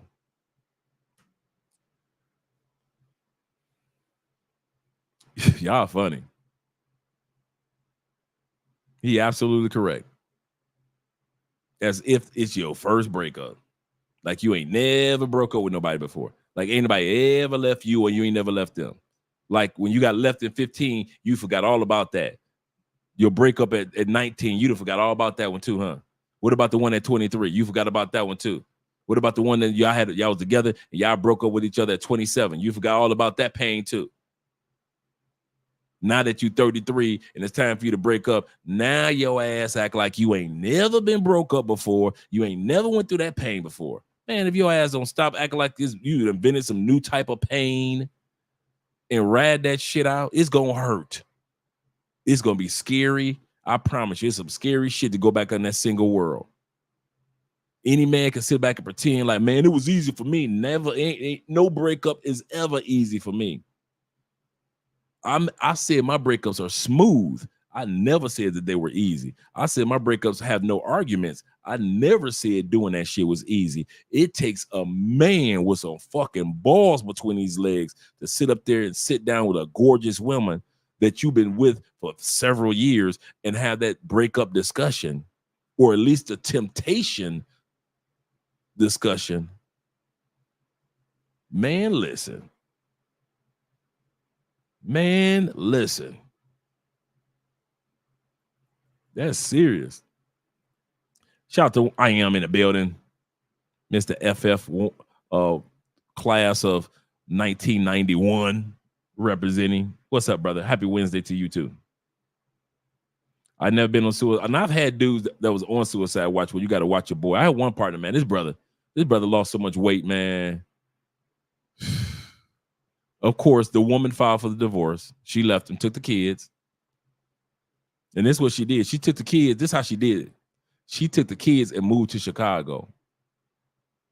It's one thing for your woman to leave you and still be in the same city. It's another thing for her to leave you a note on a counter.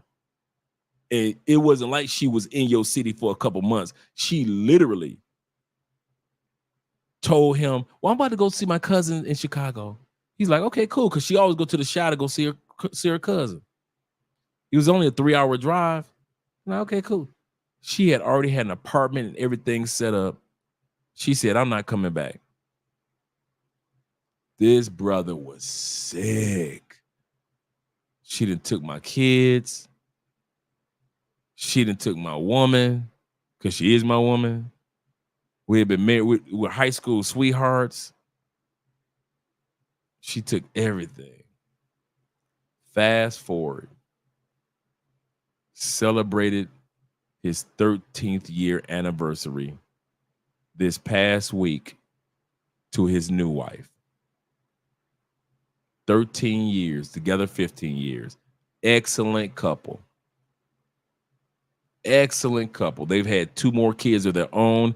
His kids, the original ones that ended up, the original wife took, they ended up enjoying their stepmom just as much as they loved their real mom. When it was time to go to college, they didn't go to college in Chicago. They went back to Indiana where their daddy was. And they went to school in Indiana to be around their daddy. And the couple had 2 more kids. He started off as HVAC, heating and air conditioning. Went to school for it. Finally got his weight back up. Because he lost weight because, he was on suicide watch. Got his weight back up. Worked for a company for a few years, being HVAC, heating and air conditioning. Got himself a van. Start getting his own clients. Fast forward. In the last 5 years of their 13-year marriage, this dude bought some land, built a brand new, huge ass house on that land. And his wife got her master's degree in accounting so she could manage the business. And now he has a giant warehouse and like 9 vans with like 16 employees, billboards all over the place.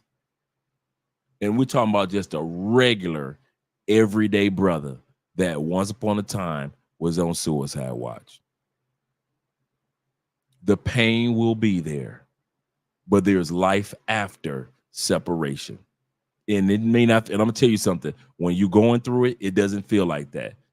It feels like it is over for you. Take it from me. That's how I felt, and that's how he felt. And that's how anybody that was in a solidified relationship feels like, oh my God, I don't know what's on the other side of divorce. I am so worried about life because I've seen so many dudes plummet, lose everything in a divorce. I'm so afraid. And you're going to have those thoughts, even though you'll never tell anybody, those thoughts run through your mind. What is life is going to be like after separation or after divorce? And I'm here to tell you, you're going to be all right. You're going to be all right. My man, Mr. Smith, said this. He said, I work in a hospital security in my younger days. So that thought, so that taught me exactly how you said, hey, this is what I'm going to do today.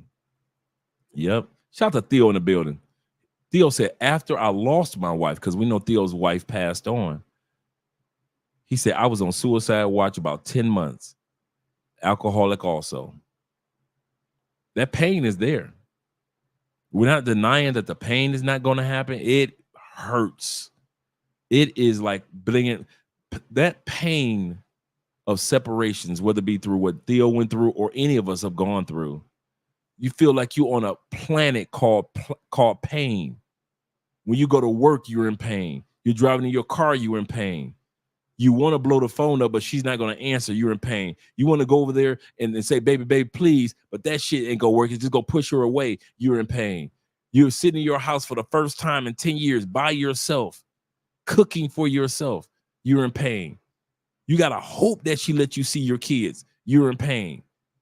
That time of pain is like the whole planet becomes nothing but a whole planet set on fire from the moment that you wake up to the moment that you lie down. Planet pain. You're still making money. You're still driving. You're still talking to people, but you're not eating like you used to. You're not hanging out like you used to. You don't smile like you used to. You don't have that self-confidence like you used to. It's just planet freaking pain. And any man that's been in a serious relationship can tell you that shit is not fun. But I'm here to tell you, like Theo is showing you, I'm showing you in the story that I told you, there's life after planet pain. So if you are tempted to separate from your woman, talk to her that the temptation is there.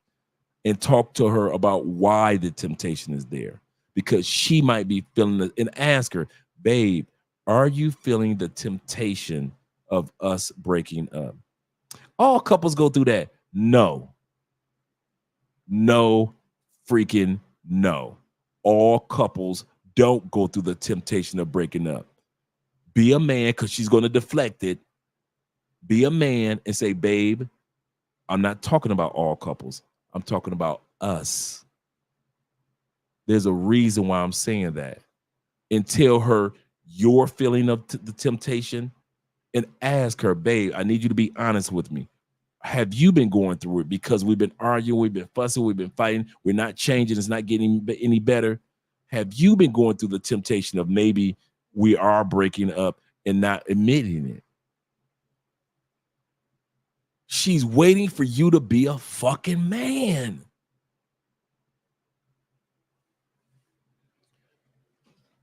I wish I could put it any different, but pain is pain is pain. Shout out to my man Drew Beats. He said dudes will drop all their roster female friends. Meanwhile, that's true. Meanwhile, when she breaks up, when she breaks ass up, break. See, you threw me off. He said, meanwhile, when she breaks ass up with you, she got 2 or 3 on the bench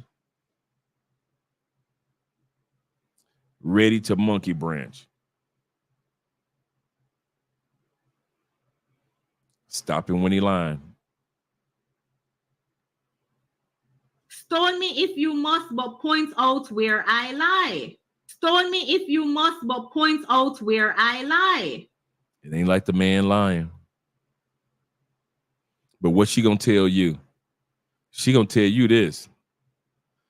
Hey, baby, are you dating anybody else? And she gonna say this to you. Let me see if I got that drop.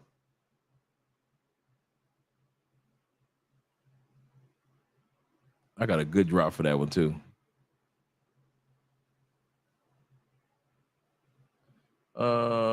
Not that one. Not gonna let that moment go by because I haven't used this drop in forever. I used to Stone Me, Chicago, What's this? You're part of the problem. Oh, I haven't used this. You're part of the problem. I'm looking at these drops like, Stop what is this? Paying people that you don't have no respect for. You in a house all like this. You all in the house all like this.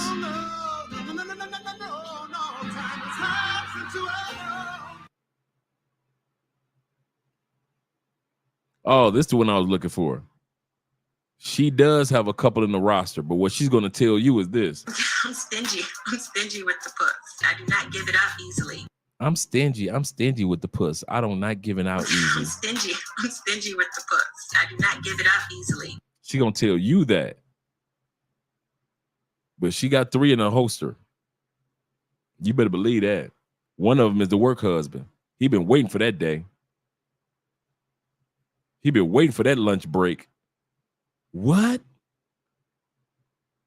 You and Tyrone broke up? What? Wait, talk to me, girl. And you know how we pretend like we give a damn. Talk to me, baby. What happened? Talk to me.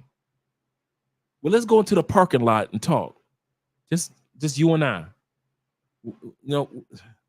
I'll get us something for lunch. Come on, let's go. We need to get away from the office anyway.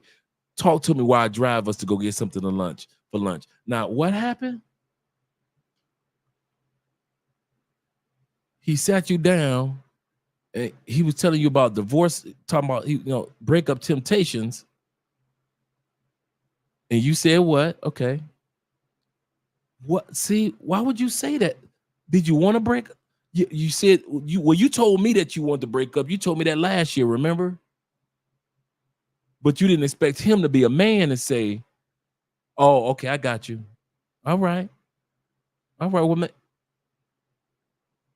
Okay, hey, he gonna hold her hand in the car on the way to get something for lunch. Wait, hold up.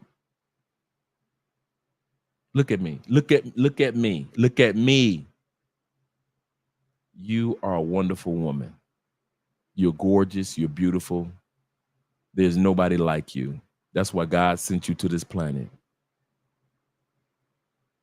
Don't you give up. Just stay strong. I know you're going to be sad. You know I got your back. I'm on your team. Okay? And if you need to borrow some dick, which I know you like, you've been telling me that you like to fuck. I know I'm your work husband, but you always told me that you like to, if you need to borrow some dick, I'm here for you. I will put my dick in the pawn shop of your pussy. Okay? I'll put my dick in the pawn shop of your pussy. Meaning I'll loan you some dick. Shout out to my man Ja. I'll loan you some dick. Okay? You're gonna be all right. Okay. But let's go get something to eat. Next thing you know, he fucking the dog shit out of your ex-girlfriend or your ex-wife. Whose business is that is yours? Of that. It's not yours. Yeah, it's your job to not even give a fuck. You're gonna go through that pain. I don't care who she fucking or who she got in the holster. That ain't none of my business. My business is to get over this pain. And ain't gonna do nothing but cause me more pain if I worry about who she fucking. It's gonna take me longer to get over this pain if I'm steady thinking about, let me call her, see if she at the house. Stop being a little bitch. If she ain't at the house, that ain't none of your business. She probably somewhere out there fucking and sucking. She might be. She's an adult woman. She was out there in the world fucking and sucking before she met you, wasn't she? Was you the first person to ever give her head? I mean, was you the first dick she ever sucked? No. What about, was she a virgin when she met you? No. Not for most of us, no. What if she was kissing down your spinal cord? Yours was the first spinal cord she kissed down, was it? So stop acting like it. She is out there sucking big dick. It's your job to focus on who you supposed to be fucking. Sitting up there whining and worrying and whining. And you just prolonging the pain. Just prolonging the pain. I wouldn't give a fuck if she monkey branching. They ain't none of my business. I don't give a damn. I'm telling y'all be and this is the funny part. Dudes be thinking I just be talking this shit on YouTube. Y'all know me, I talk cameras off. This is how I talk like in real life. My job is not to be sitting around worrying about what my ex doing. My job is to be focused on how long am I going to be on this planet paying, and B, who can I fuck while I'm on this planet? You think I'm gonna stop getting sex because I'm in pain? Shh. Now, if I'm in a situation like Theo was, that's different. But I'm talking about just a regular ass, we've been together 15 years and we broke up. Somebody got to get fucked. Somebody got to get fucked. I need me a good old fashioned jump off. Yes, I do. Yes, I do. I'm going to be sad and fucking sad. Yes, I am. Seriously. Hell no. He said, I lost my V card. 2, cheated on me and smiled in my face. The backstabbers. See, my dad told me that some folks are good for one thing. That's true. Expect nothing else from them. And that was my first red pill. Dad was right. She was good for what she was good for.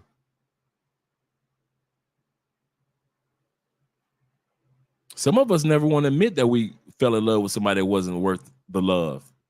And some of us don't want to admit that we had somebody else fall in love with us in a time period in our lives where we weren't worth or worthy of the love that they were giving us. You might be a good dude now, but come on, let's admit, and I tell you about me all the time. If somebody who married the person that married me before didn't marry the right man, I was a good dude, but I wasn't the right husband for her. Some dudes marry and you ain't the right husband for somebody else. You ain't ready for that for real. I wasn't ready for it. I thought I was ready because I was in love. Being in love doesn't mean that you're ready. That's like saying having bravery makes you a soldier. I know some brave motherfuckers, but they never enlisted them in the military. So at the end of the day, do realize that sometimes you get the woman and she wasn't the right one as far as long-term relationships. She was for what she was for. Yeah. That's serious. That is serious. Shout out to you, brother. Jay Anderson on every thing. He ain't lying. He ain't lying. Dre, just remember about me. My guest, she was a work wife. Yeah. I drove her to lunch and she gave me head on the way back.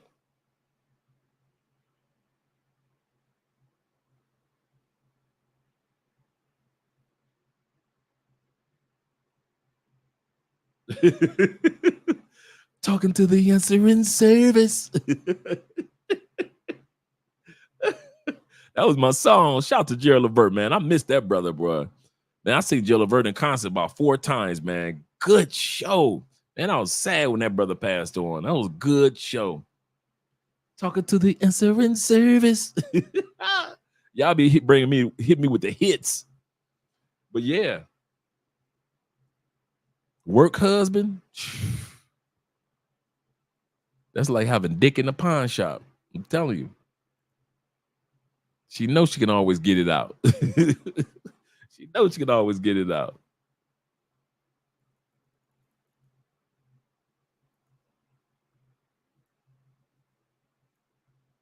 You say work husband getting that hawk hawk tool. Yeah, getting that hawk tool on there. Believe me, in the car. Man, listen. Woo. Man, I was plus my department was 4 male college recruiters. And man, we was the work husband. I mean, from floor to floor. Floor to floor. We were so dastardly, man. It was like the 4 amigos. Man, I'm telling you, we were tyrants going through there. Looking good, smelling good. You had one white dude, one Puerto Rican dude, one Dominican dude, and 2 black dudes. And man, we was running through him. Work husband, we getting that hawk tool. Believe me, yep. He said, my dad always told me another bus is coming. Yes, it is. But it's hard while you waiting for the next bus. You feel like, man. He said, I'm trying to help my best friend who lost his wife to cancer in February. He's going through. Now that's planet pain. That's a pain that a lot of men don't even know that level of pain. Now that right there, I just need my dog. As far as like my dudes, I need meditation and prayer. Need my Bible. I might be like Theo, man, for a few months. I might just be a raging alcoholic. I don't know, bro. That's a pain I'll be sick. And plus I feel like Stephanie Mills. Never knew love like this before. With Andrea, man, I love that woman. Love her. Love me some Andrea, bro. I would be sick. sick. I can't even pretend the level of pain. So shout out to Theo. Shout out to your boy. He's gonna make it. I'm gonna keep your boy in my prayers tonight, man, before I go to sleep. Because I know that pain, man, is on a whole nother level. He who stands in the darkness, he said, he who withstands the darkest nights shall surely see the dawn. Yes, it is. Yes, they will. After the storm comes the calm. That's true. Don't suffer in pain. Learn from the pain. That is so true. Y'all bringing the facts tonight. I think we hit them all. Yeah, because we oh, the last one is that women in the modern women in the West don't like men that live their life with no excuses. They only like men that have an excuse for every damn thing. They are attracted to men that got an excuse for everything under the sun, why they aren't leaving the United States, why they aren't going after their goals, why they aren't going after their dreams. They love a dude that got some type of excuse. That's why they got a dude sit up there right now in their bedroom playing Xbox and PlayStation and ain't going after no goals and no dreams. But us dudes that go after goals and dreams, they can't stand your passport having ass. If you think that they happy that you ain't got no excuses, that you live your life as a man focused, and you ain't giving yourself some lame excuses not to live the best life. You ain't giving yourself excuses saying, man, black people don't go to therapy, but you going to therapy anyway. Man, black people don't travel like that, but you travel like that anyway. Ain't no white girl gonna want to be with no brothers. That's what I heard. Now you in Germany enjoying your life anyway. In Spain, enjoying your life anyway. In Italy, enjoying your life anyway. I ain't never dated no Asian chicks. That was no excuse. You still got your ass on that plane and went to Thailand anyway, did you? Vietnam anyway. Japan anyway. China anyway. Cambodia anyway. Singapore anyway. Bali, Indonesia anyway. Even though you had never dated an Asian chick, you still got your ass over there, and now you dating Asian women. And women in the States hate a man that does not live his life by excuses. They hate that shit. How dare you live your life on purpose with a purpose? How dare you live your life on purpose and with a purpose? Who do you think you are accomplishing shit? You think you better than us because you are an achiever. You ain't no different from us. I knew you when you was in the hood at 15 and you was breaking into people. Bitch, I was 15 doing that. What are you talking about? I'm 50. How you gonna be trying to remind me of some shit from way back when just to prove your point? That's the last thing that you need to realize, man. Women, these modern women, not all women, not all, because there's a lot of good women in the States, in the UK, and in other countries. But I'm talking about these modern women that y'all ain't got no business even being worried about. These women do not like the fact that you live your life with no weak ass excuses. You just go after your goals and fuck it. I'm going for it. I like what Arnold Schwarzenegger said. He said, how I became a champion is this. I didn't think about it. Like what? He said, I dreamt about it. He said, I had my goals in my mind. He said, but when it was time to get up in the morning, I didn't think about it. When that alarm went off, he said, I refused to let me get 15 more minutes of sleep interrupt me. He said, that alarm went off. I jumped off. He said, many a day, I didn't want to go to that damn gym. He said, but I didn't think about it. He said, when I got to the gym, I didn't know. He said, I knew what weights I wanted to lift, but I didn't want to lift them. My body said, I do not feel like lifting them weights. He said, but I didn't think about it.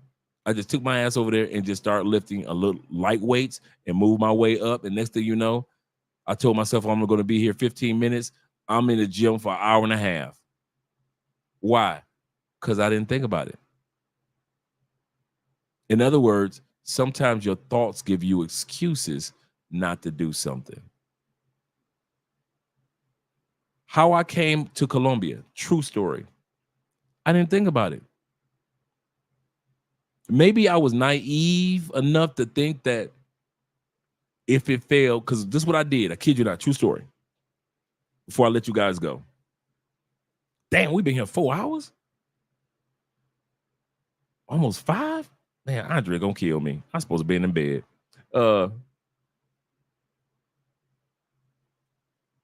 I asked myself while I was in the States,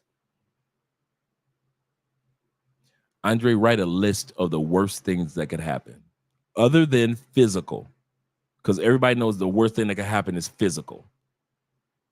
Other than physical, write down a list of the worst things that could happen.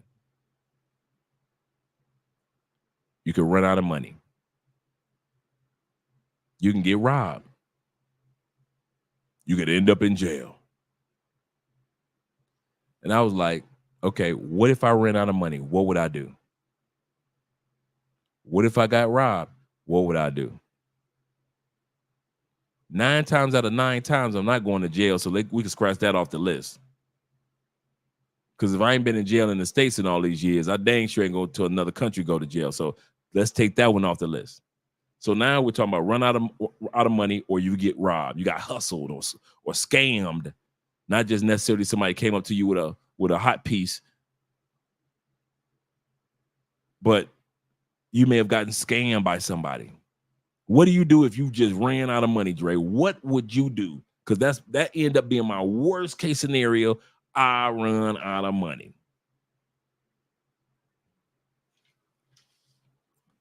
I would go back, and this is when I first left. Now I go to another country, or I'll start working online. But this is before online was the it thing, right? So this is what I was telling myself 2016, 2017. I would blow off my resume and go make some more money, start all over again. Ta-da. Since I knew my worst case scenario, I'm like, if that's the worst that could happen, I would just have to make some more money. And now the way the world is set up for you guys, you can make online money. It wasn't even like that when I left. Oh, shit. That's the worst that could happen to me, other than physical, that I went broke and I had to start all over again. Oh, cool. I'm good. I'm out of here. Deuces. And that's when I left the United States. If that was the worst that I could worry about was making money, I'm out. I'm out. And now that the world has changed and online opportunities are out there and around the world, I don't even have to go for U.S. online jobs. I'm gonna say this again.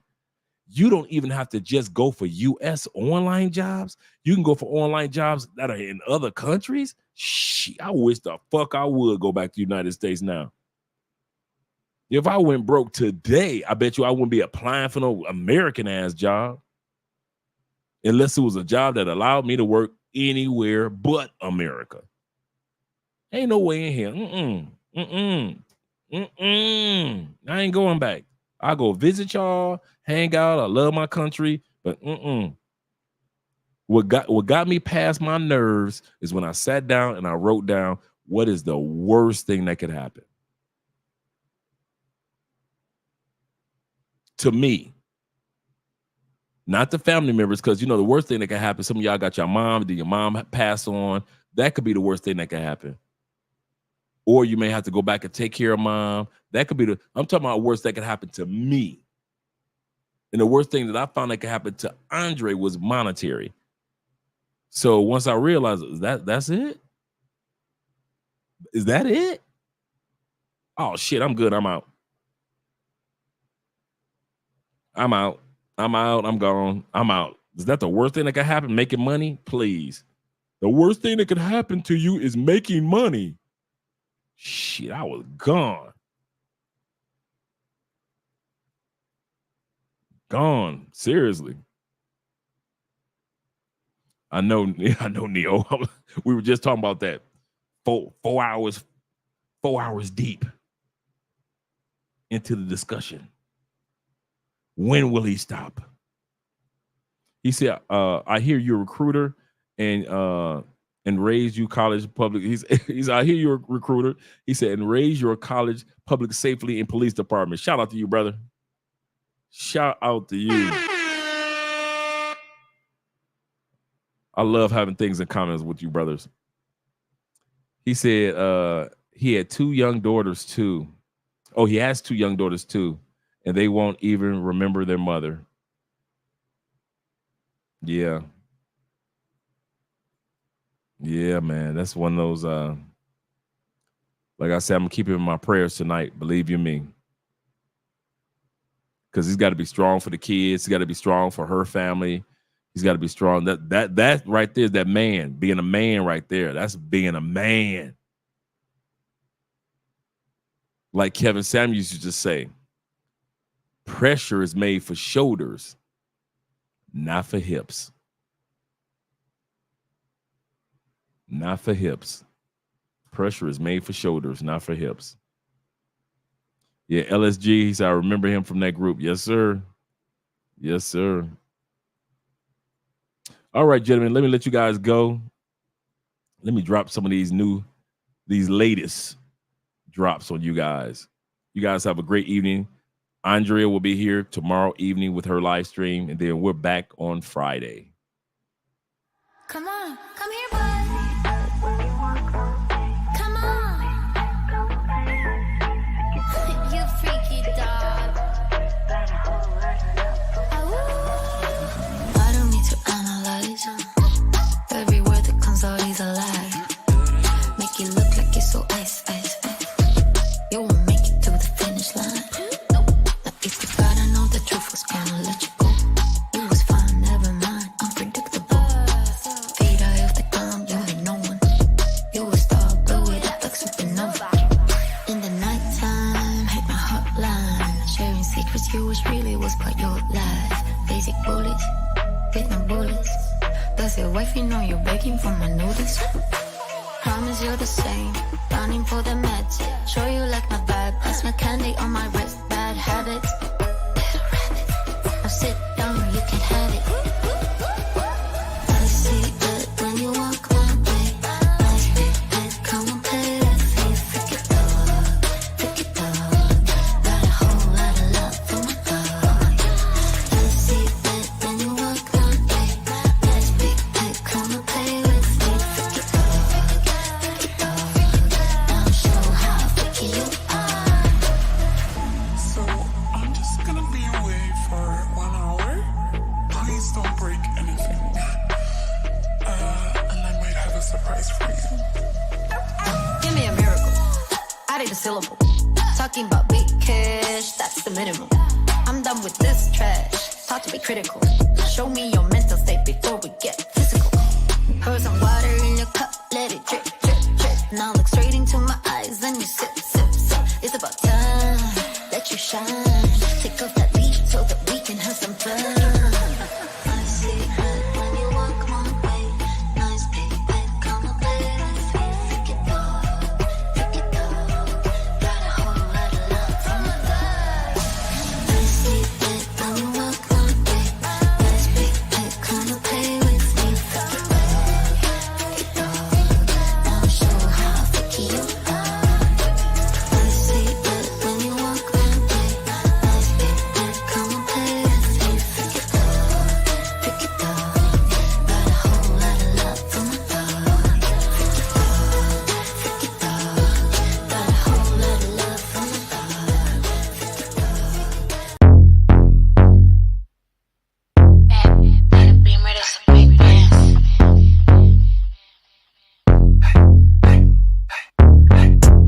This ain't a beamer, that's a big dance. Chrome heart got me kissing on his best friend. Put in work, baby, you could be my best man.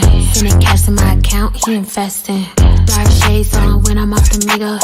He tryna cuff me like a in a Rico. Moving through this like GTA with a cheat code. He claimed that he love me, but before not a freak. I just wanna dance all night. Can't nobody do it just like I. Boy, you got just what I like. Come on, baby, let's kiss, don't fight. What you wanna do? Tell me what you like. What you wanna do? Tell me what you like. What you wanna do? Tell me what you like. Just say the word, baby, I'ma get you right. What you wanna do? Tell me what you like. What you wanna do? Tell me what you like. What you wanna do? Tell me what you like. Ain't gotta say it, I know I'm the one you like. Ooh, damn, tell the DJ turn the beat up. Got a white boy who be singing like a Beatle. Claim she getting bread, but I heard she doing keto. I don't do drugs, I'ma smoke a little weed up. I can't chase a man for no paper. Just think it's sweet, I'ma show him now or later. I be getting money on the wake up. He a broke boy, tell that bitch get his cake up. Only with dope boys, they the ones who spinning paper, get your weight up. Total send an Addy and a stay up. She's out here mad, told him assalamu alaikum. Who that bitch 5'5", she don't even need no makeup. What you wanna do? Tell me what you like. What you wanna do? Tell me what you like. What you wanna do? Tell me what you like. Just say the word, baby, I'ma get you right. What you wanna do? Tell me what you like. What you wanna do? Tell me what you like. What you wanna do? Tell me what you like. Ain't gotta say it, I know I'm the one you like.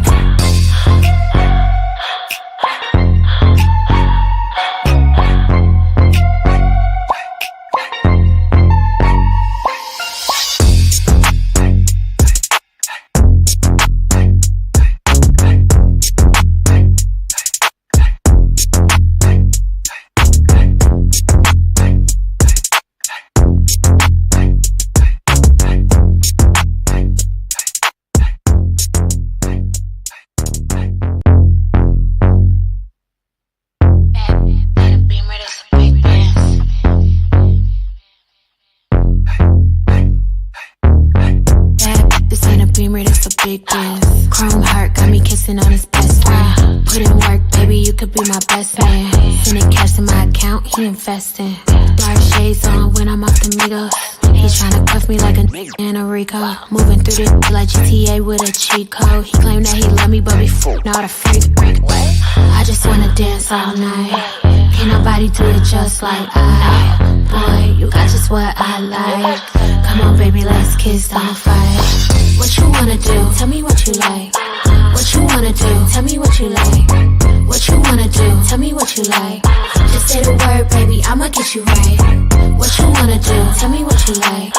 What you wanna do? Tell me what you like. What you wanna do? Tell me what you like. Ain't gotta say it, I know I'm the one you like. Ooh, damn, tell the DJ turn the beat up. Got a white boy who be singing like a Beatle. Claim she getting bread, but I heard she doing keto. I don't do drugs, I'ma smoke a little weed up. I can't chase a man for no paper. Just think it's sweet, I'ma show him now or later. I be getting money on the wake up. He a broke boy, tell that bitch get his cake up. Only with dope boys, they the ones who spinning paper, get your weight up. Total send an Addy and a stay up. She's out here mad, told him assalamu alaikum. Who that bitch 5'5", she don't even need no makeup. What you wanna do? Tell me what you like. What you wanna do? Tell me what you like. What you wanna do? Tell me what you like. Just say the word, baby, I'ma get you right. What you wanna do? Tell me what you like. What you wanna do? Tell me what you like. What you wanna do? Tell me what you like. Ain't gotta say it, I know I'm the one you like.